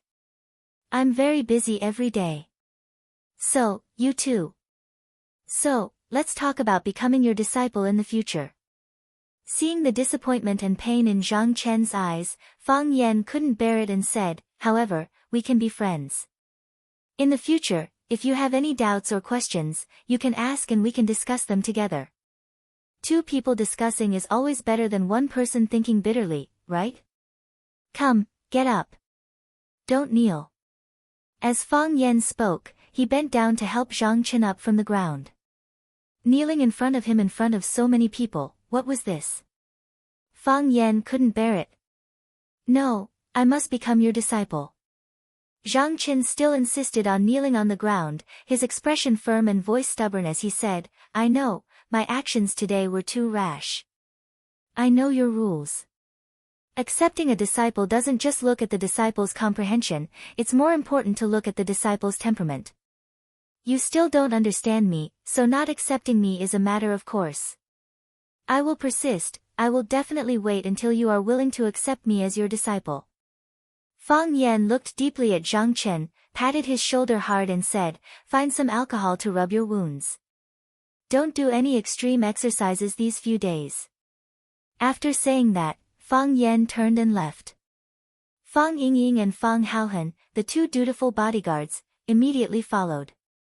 Baldy wanted to say a few more harsh words, but he didn't know what else to say after holding it in for a long time. He waved his hand and left behind Fang Yan in a very stylish manner. Fang Yan. At the entrance of Brilliant Martial Arts School, a clear girl's voice came from behind. Fang Yan turned around and saw Qi Nitian in rosefinch uniform running towards him. Tang Xing was a competent follower, following closely behind Qi Nitian. Why are you two here? Fang Yan asked doubtfully. Qi Nitian looked up and smiled lightly, saying, if you say you only saw me now, I will pretend to be deceived by you. Okay. Fang Yan knew that his lie was seen through by Qi Nitian. He had indeed seen Qi Nitian and Tang Xing standing outside the crowd a long time ago. In a strange place like brilliant martial arts school, where there were many boys and almost zero girls, it was hard not to notice a stunning girl like Qi Nitian. Fang Yan smiled awkwardly and said, what's the matter? Nothing, Qi Nitian said. I ran over to ask you a question. What question? Fang Yan, I like you more and more, what should I do? Fang Yan blushed and pretended to be angry. What are you talking about? Hurry back to class. He looked at Tang Xing and said, Tang Xing, you have to supervise Qi Nitian to class. You are not allowed to skip class, or else I will deduct your conduct points. After saying that, Fang Yan turned around and left. His footsteps were swift and fast. Fang Yingying and Fang Haohan looked at each other, hesitated for a moment, and then quickly chased in the direction that Fang Yan left. Junior Martial Uncle, who is this little girl? Why is she so bold and fierce? Fang Yingying followed behind Fang Yan and asked. I feel that she is very dangerous. Fang Haohan heard that the woman was in danger and said, I will go take care of her. Fang Yingying stopped Fang Haohan, who wanted to go back and beat the girl, and said, I mean, Junior Martial Uncle is very dangerous. Don't worry, no one is safer than you. Even I am 100 times more dangerous than you. Fang Haohan thought carefully but still couldn't figure out why he was so safe. Junior Martial Uncle and Fang Yingying's kung fu were better than his. It shouldn't be. She is prettier than Miss Yi, Fang Yingying praised. After a pause, he thought of Miss Ye's ferocious look when she beat people, so he quickly changed his words and said, she is as beautiful as Miss Yi, I don't think she is very beautiful. Baldy was very proud but deliberately showed a trace of disdain, and said, she is just Qi Nitian. She walks in front of me every day. Baldy was the school's security guard, and his duty was to protect the safety of the students at the school gate. Of course, he occasionally cooperated with the school to check if the students were wearing their student IDs. Qi Nitian indeed walked in front of Baldy every day after class. Xiaxia Mountain. It was the highest mountain in the Lingnan area and also a famous tourist attraction in Huacheng. Because the 9th class performed well when they received the Wu Ren investigation group, the school specially allocated a sum of money for the 9th class's travel expenses as a reward. After a discussion with the students, Fang Yan chose Xiaxia Mountain, which was near Huacheng. They would leave on Saturday and go back on Sunday afternoon. They would spend a night on the mountain. Every student looked forward to watching the sunrise from the top of the mountain. However, in order to persuade the school to agree to their plan, Fang Yan tried his best to persuade Lu Chaoge. The luxurious bus spun and spun on the rugged mountain road. Fang Yan stood beside the driver with his back facing the mountain rocks and grass in front of him. He looked at the bus full of Class 9 students and said, Students, come, let's sing a song. What song? The lively Suing was the first to ask. Fang Yan thought about it and felt that he was not good at this kind of thing. He said, Who is the member of the sports committee? That's me. Su Ying's cheerful voice sounded again in the bus. Fang Yan looked at Su Ying and said, Then, Su Ying, you take the lead and sing a song. Everyone sing along. Since it's a trip, how can there be no singing? Then let's sing, A Love Letter by Teresa Teng. I like this song very much. Su Ying looked at Fang Yan and said, A love letter of yours makes my face blush and my heart skip a beat. Ready, go. A love letter of yours makes my face blush and my heart skip a beat. Your frankness and passion make me not know what to do. Your tender and sweet feelings are like the rhythm of nature lingering in my ears. Your love makes me think about you day and night. The students' cheerful and melodious voices came from the bus. However, when Feng Yan heard this song, he felt restless. He looked at Suing, who was singing passionately, and thought to himself, could she be the one who stuffed a paper crane love letter into my lesson plan?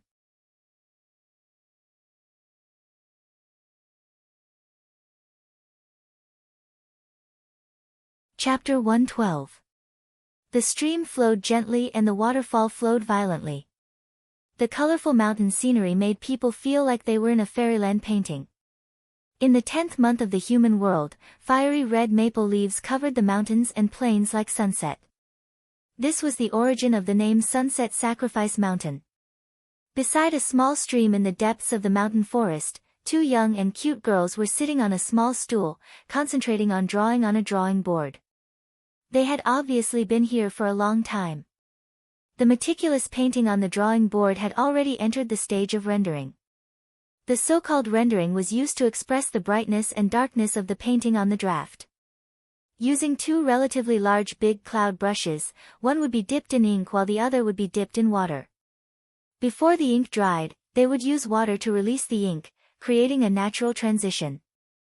Rendering was the foundation of a painting's success. If the ink was too thick, it would be too dark. If the ink was too shallow, it would appear blank. Therefore, the two girls didn't dare to be careless in the slightest. After finishing the last stroke, Yuan Lin threw the brush in her hand into the toolbox and seriously looked at the work on the drawing board. She said with a smile, "It seems that there's a piece that hasn't been released. It seems that the control of the fire isn't good enough. I can only paint this piece as a stone when I'm dyeing it. However, in this way, my Sunset Sacrifice autumn charm can only be called Sunset Sacrifice scenery." What a failure. The girl was wearing white casual pants, red casual shoes, and a white t-shirt with a cartoon pattern printed on it. She had a small cherry mouth and a straight nose. Her skin was delicate and white, and her facial features were so exquisite that there were almost no flaws. Her long black hair fell over her shoulders, making her look obedient and cute. Not hearing a reply from her companion, Yuan Lin turned to look at Jiang Qin, who was not far behind her, and shouted, Dear, what are you doing? Can you hear me?" Jiang Qin raised his head and glanced at Yuan Lin, then quickly shifted his gaze back to the drawing board in front of him. He said, "Wait. I haven't finished rendering yet." Her long hair was tied into countless small braids, revealing a clean and cute forehead. Some people said that those who dared to reveal their smooth forehead were either handsome or beautiful. This saying might not be suitable for everyone. After all, Sister Feng also had such a hairstyle. But it was fully fulfilled on this girl. The sky blue skinny jeans were stained with a lot of paint, and the colorful canvas shoes looked a little old, but it gave off an artistic feeling. She wore a white singlet, revealing a large portion of her snow-white neck and sexy collarbone. It was covered with a plaid striped shirt. Only the bottom two buttons of the shirt were fastened, making it look casual and fashionable. She was also a beautiful girl. At first glance, she looked somewhat similar to Yuan Lin. However, upon closer inspection, one could see that the two of them were clearly different. Yuan Lin looked obedient and docile, but her personality was lively and quick-witted, while Jiang Qin's dressing style was like a ghost horse, but it gave people a lazy and gentle feeling. Their looks and personalities contradicted each other, yet they were a perfect match. Perhaps, this is what we often say, when a person lacks something, he will chase after it. Your painting skills are better than mine. Teacher also said that you are more talented than me. Usually, you finish painting before me. Why are you slower than me today? A smile appeared on the corner of Yuan Lin's mouth.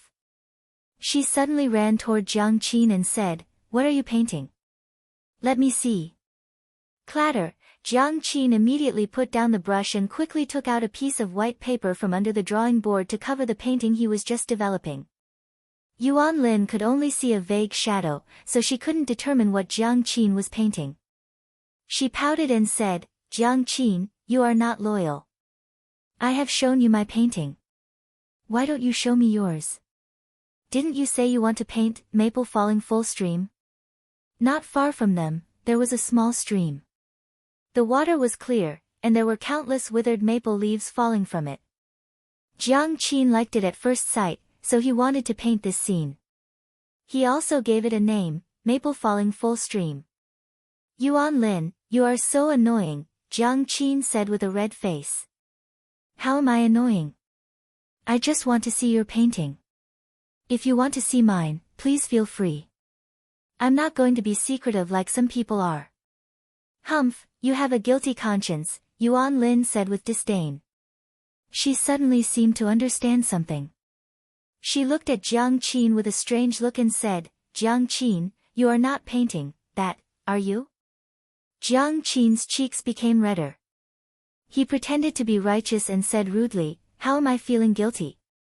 What do I have to feel guilty about? My maple falling full stream is not finished yet.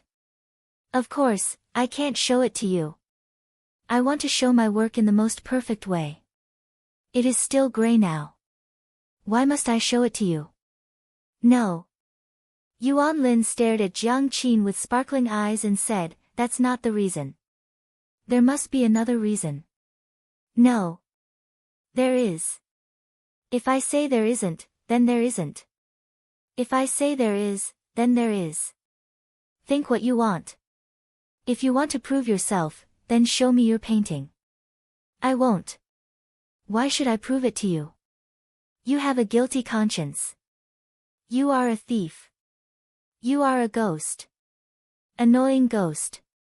Amidst the red leaves and green grass, the two girls quarreled with each other.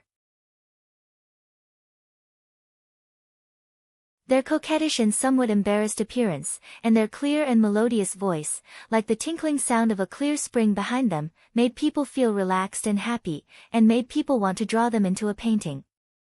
Jiang Qin and Yuan Lin lay side by side on the maple leaves in the grass, looking at the fiery red maple tree above their heads in a daze.